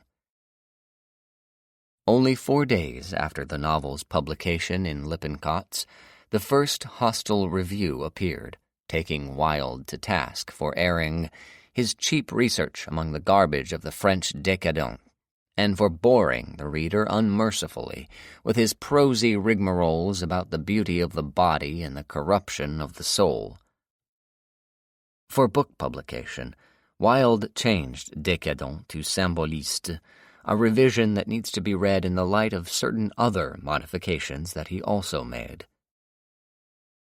The basic narrative of the naive young aristocrat whose beauty remains miraculously unchanged while his portrait ages and decays concerns Dorian's susceptibility to two contrasting influences, the aesthetic interests of the artist Basil Hallward, and the hedonistic pursuits of Lord Henry.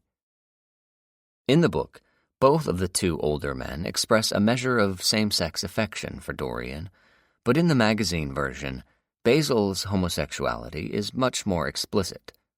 For example, in the book, Basil confesses his attraction to Dorian in this way. "Wait till you hear what I have to say. Dorian, from the moment I met you, your personality had the most extraordinary influence over me." Here is the magazine version of the same passage, with the material that Wilde removed. "Wait till you hear what I have to say. It is quite true that I have worshipped you with far more romance of feeling than a man usually gives a friend. Somehow I had never loved a woman. I suppose I never had time. Perhaps, as Harry says, a really grande passion is the privilege of those who have nothing to do, and that is the use of the idle classes of a country. Well, from the moment I met you, your personality had the most extraordinary influence over me. I quite admit that I adored you madly, extravagantly, absurdly." For book publication, Wilde added 3 sentences that changed the nature of Dorian's extraordinary influence over Basil. "I was dominated soul, brain, and power by you. You became to me the visible incarnation of that unseen ideal whose memory haunts us artists like an exquisite dream. I worshipped you." Basil's affection for Dorian is still intense, but the removal of such phrases as romance of feeling, grand passion, and the sentence implying that Basil's worship of Dorian substitutes for the love that a man would ordinarily feel for a woman, combined with the sentence about the idealistic nature of art, makes Basil's feeling for Dorian sound more like artistic inspiration than physical attraction. Wilde, in other words, seemed to go to some lengths to soften the sense of same-sex attraction in his novel as he revised it for book publication. This maneuver, together with the removal of the word décadent, suggests increasing concern that anyone known as a decadent, as Wilde certainly was, might be identified with homosexuality. These fears were realized in horrible fashion in 1895, when Wilde was found to be in violation of Section 11 of the Criminal Law Amendment Act of 1885, prohibiting acts of gross indecency with another male person.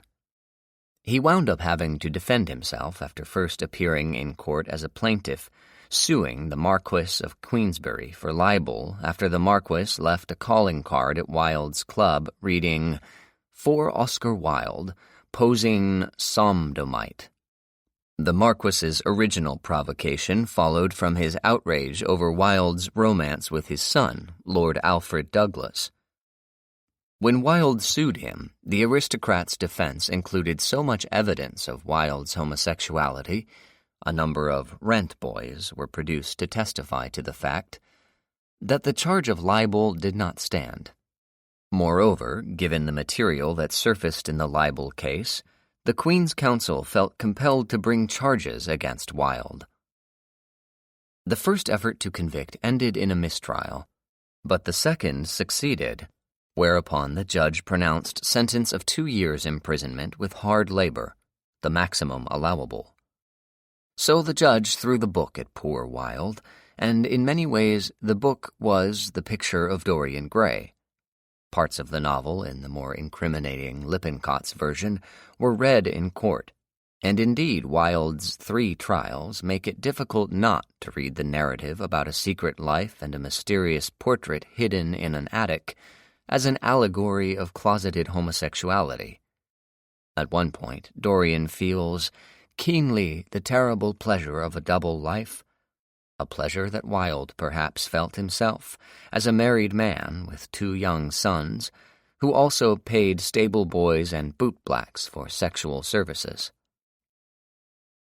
In a way, Wilde continues to lead a double life today, as both a martyr of the gay rights movement and a decadent author whose plays, stories, essays, and novel continue to delight. The 2 roles are not wholly separable, But the larger point here is that the tragic life need not overshadow the fact that Wilde is enormous fun to read. By all accounts, the witty epigrams that come out of the mouth of Lord Henry Wotton in Dorian Gray reflect Wilde's own gifts as a conversationalist. I like persons better than principles, and I like persons with no principles better than anything else in the world. The only way to get rid of a temptation is to yield to it. Her capacity for family affection is extraordinary. When her third husband died, her hair turned quite gold from grief. In Phrases and Philosophies for the Use of the Young, 1894, a collection of aphorisms printed in an undergraduate magazine published at Oxford University, Wilde reveals the wisdom that only someone who has lived the refined life of decadence can know. The first duty of life is to be as artificial as possible. What the second duty is, no one has yet discovered. He also confirms the decadent's indifference to matters of morality that so animated his Victorian contemporaries. Any preoccupation with ideas of what is right or wrong in conduct shows an arrested intellectual development. Some of these aphorisms reflect the enduring presence of classical decadence. Nero and Narcissus are still with us, and some seem like mottos of a more modern sensibility. To love oneself is the beginning of a lifelong romance. Wilde's pages sparkle with this type of knowing, sardonic wit, which helped Wilde earn the reputation he had in his own day as the high priest of the decadents. If Wilde was high priest, among his many acolytes was the poet and absinther Ernest Dowson, a figure who helps to make the argument that the London variant of decadence is as much a matter of life as of literature. Unlike Wilde, Dowson was not gay. A friend recounts that he simply could not understand the invert point of view. But, like Wilde, he was drawn to prostitutes and liked them young. "Absinthe makes the tart grow fonder," he famously wrote to a friend. He dedicated Verses, 1896, his first book of poetry, to Adelaide Fultinowitz, with whom he had fallen in love when she was a 12-year-old waitress working in her parents' restaurant. The best-known poem from Verses bears a Latin title borrowed from the Roman poet Horace. Non sum qualis eram boni, sub regno Cinarae. I am not what I once was in the reign of the good Cinara. Dowson's Cinara, the elegant-sounding Greek name, means, somewhat inelegantly, artichoke, is none other than the idealized, unobtainable Adelaide, to whom the poet remains faithful, no matter how debauched he might be in the arms of some lesser love. Last night, yesternight, betwixt her lips and mine, there fell thy shadow, Cinara. Thy breath was shed upon my soul between the kisses and the wine. And I was desolate, and sick of an old passion. Yea, I was desolate, and bowed my head. I have been faithful to thee, Cinara, in my fashion. Dowson manages here an amalgamation of Latin and French poetic traditions, since the poem is simultaneously a kind of imitation of both Horace and Verlaine. The Latin tradition is represented by way of the theme, the French by means of prosody, for Dowson adapts into English meter the kind of flexible Alexandrine line Verlaine employed. Usually, decadence and classicism are opposed, but Dowson's Horatian Verlainian pastiche is an instance of classical decadence, or decadent classicism. This assessment dates from one of the earliest critical studies of decadence by Holbrook Jackson, who wrote in 1913 that already several of the so-called minor poets of the time have won something like the indisputableness of classics. He names Dowson and several other poets, such as Lionel Johnson, all of whom died young and most of whom did so because of their self-destructive lifestyles.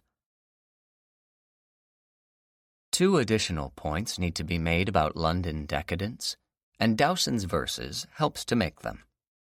The first is that most of the authors of decadent literature did not have the advantage of the traditional Victorian readership serviced by the publishing establishment of lending libraries, magazine serials, and the 3-volume novel. This means that the demand for decadent literature, however limited, had to be met, for the most part, by small, independent publishers who took great care in book design, elevating quality over quantity. Dowson's Verses was first published in an edition of only 330 copies, 300 of which were printed on handmade paper.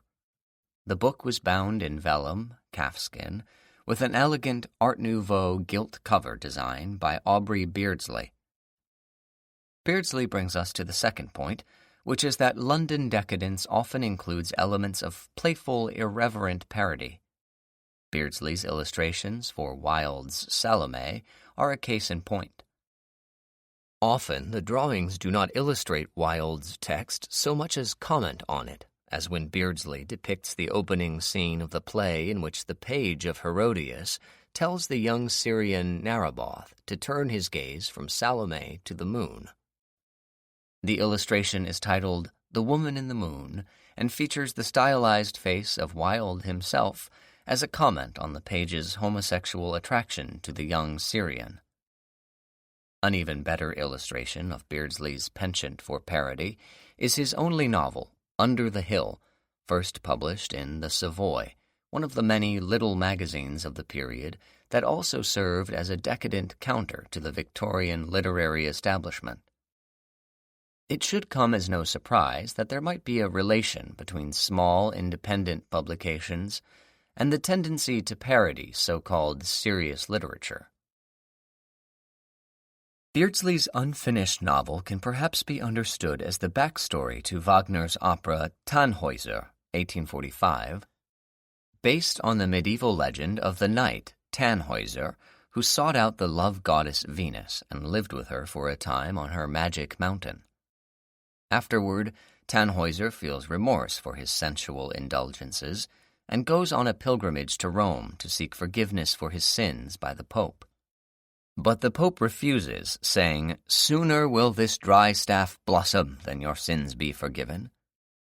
Miraculously, the staff does blossom, a sign that Tannhäuser has been forgiven by God, if not by the Pope.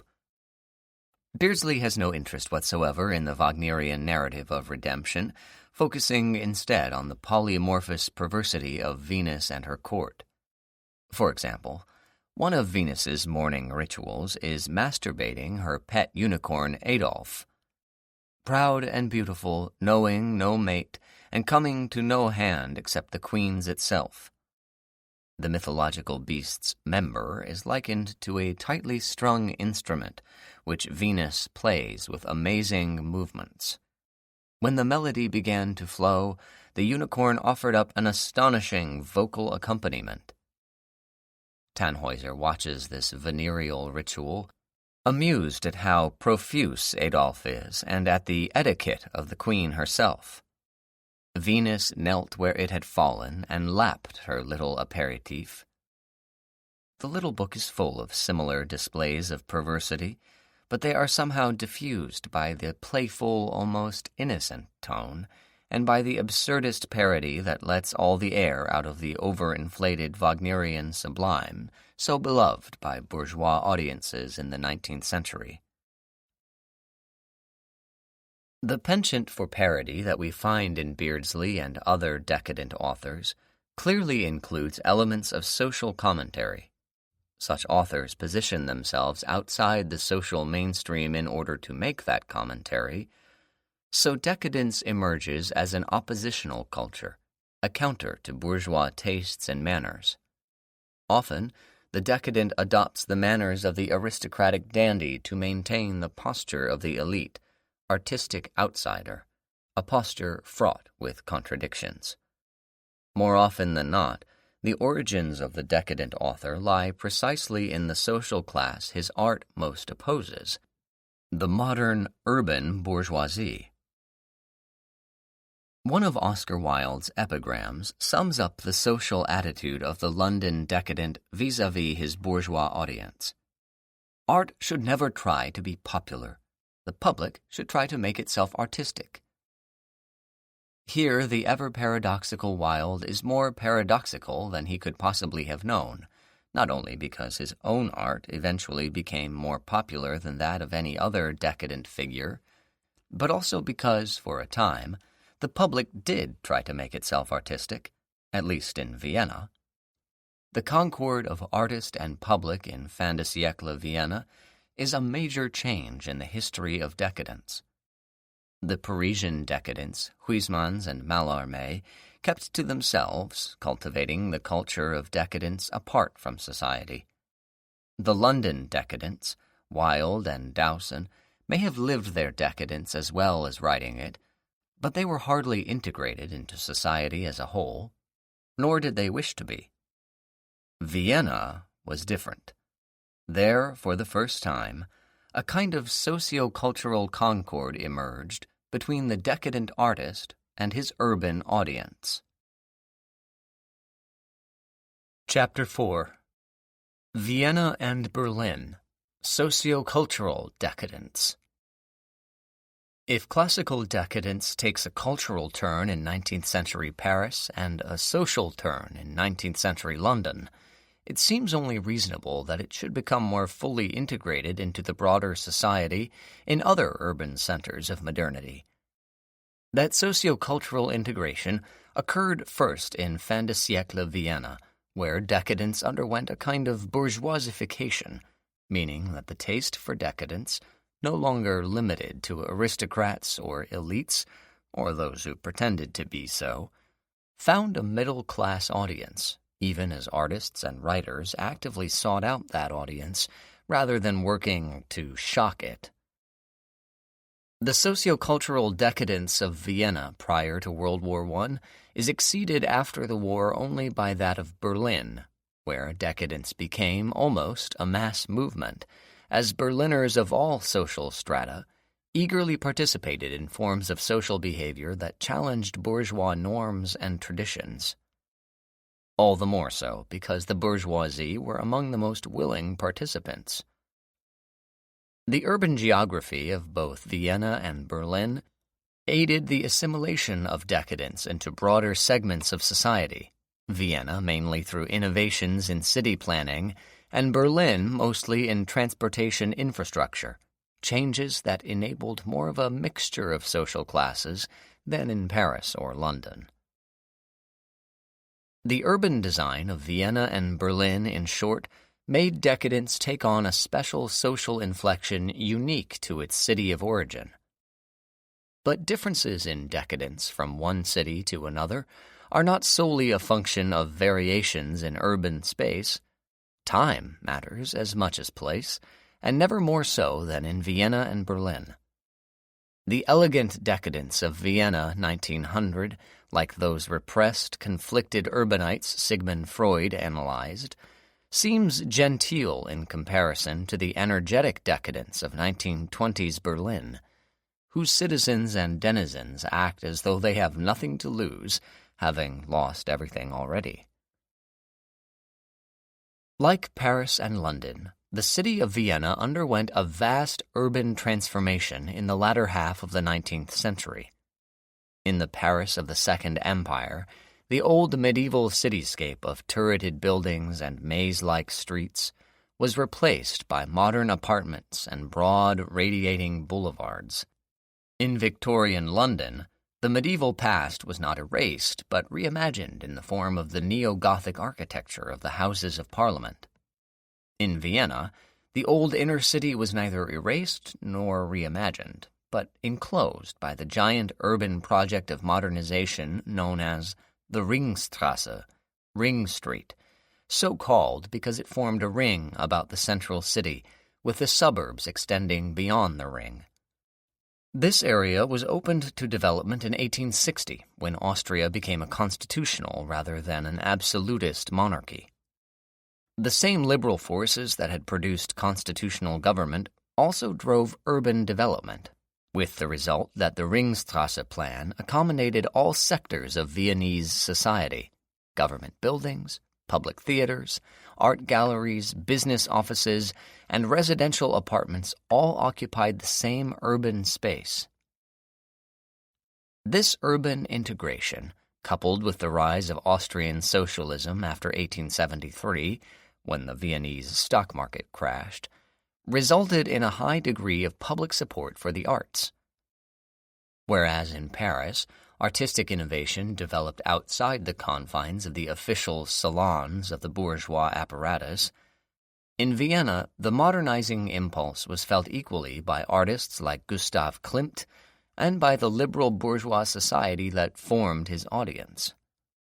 Of course, as Viennese liberalism began to unravel toward the very end of the 19th century, in 1897 the emperor was forced to ratify the 1895 election of Karl Lueger, a Christian socialist anti-Semite, as mayor of the city.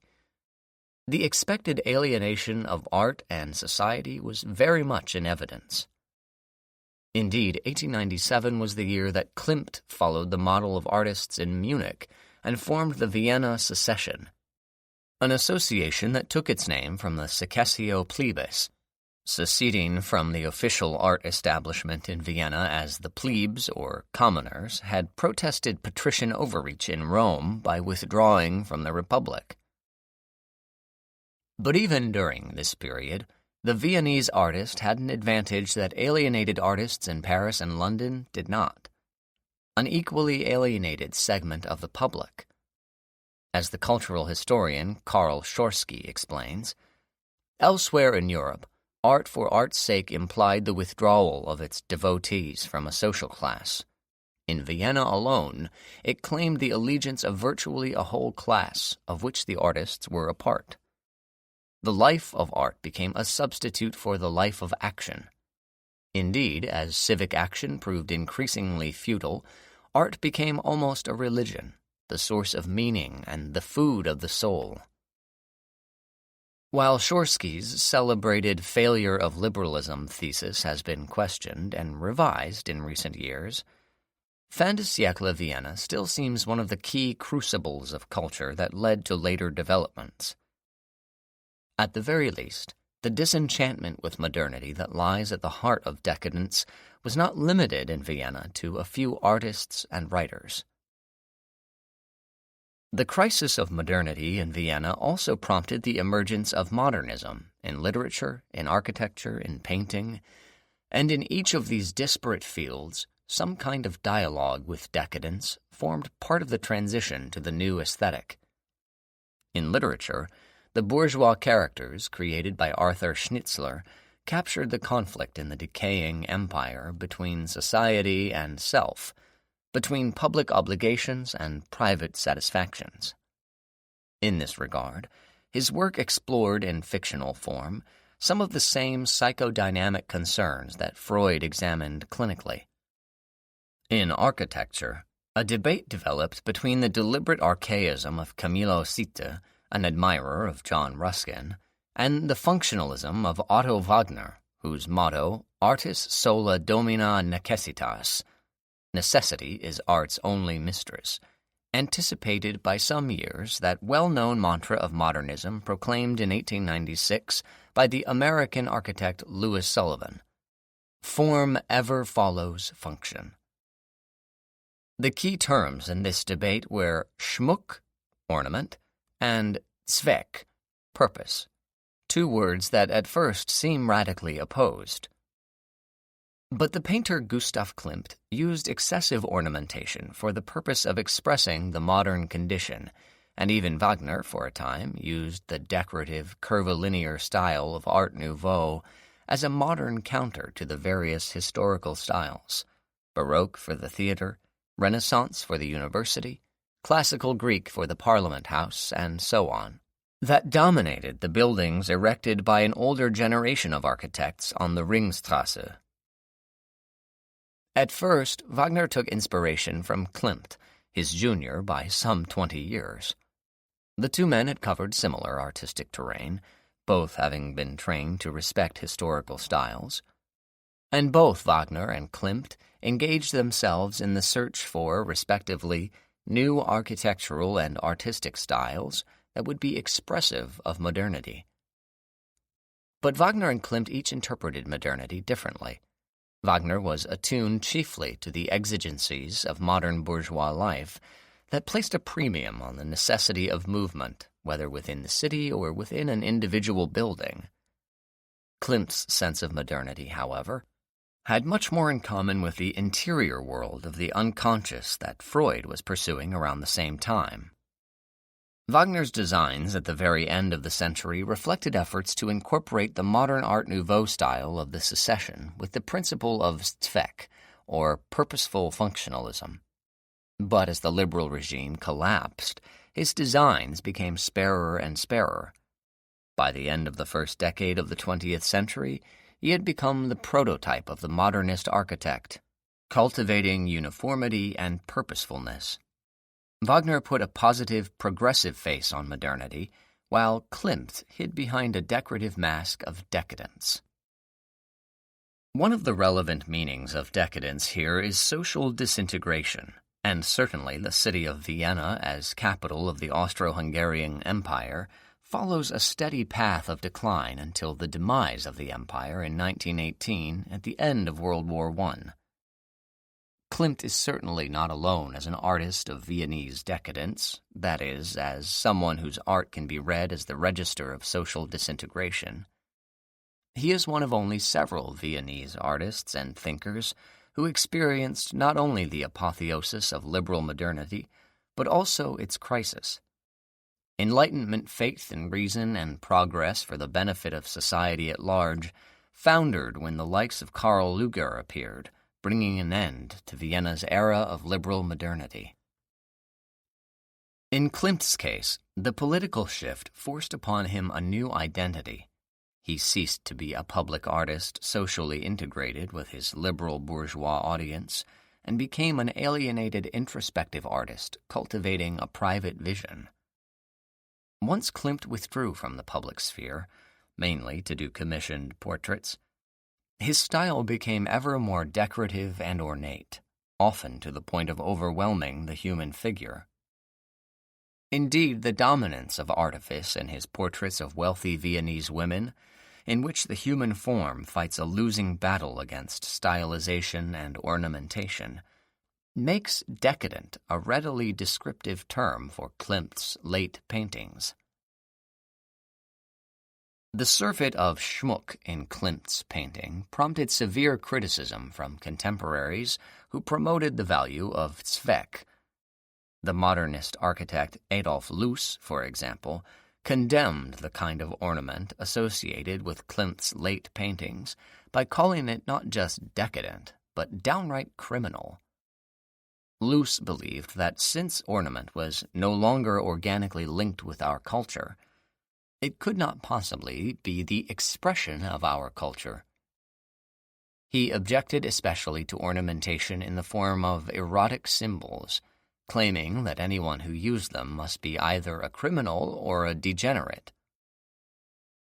Loos's remarks were made in a purist manifesto titled Ornament and Crime from 1908, the year Klimt completed his famous painting, The Kiss, featuring erotic symbols, and 1 year after he painted the portrait of Adele Bloch-Bauer I.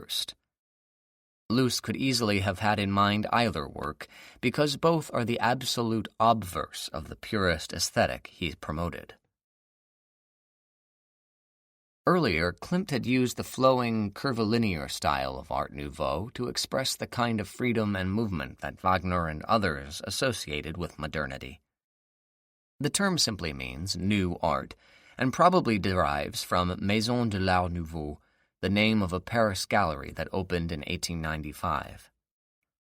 A good example of the style is the enigmatic drawing titled Fish Blood that Klimt did around 1898 for the secessionist magazine Vir Sacrum, Sacred Spring, a name that connotes a fresh, new direction in the arts. The naked women loll sensuously in the current, like water nymphs of German folklore, ogled by the fish, whose head intrudes from the left edge of the drawing. Floating women also appear in Flowing Water, 1898, a painting quite similar to Fish Blood, and in that painting, a man's head leers up from the bottom right corner. Hence it is likely that the voyeuristic fish in the drawing is meant to represent the male gaze as well, and may even be a Piscine portrait of the artist himself. If so, the difference in the rendering of the male and female elements in the drawing is striking, with the patterned gills and scales of the fish head looking forward to Klimt's later Art Deco style. As the name implies, it is a shortened form of the French term art décoratif.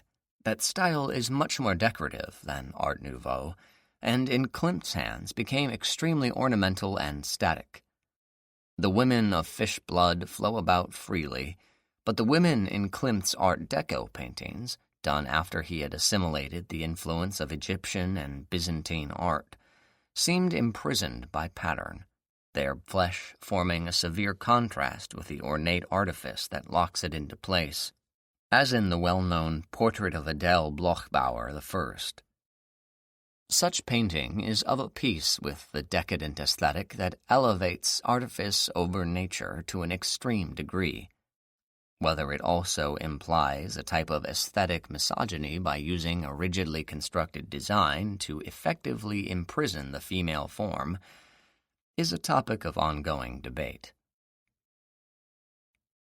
In 1900, another young woman named Bauer visited the 8th exhibition of the Viennese Secession and was struck by a painting of thick woods with nymphs in the background.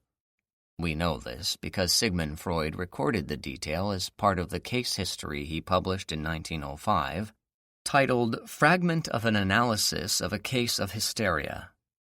The slim volume is one of the foundational documents of psychoanalysis, but it also provides a window into the collapsing world of the Viennese bourgeoisie at the turn of the 20th century, and aids the argument that decadence takes a broader sociocultural turn in fin de siècle Vienna.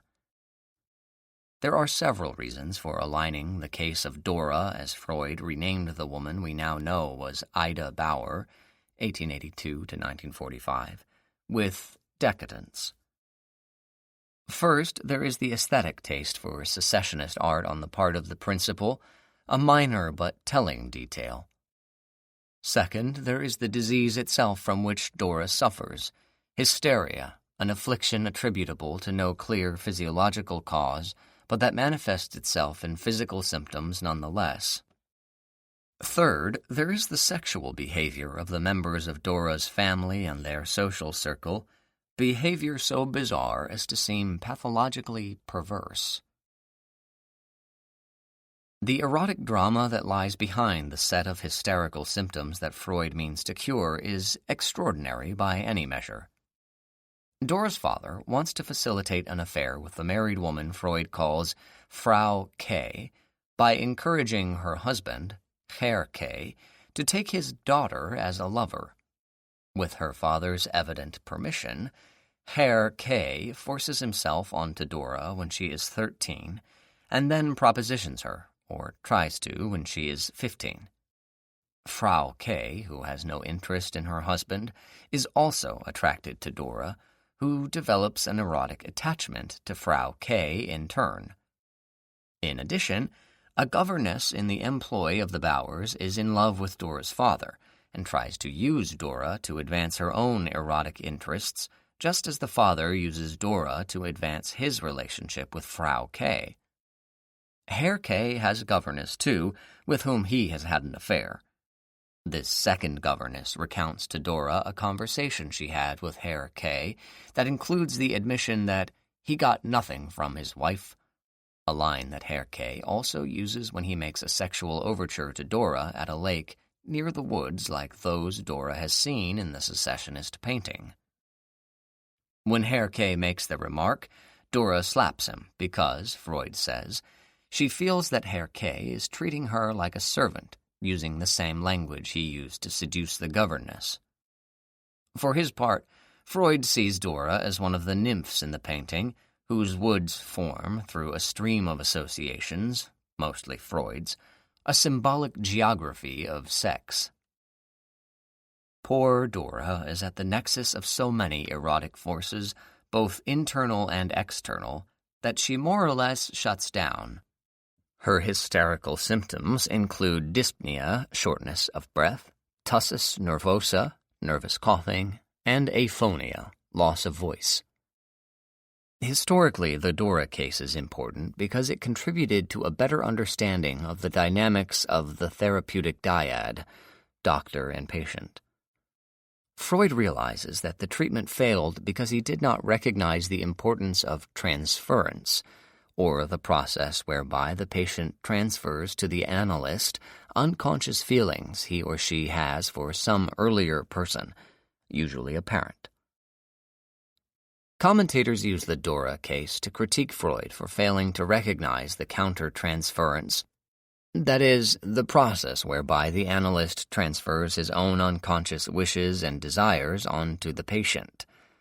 The latter failure is especially evident to the contemporary reader, which makes Freud appear not so different from the father, Herr K., Frau K., and both governesses, who are all out to use or abuse Dora for their own selfish ends.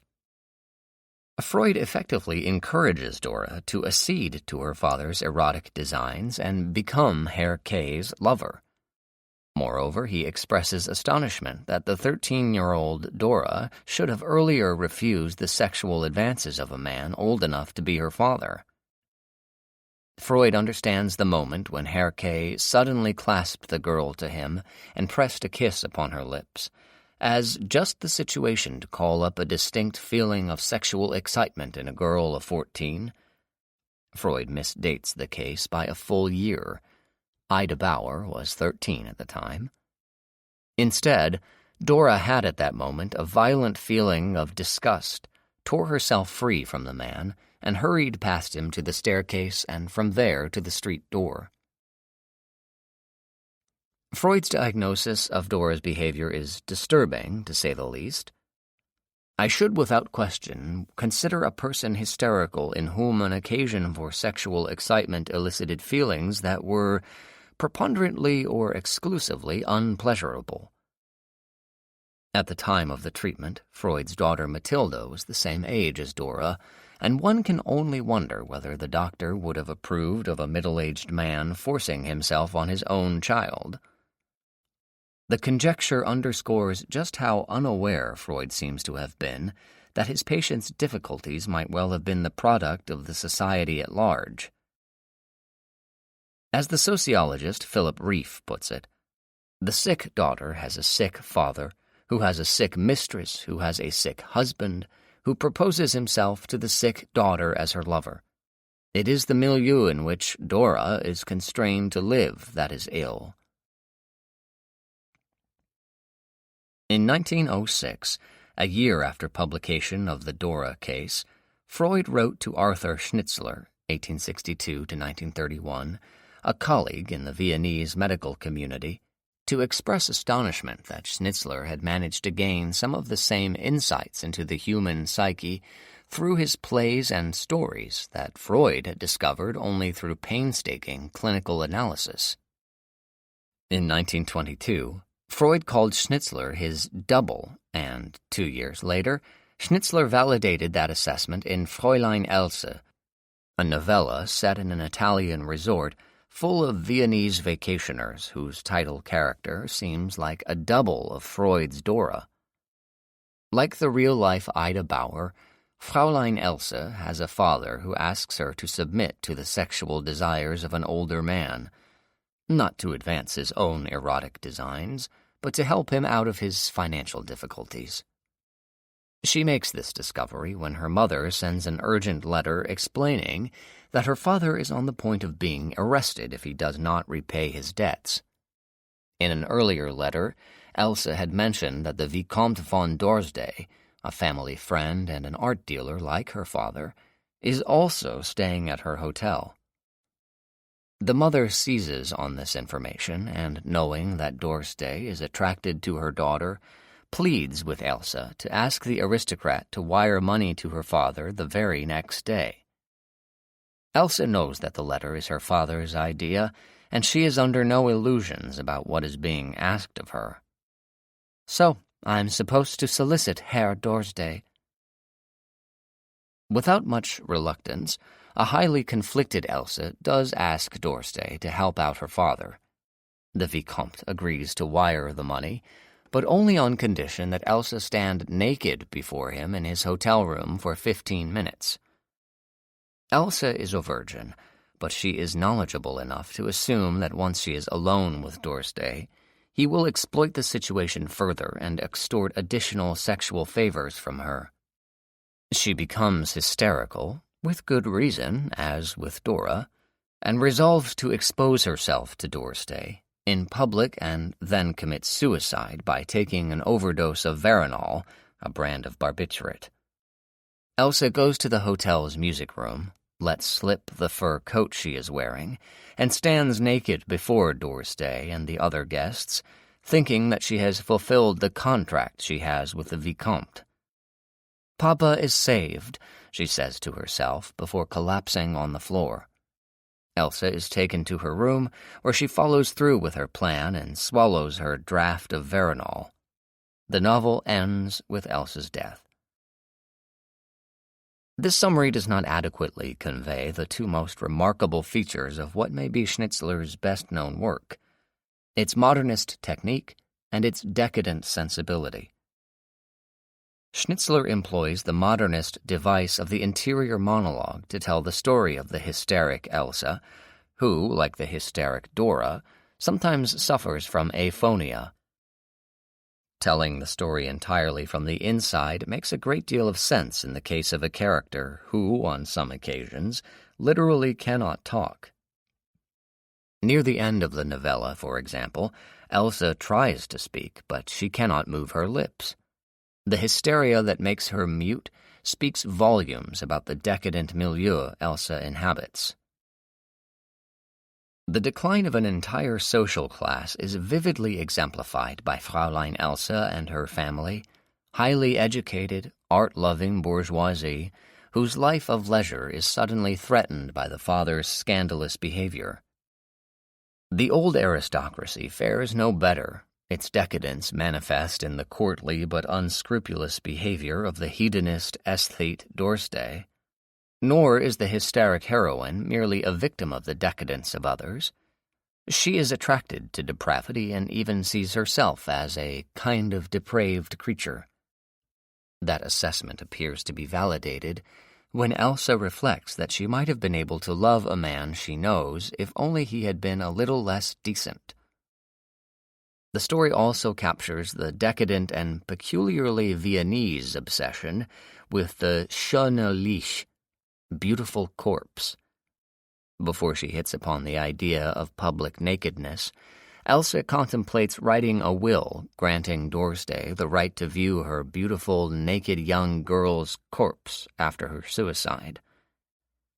In the end, she finds positive value in personal annihilation, concluding that it would be better for our family if our line died out. Usually these kinds of ideas are reserved for the decadent man, the neurasthenic suffering from nervous exhaustion, not the decadent woman, the hysteric afflicted by nervous overload. The socio-cultural alliance of decadence and modernity in Habsburg Vienna ended with the armistice of 1918, if not before. Viennese decadence belongs to the pre-war era that the Austrian novelist Stefan Zweig, 1881 to 1942, called the world of yesterday. The armistice that ended the old era of decadence and modernity in Austria ushered in a new one in Germany once the Weimar Republic emerged in 1919 after a year of violent civil conflict. Though named after the city where its constitution was ratified, the Weimar Republic had its fullest sociocultural expression in Berlin, the capital not only of the Republic, but also of European decadence. Indeed, decadence in this era and in this metropolis might almost be defined as an excess of modernity. Too much modernity looked a lot like decadence to the more conservative intellectuals of Weimar society, such as the historian Oswald Spengler, 1880 to 1936, whose Decline of the West appeared in the summer of 1918. The publication of the book a year before the Weimar Constitution was ratified did nothing to diminish the presumed relevance of Spengler's argument to the new Germany. He claimed that history was organic, so all societies were destined to experience periods of youth, maturity, and decline. The symptoms of decline were most manifest, according to Spengler, in the modern metropolis. The decay of religious values, especially, coincides exactly with the idea of the world city, marking Spengler's own age as a time of decline. Without question, after the zoning ordinance of 1920 that doubled the population of Old Berlin by incorporating the surrounding suburbs, Greater Berlin was not just a Großstadt, or big city, but a Weltstadt, or world city, with a population approaching 4 million, making it the most populous city in Europe after London and Paris. For some, the sheer size of Berlin, coupled with its modernity, was enough to make it a breeding ground of immorality and depravity. The novelist Hermann Hesse, for example, wrote in 1926 that anyone could observe living examples of the decay of morals simply by leaving the city for the countryside. Wherever industrialization is still in its beginnings, wherever peasant and small-town traditions are still stronger than the modern forms of transportation and work, there the emotional power of the church is quite essentially stronger as well. Hesse's concerns about the corrupting power of modern transportation might seem a bit strange, but the metropolis of Berlin could only confirm those concerns. The navigable waterways of Berlin reached west to the Elbe and east to the Oder, even as the European and German railway systems intersected in the city. An integrated system of commuter rail, electrified trams, and motorized buses in the city itself assured all segments of the population ready access to the multiple temptations of the modern metropolis. Hesse's association of specifically modern forms of work and transportation with the decay of morality finds support in Walter Ruttmann's Berlin, die Sinfonie der Großstadt, Berlin, Symphony of a Great City, 1927, a classic city symphony film of the Weimar era and a cinematic ode to the frenetic pace of modern life. The film brings the viewer into Berlin by railway and then shows multiple forms of transportation, automobiles, buses, trams, converging on Potsdamer Platz at an average rate of 2,753 vehicles per hour, according to an official 1928 report. The famous square seems fairly aswarm with humanity: businessmen, beggars, workers, secretaries, the latter wearing the short skirts and bobbed hair marking them as Neue Frauen, new women, are constantly on the move. Shots of billboard advertisements and department store windows featuring stylish mannequins dressed in the latest fashions make clear that consumer capitalism is the economic engine driving the metropolis. As if to validate Hesse's concerns about the modern loss of spirituality, Ruttmann shows no one attending church services. Instead, everyone appears to be worshipping at the Church of the Immaculate Consumption, as the British novelist Christopher Isherwood so aptly phrased it. The end of the film is also the end of the day, but the rush of consumption continues after dark, with members of the various social classes enjoying the nightlife of Weimar Berlin in the city's numerous bars, cabarets, cinemas, and casinos, all shuttled about through the brightly lit metropolis by limousines, taxis, trams, and buses. The swirl of modernity and excess that ends the film is humorously predicted at the beginning by a shot in the early morning hours showing a small group of exhausted revelers trudging home after staying up all night, one of whom trails a string of mostly deflated balloons that bump along the pavement. Ruttman's 1927 film captures Weimar Berlin at its most dynamic moment, roughly midway between the origins of the Republic in 1919 and its demise in 1933. The kind of social abandon Ruttman documents in the mid-1920s has some things in common with earlier manifestations of decadence. Fin de siècle decadence in both Paris and London is not strictly aesthetic or purely literary. Rather, it includes, to varying degrees, a social dimension that both accepts and celebrates highly transgressive forms of behavior, sexual and otherwise. The difference, again, is that the social decadence of the Weimar era, like that of Vienna 1900, is not solely the province of a few artists and writers living and working outside the socio-cultural mainstream. It is the mainstream.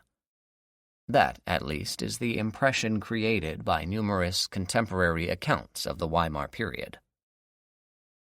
In The World of Yesterday, 1942, Zweig wrote that Berlin had somehow transformed itself into the Babel of the world, partly because the Germans brought to perversion all their vehemence and love of system.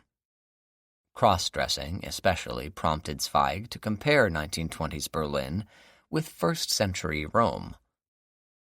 Even the Rome of Suetonius had not known orgies like the Berlin transvestite balls, where hundreds of men in women's clothes and women in men's clothes danced under the benevolent eyes of the police. Crucially, Zweig observes that such behavior has become the bourgeois norm. Amid the general collapse of values, a kind of insanity took hold of precisely those middle-class circles which had hitherto been unshakable in their order. Young ladies proudly boasted that they were perverted.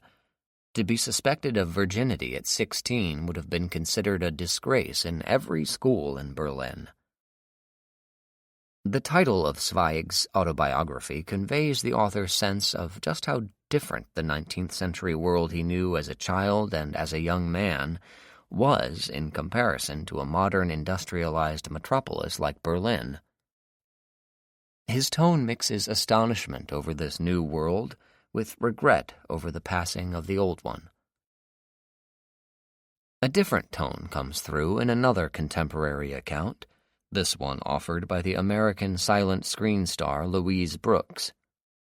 Unlike the distant and regretful Zweig, Brooks was more than happy to participate in the decadence she observed all around her when she was in Berlin, working on Pandora's Box, 1929, with the great director G.W. Pabst. In her memoir, she recounts how the bar at the hotel where she lived was lined with the higher-priced trollops, while economy girls walked the street outside. She also describes girls in boots advertising flagellation, pimps shilling for the ladies in luxury apartments, and sporting types at the Hoppegarten racetrack arranging orgies for groups of horse players. Her first-hand experience of Berlin's many nightclubs included the El Dorado, which displayed an enticing line of homosexuals dressed as women, and the Molly, which offered a choice of feminine or collar-and-tie lesbians. This is the context that allows Brooks to describe the character Lulu that she played in Pabst's film as unaffected, possessing the childish simpleness of vice with no sense of sin. In other words, the world outside the film helped Brooks portray a character for whom sin and vice had become normative, even innocent. That quality certainly comes through in her performance as the femme fatale Lulu, as when she dances with the collar-and-tie lesbian countess Geschwitz, Alice Roberts, with no sense of sin whatsoever. Pabst's Pandora's Box and Ruttman's Berlin Symphony of a Great City, along with other films of the period, such as Joseph von Sternberg's Blue Angel, 1930, and Fritz Lang's M, 1931, do offer invaluable images of the social world of Weimar Berlin. Of course, those images are necessarily mediated and compromised by the conditions of commercial cinema and cannot adequately capture just how extreme Weimar decadence was. The limitations are especially obvious when it comes to representations of sexuality, which fail to do justice to Berlin as the erotic capital of Europe. That status was partly the result of the runaway inflation of 1923, which made the metropolis a magnet for sex tourists from all over the world. Rapid reductions in the value of the old German mark made that currency useful mainly as kindling. A single U.S. dollar at the end of November 1923 was worth 4.2 trillion marks, so men and women in possession of just about any foreign currency could buy anything or any body they desired. In 1926, after the hyperinflation of 1923 was brought under control, the number of female prostitutes in Berlin numbered about 100,000, more than 2.5% of the population. For comparison, modern-day Amsterdam licenses about 1,000 professional prostitutes, 0.00125% of that city's roughly 800,000 residents. A measure of the sexual choices available to clients of all social classes can be gained by a glance at some of the slang terms used to describe prostitutes in interwar Berlin.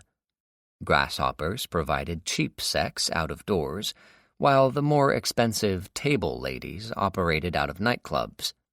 Masochistic men who wanted to be whipped by women paid dominas to do so, while the sadists ponied up to whip women known as racehorses. Weimar Berlin was also famed for its male prostitutes, who numbered some 35,000, and for its many homosexual nightclubs, such as the Adonis Lounge and Cozy Corner for gay men, the Verona Lounge and the Café Dorian Gray for lesbian women. Transvestite venues such as the El Dorado and the Silhouette were especially popular with cosmopolitan tourists, no doubt because Marlene Dietrich and other film stars also frequented them. The cultural historian Mel Gordon has collected much of this type of information in Voluptuous Panic, a study of Weimar eroticism, whose title conveys the mix of desperation and desire that must have marked the period. The erotic life of Berlin at the end of the Weimar era may not be the main topic of the Berlin Stories, 1945, Christopher Isherwood's collection of autobiographical fiction, first published in the 1930s. But the book does confirm the claim that Weimar decadence had a broad social base. In A Berlin Diary, for example, a visit to a transvestite dive called the Salome reveals an audience for stage lesbians and young men with plucked eyebrows that consists chiefly of respectable middle-aged tradesmen and their families. Isherwood was one of a group of leftist, cosmopolitan British writers who is perhaps best known today for a play he did not write, the 1966 musical Cabaret, and for the 1972 film version of the musical directed by Bob Fosse, both adapted from material in the Berlin Stories. These adaptations were mostly inspired by the character Sally Bowles, the 19-year-old demi-mondaine based on the nightclub singer Jean Ross, although Ross herself said that Bowles's origins lay with one of Isherwood's gay male friends whose identity and gender had been changed because of anxiety over British sodomy laws. The divine decadence of the Sally Bowles character may have taken hold in the popular imagination, but Isherwood conveys a more profound sense of decadence through the representation of certain key moments in the fading days of the Weimar era that capture the imminence of historical decline. One such moment occurs when Sally and the narrator watch the funeral procession of Hermann Müller from the balcony of a hotel. One of the signatories of the Treaty of Versailles and the leader of the Social Democratic Party, Müller served as chancellor on 2 occasions, heading moderate governing coalitions. The government he formed in 1928 failed to survive the financial crash of '29 and the ensuing global depression, leading to his resignation in March of 1930. He died a year later. Hence, a fair amount of political symbolism attaches to the funeral of this man, who practically personified the Republican era. They were burying Hermann Müller. Ranks of pale, steadfast clerks, government officials, trade union secretaries, the whole drab, weary pageant of Prussian social democracy, trudged past under their banners toward the silhouetted arches of the Brandenburg Tor, from which the long black streamers stirred slowly in an evening breeze. Sally has no idea who Hermann Müller is, saying only, "Isn't it a beautiful sunset?" Clearly, Isherwood means to represent the sunset of an entire society. Later, the narrator attends a lavish party that he calls the dress rehearsal of a disaster, like the last night of an epoch. The hedonism of the Neue Frau, Sally Bowles, seems almost healthy in comparison to the old-school decadence displayed by the courtly pervert Arthur Norris, a character also based on someone the author knew in the early 1930s, during his stay in Berlin. The real-life counterpart to Norris was an Englishman named Gerald Hamilton, whom Isherwood later described as enchantingly period, like an absurd but nostalgic artwork which has been rediscovered by a later generation. The period is undoubtedly the English fin de siècle, since Norris shares several features with Oscar Wilde. At one point he says, "I put my genius into my life, not into my art," adding, "That remark is not original." In fact, it was one of Wilde's witticisms, used in conversation with André Gide and others. Also, Norris claims to have known Wilde's friend Frank Harris, author of My Life and Loves, and to have kept a suite of rooms at the Savoy Hotel, where Wilde shared a bed with Lord Alfred Douglas. Since Isherwood published with a British press, fear of censorship kept him from representing Norris as the homosexual his real-life model Hamilton was. Instead, he made the character a devotee of Le Vice Anglais, whose collection of pornographic books includes such titles as The Girl with the Golden Whip, Imprisoned at a Girls' School, The Private Diary of Montague Dawson, Flagellant, and Miss Smith's Torture Chamber, the last written by Norris himself. Norris's interest in flagellation is not limited to literature, as we discover when the narrator goes to a party and plunged headlong downward into the new year of 1931. The narrator hears Norris cry out and assumes he is being robbed, but finds the man in a bedroom on his hands and knees, dressed lightly but with perfect decency in a suit of mauve silk underwear, polishing the dominatrix Annie's boots, while Olga, another dominatrix, towered behind him, brandishing a heavy leather whip. These sex workers are, after all, workers, so they make up part of the proletarian audience for Norris when he delivers an address at a meeting of the Communist Party. At first, Norris's oratory makes him seem perversely progressive, but it turns out that the dandified decadent with a taste for sadomasochism is a political opportunist who sells Communist Party secrets to the government, which had already begun the drift to the far right well before the fascist triumph of January 1933. The rise of the Nazi regime that begins in 1933 with the appointment of Adolf Hitler as Chancellor on January 30th forces a major reconsideration of the meaning of decadence. During the 1930s, the Nazi propaganda machine insisted on a radical reassessment of the most avant-garde culture of the period as degenerate, a judgment that echoes similar claims about the decadent culture of an earlier era. Strictly speaking, the aesthetic culture of the Weimar Republic is modernist, not decadent. Works by the novelist Thomas Mann, the playwright Bertolt Brecht, and the painter Max Beckmann, for example, are all securely part of the modernist canon. But the art of both the Weimar modernists and the fin de siècle decadents was attacked as the work of degenerates. The Decadence by the German social philosopher Max Nordau in 1892, and the modernists by Hitler himself in 1937 in the program to the notorious Degenerate Art exhibition in Munich. The word Entartete, degenerate, used to describe the exhibition, has its origins in the fin de siècle as a negative designation for a whole host of writers, artists, and philosophers who broke with tradition and produced the most revolutionary work of the late 19th century. Nordau's influential book Entartung, Degeneration, 1892, applied the methods of the now discredited science of eugenics, used by his teacher Cesare Lombroso, to describe the physical characteristics of degeneracy, to identify its cultural manifestations.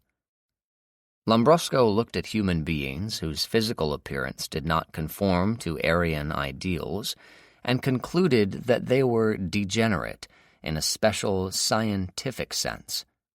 He misinterpreted Darwin's theory of evolution in spectacular fashion, arguing that if the individuals of some species moved up the evolutionary ladder, then others must move down. They devolved or degenerated. Crucially, for both Lombroso and Nordau, physical deformity served as proof of moral depravity. Nordau went further and claimed that artistic deformity provided evidence of cultural decadence. His ideas proved to be surprisingly persistent.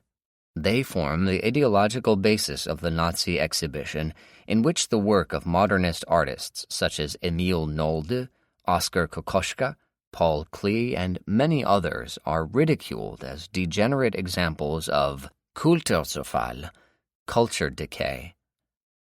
They also provide the rationale for Adolf Hitler's speech at the parallel Great German Art Exhibition, which opened on July 18, 1937, one day before the Degenerate Art Show.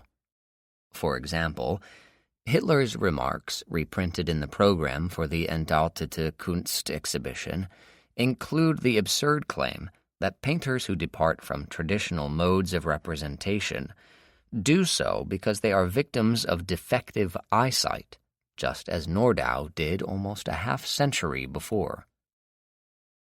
Nordau and Hitler on degenerate art. The curious style of certain recent painters, impressionists, stipplers or mosaists, papilleteurs or quiverers, roaring colorists, dyers in gray and faded tints, becomes at once intelligible to us if we keep in view the researches of the Charcot school into the visual derangements in degeneration and hysteria. The painters who assure us that they are sincere and reproduce nature as they see it speak the truth. The degenerate artist who suffers from nystagmus, or trembling of the eyeball, will in fact perceive the phenomena of nature trembling, restless, devoid of firm outline, and, if he is a conscientious painter, will give us pictures reminding us of a wet dog shaking himself vigorously. If his pictures fail to produce a comic effect, it is only because the attentive beholder reads in them the desperate effort to reproduce fully an impression incapable of reproduction by the expedients of the painter's art as devised by men of normal vision.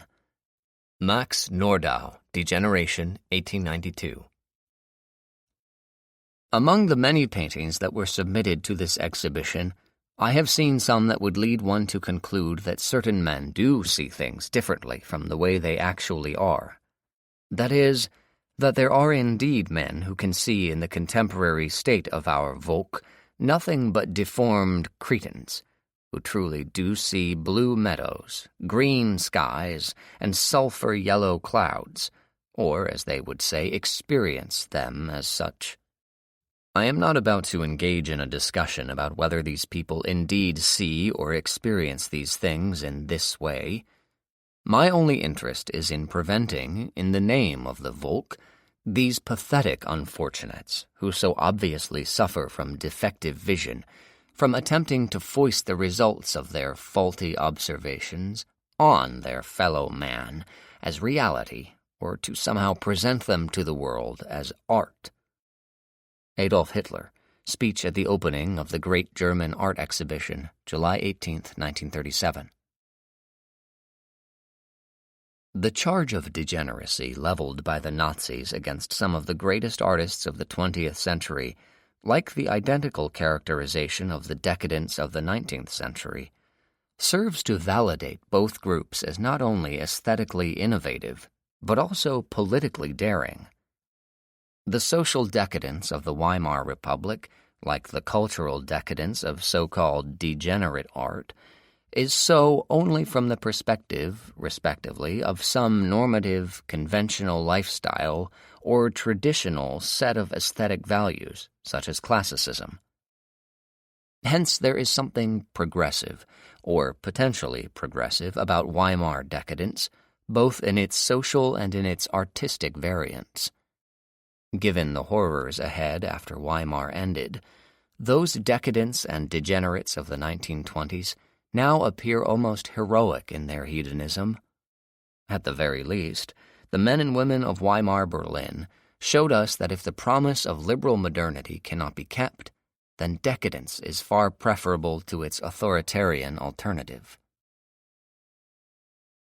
Afterword. Legacies of Decadence. The world knows only too well what happened after the fall of the Weimar Republic. The reality of the ensuing history forced the Frankfurt School philosopher Theodor Adorno, 1903 to 1969, into a lifelong struggle to reconcile that history with the Enlightenment principle of progress. The series of disasters that occurred over the first half of the 20th century, World War I, World War II, and, above all, the Holocaust, made Adorno wonder if perhaps the very idea of progress might be nothing more than some grand illusion. What can it mean to say that the human race is making progress when millions are reduced to the level of objects? Adorno asked. He also asked whether any form of philosophical or cultural activity could be meaningful at all in the aftermath of Auschwitz. In his view, the Holocaust collapsed the traditional opposition of culture and barbarism, since the absolute barbarism of the death camps was perpetrated by a people of refined culture and extreme rationality. Hence, to write poetry after Auschwitz is barbaric. It is an extreme statement that forces an extreme question. What kind of art is adequate to express any meaning whatsoever in the face of unspeakable horror? Adorno was no apologist for decadence, but he did observe that the decadent's skepticism about the meaning of modernity was not without value. In a late lecture, he describes decadence as the mirage of the progress that had not yet begun. What Adorno means by mirage is a reverse image, specifically of the false instrumentality of a busy activity in which everything exists only for something else. A conceptual, if not a verbal, echo of the decadent's Paterian credo, art for art's sake. Decadence, then, amounts to an implicit critique of progress, and, more important, of the unthinking engine of progress, reason itself. The irrationalism of Decadence, Adorno adds, amounts to a denunciation of the dominant form of reason. Manifestations of decadence outside of Western Europe appear to confirm Adorno's thesis that decadence entails an implicit critique of modernity. In Brazil, for example, when the engineer Francisco Pereira Passos, 1836 to 1913, modernized Rio as Baron Haussmann had Paris. In fact, Passos witnessed the modernization of Paris firsthand. Many of the same urban social types emerged: the flaneur, the dandy, the cocotte, along with a rich culture of bohemios, bohemians, whose literary tastes inclined to symbolism. All this modernity was so derivative of the Parisian original that skeptical critics, such as the novelist Machado de Assis, 1839 to 1908, derided it as decadent. The hard to classify Machado was not himself a decadent writer, but his impulse to employ the concept of decadence in a critique of modernity is instructive. An even more instructive example appears in the latter part of the Meiji period, 1868 to 1912, in Japan. The restoration of the Meiji dynasty in 1868 ended more than 250 years of feudal reign by the Tokugawa shogunate, during which time the island nation had been almost completely isolated from the West, removed from industrialization, democratization, and other progressive developments of liberal modernity. The Meiji regime embarked on a crash course in modernization by inviting Western scientists and intellectuals to teach in Japanese universities, emphasizing the importance of practical, utilitarian knowledge. Around 1905, the loan word decadence entered the Japanese language as dekadantsu, a borrowing that complemented a number of indigenous words, such as taito, cultural twilight, taihai, degeneration, tanbi, aesthetic indulgence, and daraku, downfall, that collectively came to express disenchantment with the relentless emphasis on purposeful modernity. One group looked to Gautier and adopted l'art pour l'art as its guiding aesthetic principle, as decadence took on a dissident coloration, an alternative modernity that emphasized individual satisfaction over collective purpose. Despite the enormous differences between the societies of Weimar Germany, Second Empire Brazil, and Meiji Japan, they have in common an unease with the excesses of modernity that makes the lesser excesses of decadence both welcome and worrying. The elevation of decadence to a position of such heightened social and cultural significance is only one part of the 19th century legacy of Baudelaire, Huysmans, Wilde, and the rest. Today, academic interest in decadence is on the rise, and a set of sociocultural concerns that once seemed secondary or derivative now appears far more substantial, say, than the notion of decadent style or of some other purely aesthetic analysis. Although Gautier was right to observe the distinctive features of expression that marked Baudelaire's style as decadent, the real value of what he had to say resided in his insights into the changing nature of society that necessitated the style in the first place. One version of cultural history might posit that it was modernism, not decadence, that succeeded most fully in matching its styles to the times, aligning cultural forms with social reality. After all, the age of modernism was one that experienced the unprecedented disaster of World War I and an equally unprecedented series of artistic innovations: Cubism, Expressionism, Dada, Surrealism, Futurism, and many more. On this point, Adorno again provides reason to doubt the paramount position of modernism. He thought that the products of modern art that would prove to be the most durable would be those that have benefited from the new developments that began with Expressionism and Cubism, but that also managed to have preserved some of the subtlety of the decadent sensibility.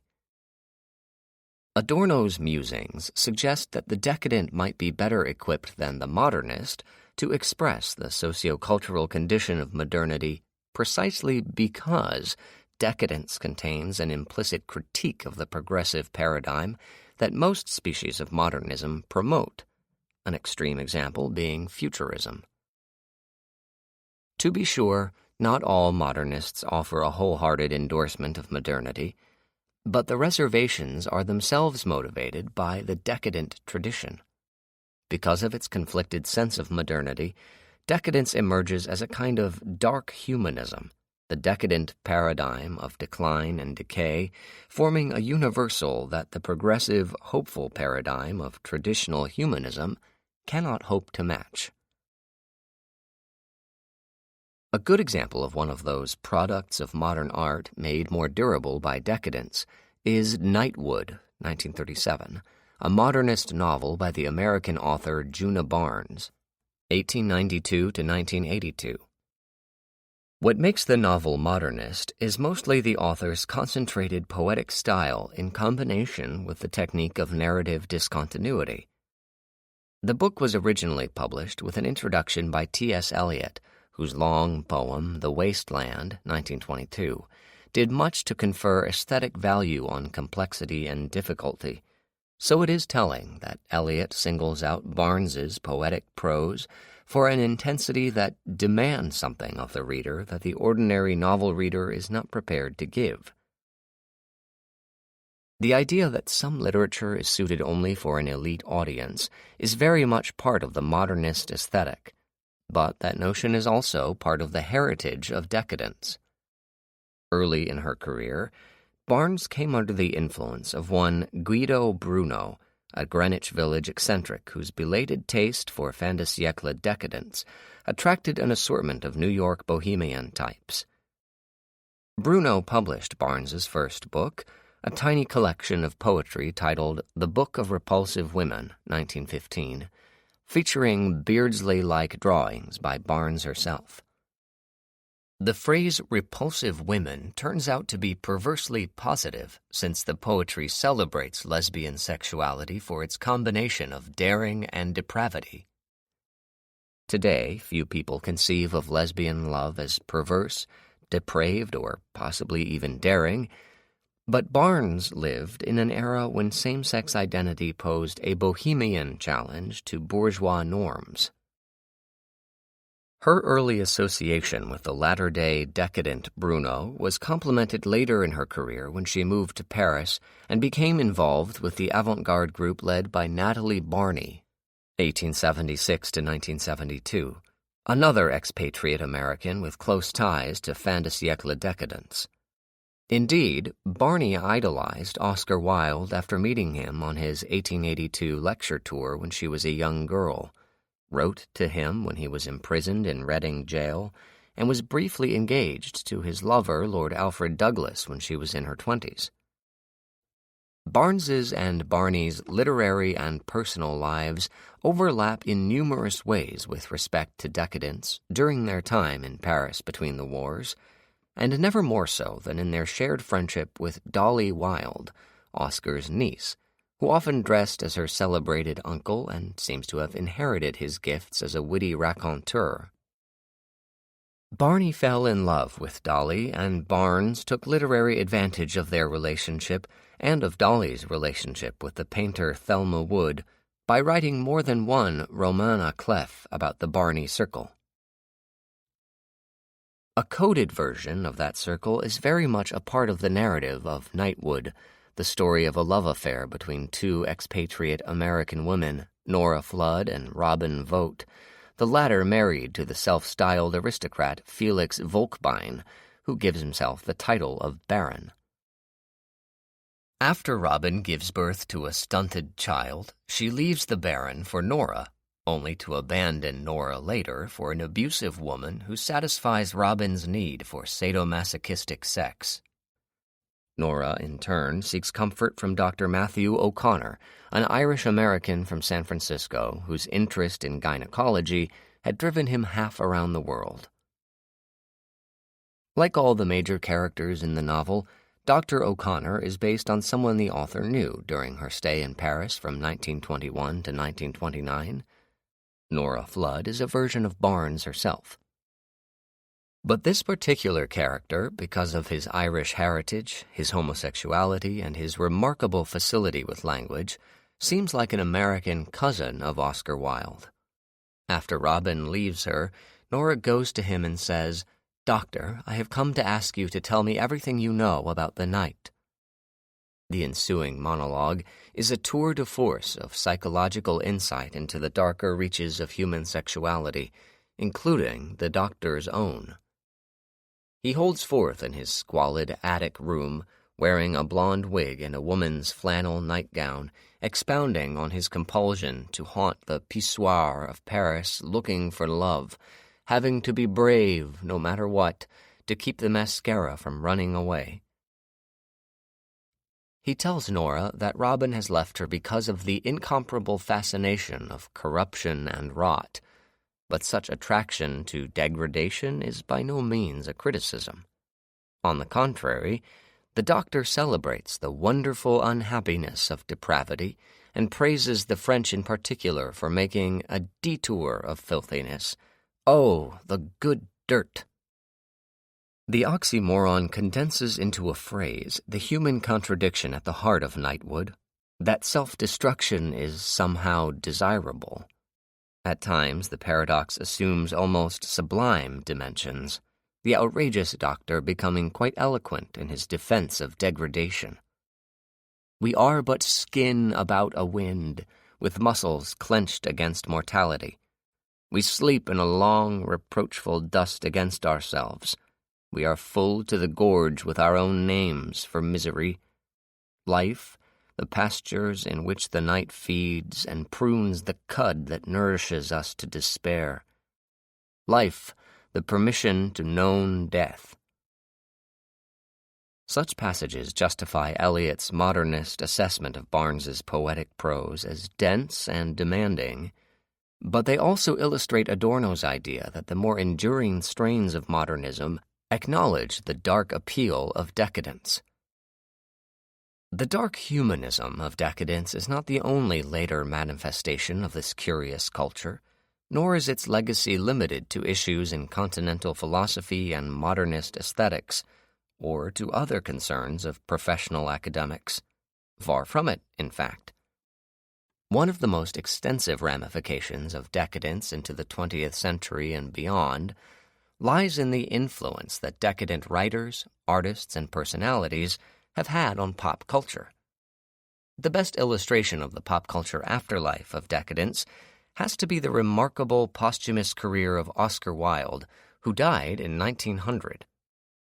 Consider, for example, that the online Internet Movie Database, IMDb, lists Wilde as screenwriter of roughly 250 films, almost 100 more than those credited to Ben Hecht, possibly the most prolific screenwriter in cinema history. Many of Wilde's IMDb credits are for film adaptations of his stage plays, which were extremely popular in his own day. Moreover, film versions of Wilde's plays span the entirety of cinema history, from the silent era to the present. Possibly the finest silent adaptation is Ernst Lubitsch's Lady Windermere's Fan, 1925. Wilde's 1892 drama about a young woman whose mother uses her own tarnished reputation to blackmail her daughter's husband. Lubitsch's film succeeds solely on the basis of the play's elaborate plot, since the director could not, of course, convey any of Wilde's brilliant dialogue through the medium of silent cinema. That constraint did not obtain in 1952 when the British director Anthony Asquith, 1902 to 1968, adapted Wilde's comic drama The Importance of Being Earnest, 1895. The comedy concerns two aristocratic friends, both of whom lead double lives to manage their social obligations. The film is replete with any number of knowing witticisms, such as, "You don't seem to realize that in married life 3 is company and 2 is none." The film is also notable for its mise-en-scène, which includes such period details as pre-Raphaelite painting, Chinese screens, Beardsley prints, and blue china, all necessary adjuncts to the aesthetic life of fin de siècle London. The London of the late 19th century is given an altogether different treatment in Ken Russell's Salome's Last Dance, 1988, set in a brothel run by Alfred Taylor, the man who procured rent boys for Wilde and was convicted of gross indecency alongside him in 1895. While Russell's film preserves most of the text of Wilde's Salome, 1891, the production turns what was intended as symbolist drama into a high-camp extravaganza. The sex workers in the brothel perform the play as a tribute to Wilde, who watches with a mixture of horror and delight when a sadistic Salome whips the sallow, emaciated figure of John the Baptist, played by Wilde's beloved Bosie. The play within the film device is one means of realizing the pop culture appeal of Wilde himself, who was, after all, something of a pop culture celebrity in his own day. The seemingly divergent legacies of Decadence as both a pop culture celebration of social transgression and a philosophical critique of the errors and excesses of modernity come together in a recent work of fiction with a deep connection to decadent culture. Michel Houellebecq's 2015 novel Soumission, Submission. Houellebecq's novel about a middle-aged Huysmans scholar who converts to Islam to advance his academic career shows that any number of cultural anxieties still attach to modernity in the second decade of the 21st century.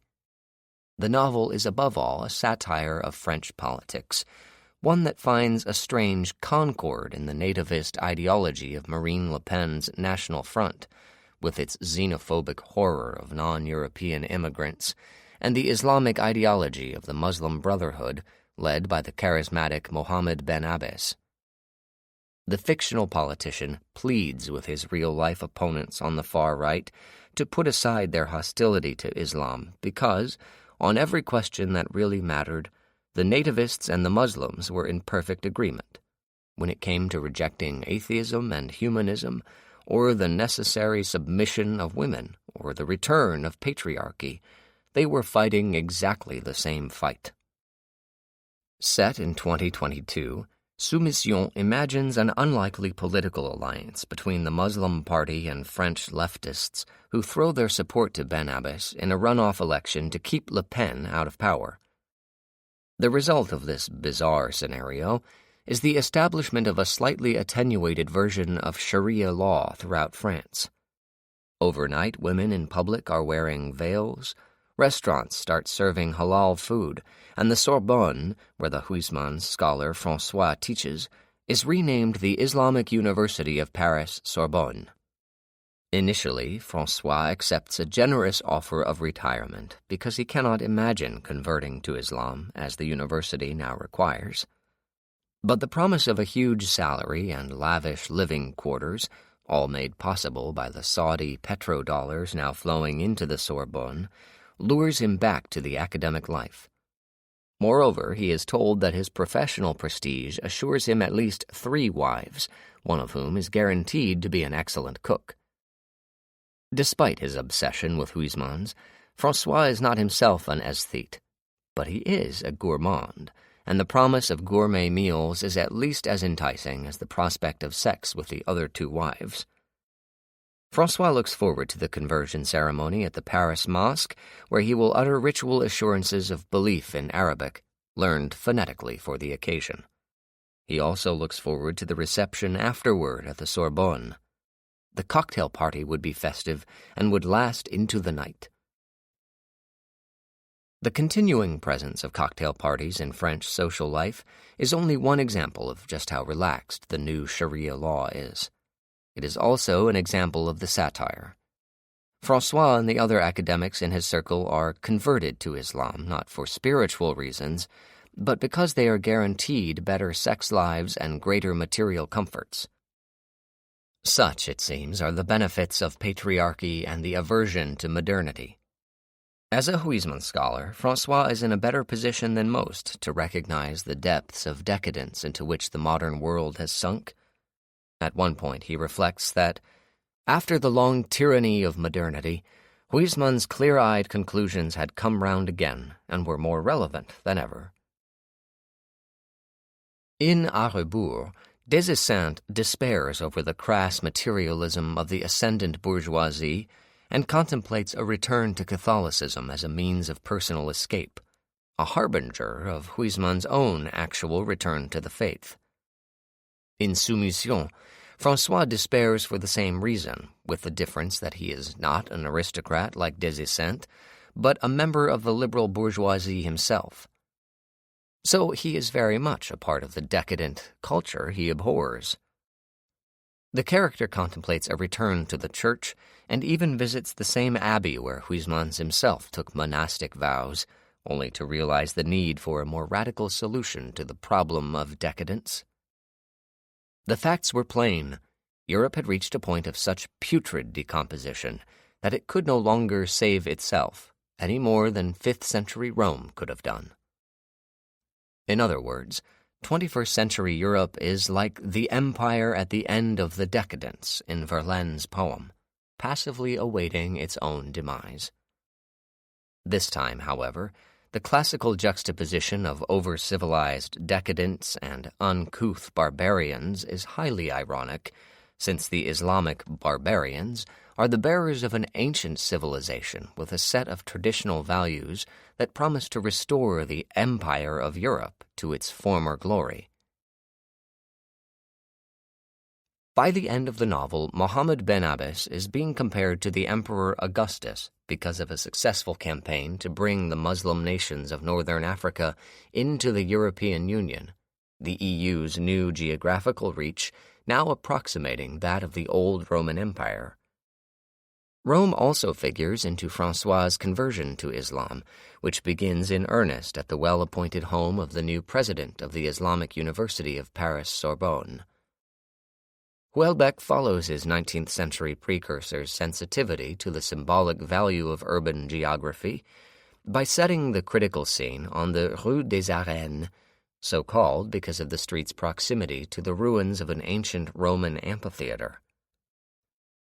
During his interview, François looks out over the terraced steps at sunset as night washed over the arena. It was amazing to think that fights between gladiators and wild beasts had actually taken place here 2,000 years before. The final prospect of Roman ruins at twilight that the disaffected Huysmans scholar takes in this novel about the putrid decomposition of Europe condenses into an image most of the basic meanings of decadence with which we began: historical decline, social decay, personal depravity. Whether it also illustrates decadence as an instance of aesthetic inferiority is not so clear. Houellebecq received the prestigious Goncourt Prize for an earlier novel, but some critics have been less than kind to him in reviews of Soumission. Perhaps there is less willingness now than there was in the late 19th century to accept one writer's artistic investment in decadence as a broader register of social, political, and cultural dysfunction, as Gautier and Bourget did in the case of Baudelaire. Still, if we put the question of aesthetic value aside, Houellebecq's novel shows, at the very least, that decadence is still with us today as a highly contemporary cultural concern. The reason this is so might lie in the mirage effect Adorno described, even though we can no longer say, as he did, that the progress that produced the effect has not yet begun. The mirage of decadence that once shimmered before modernity is matched by the shadow of decadence now cast after it.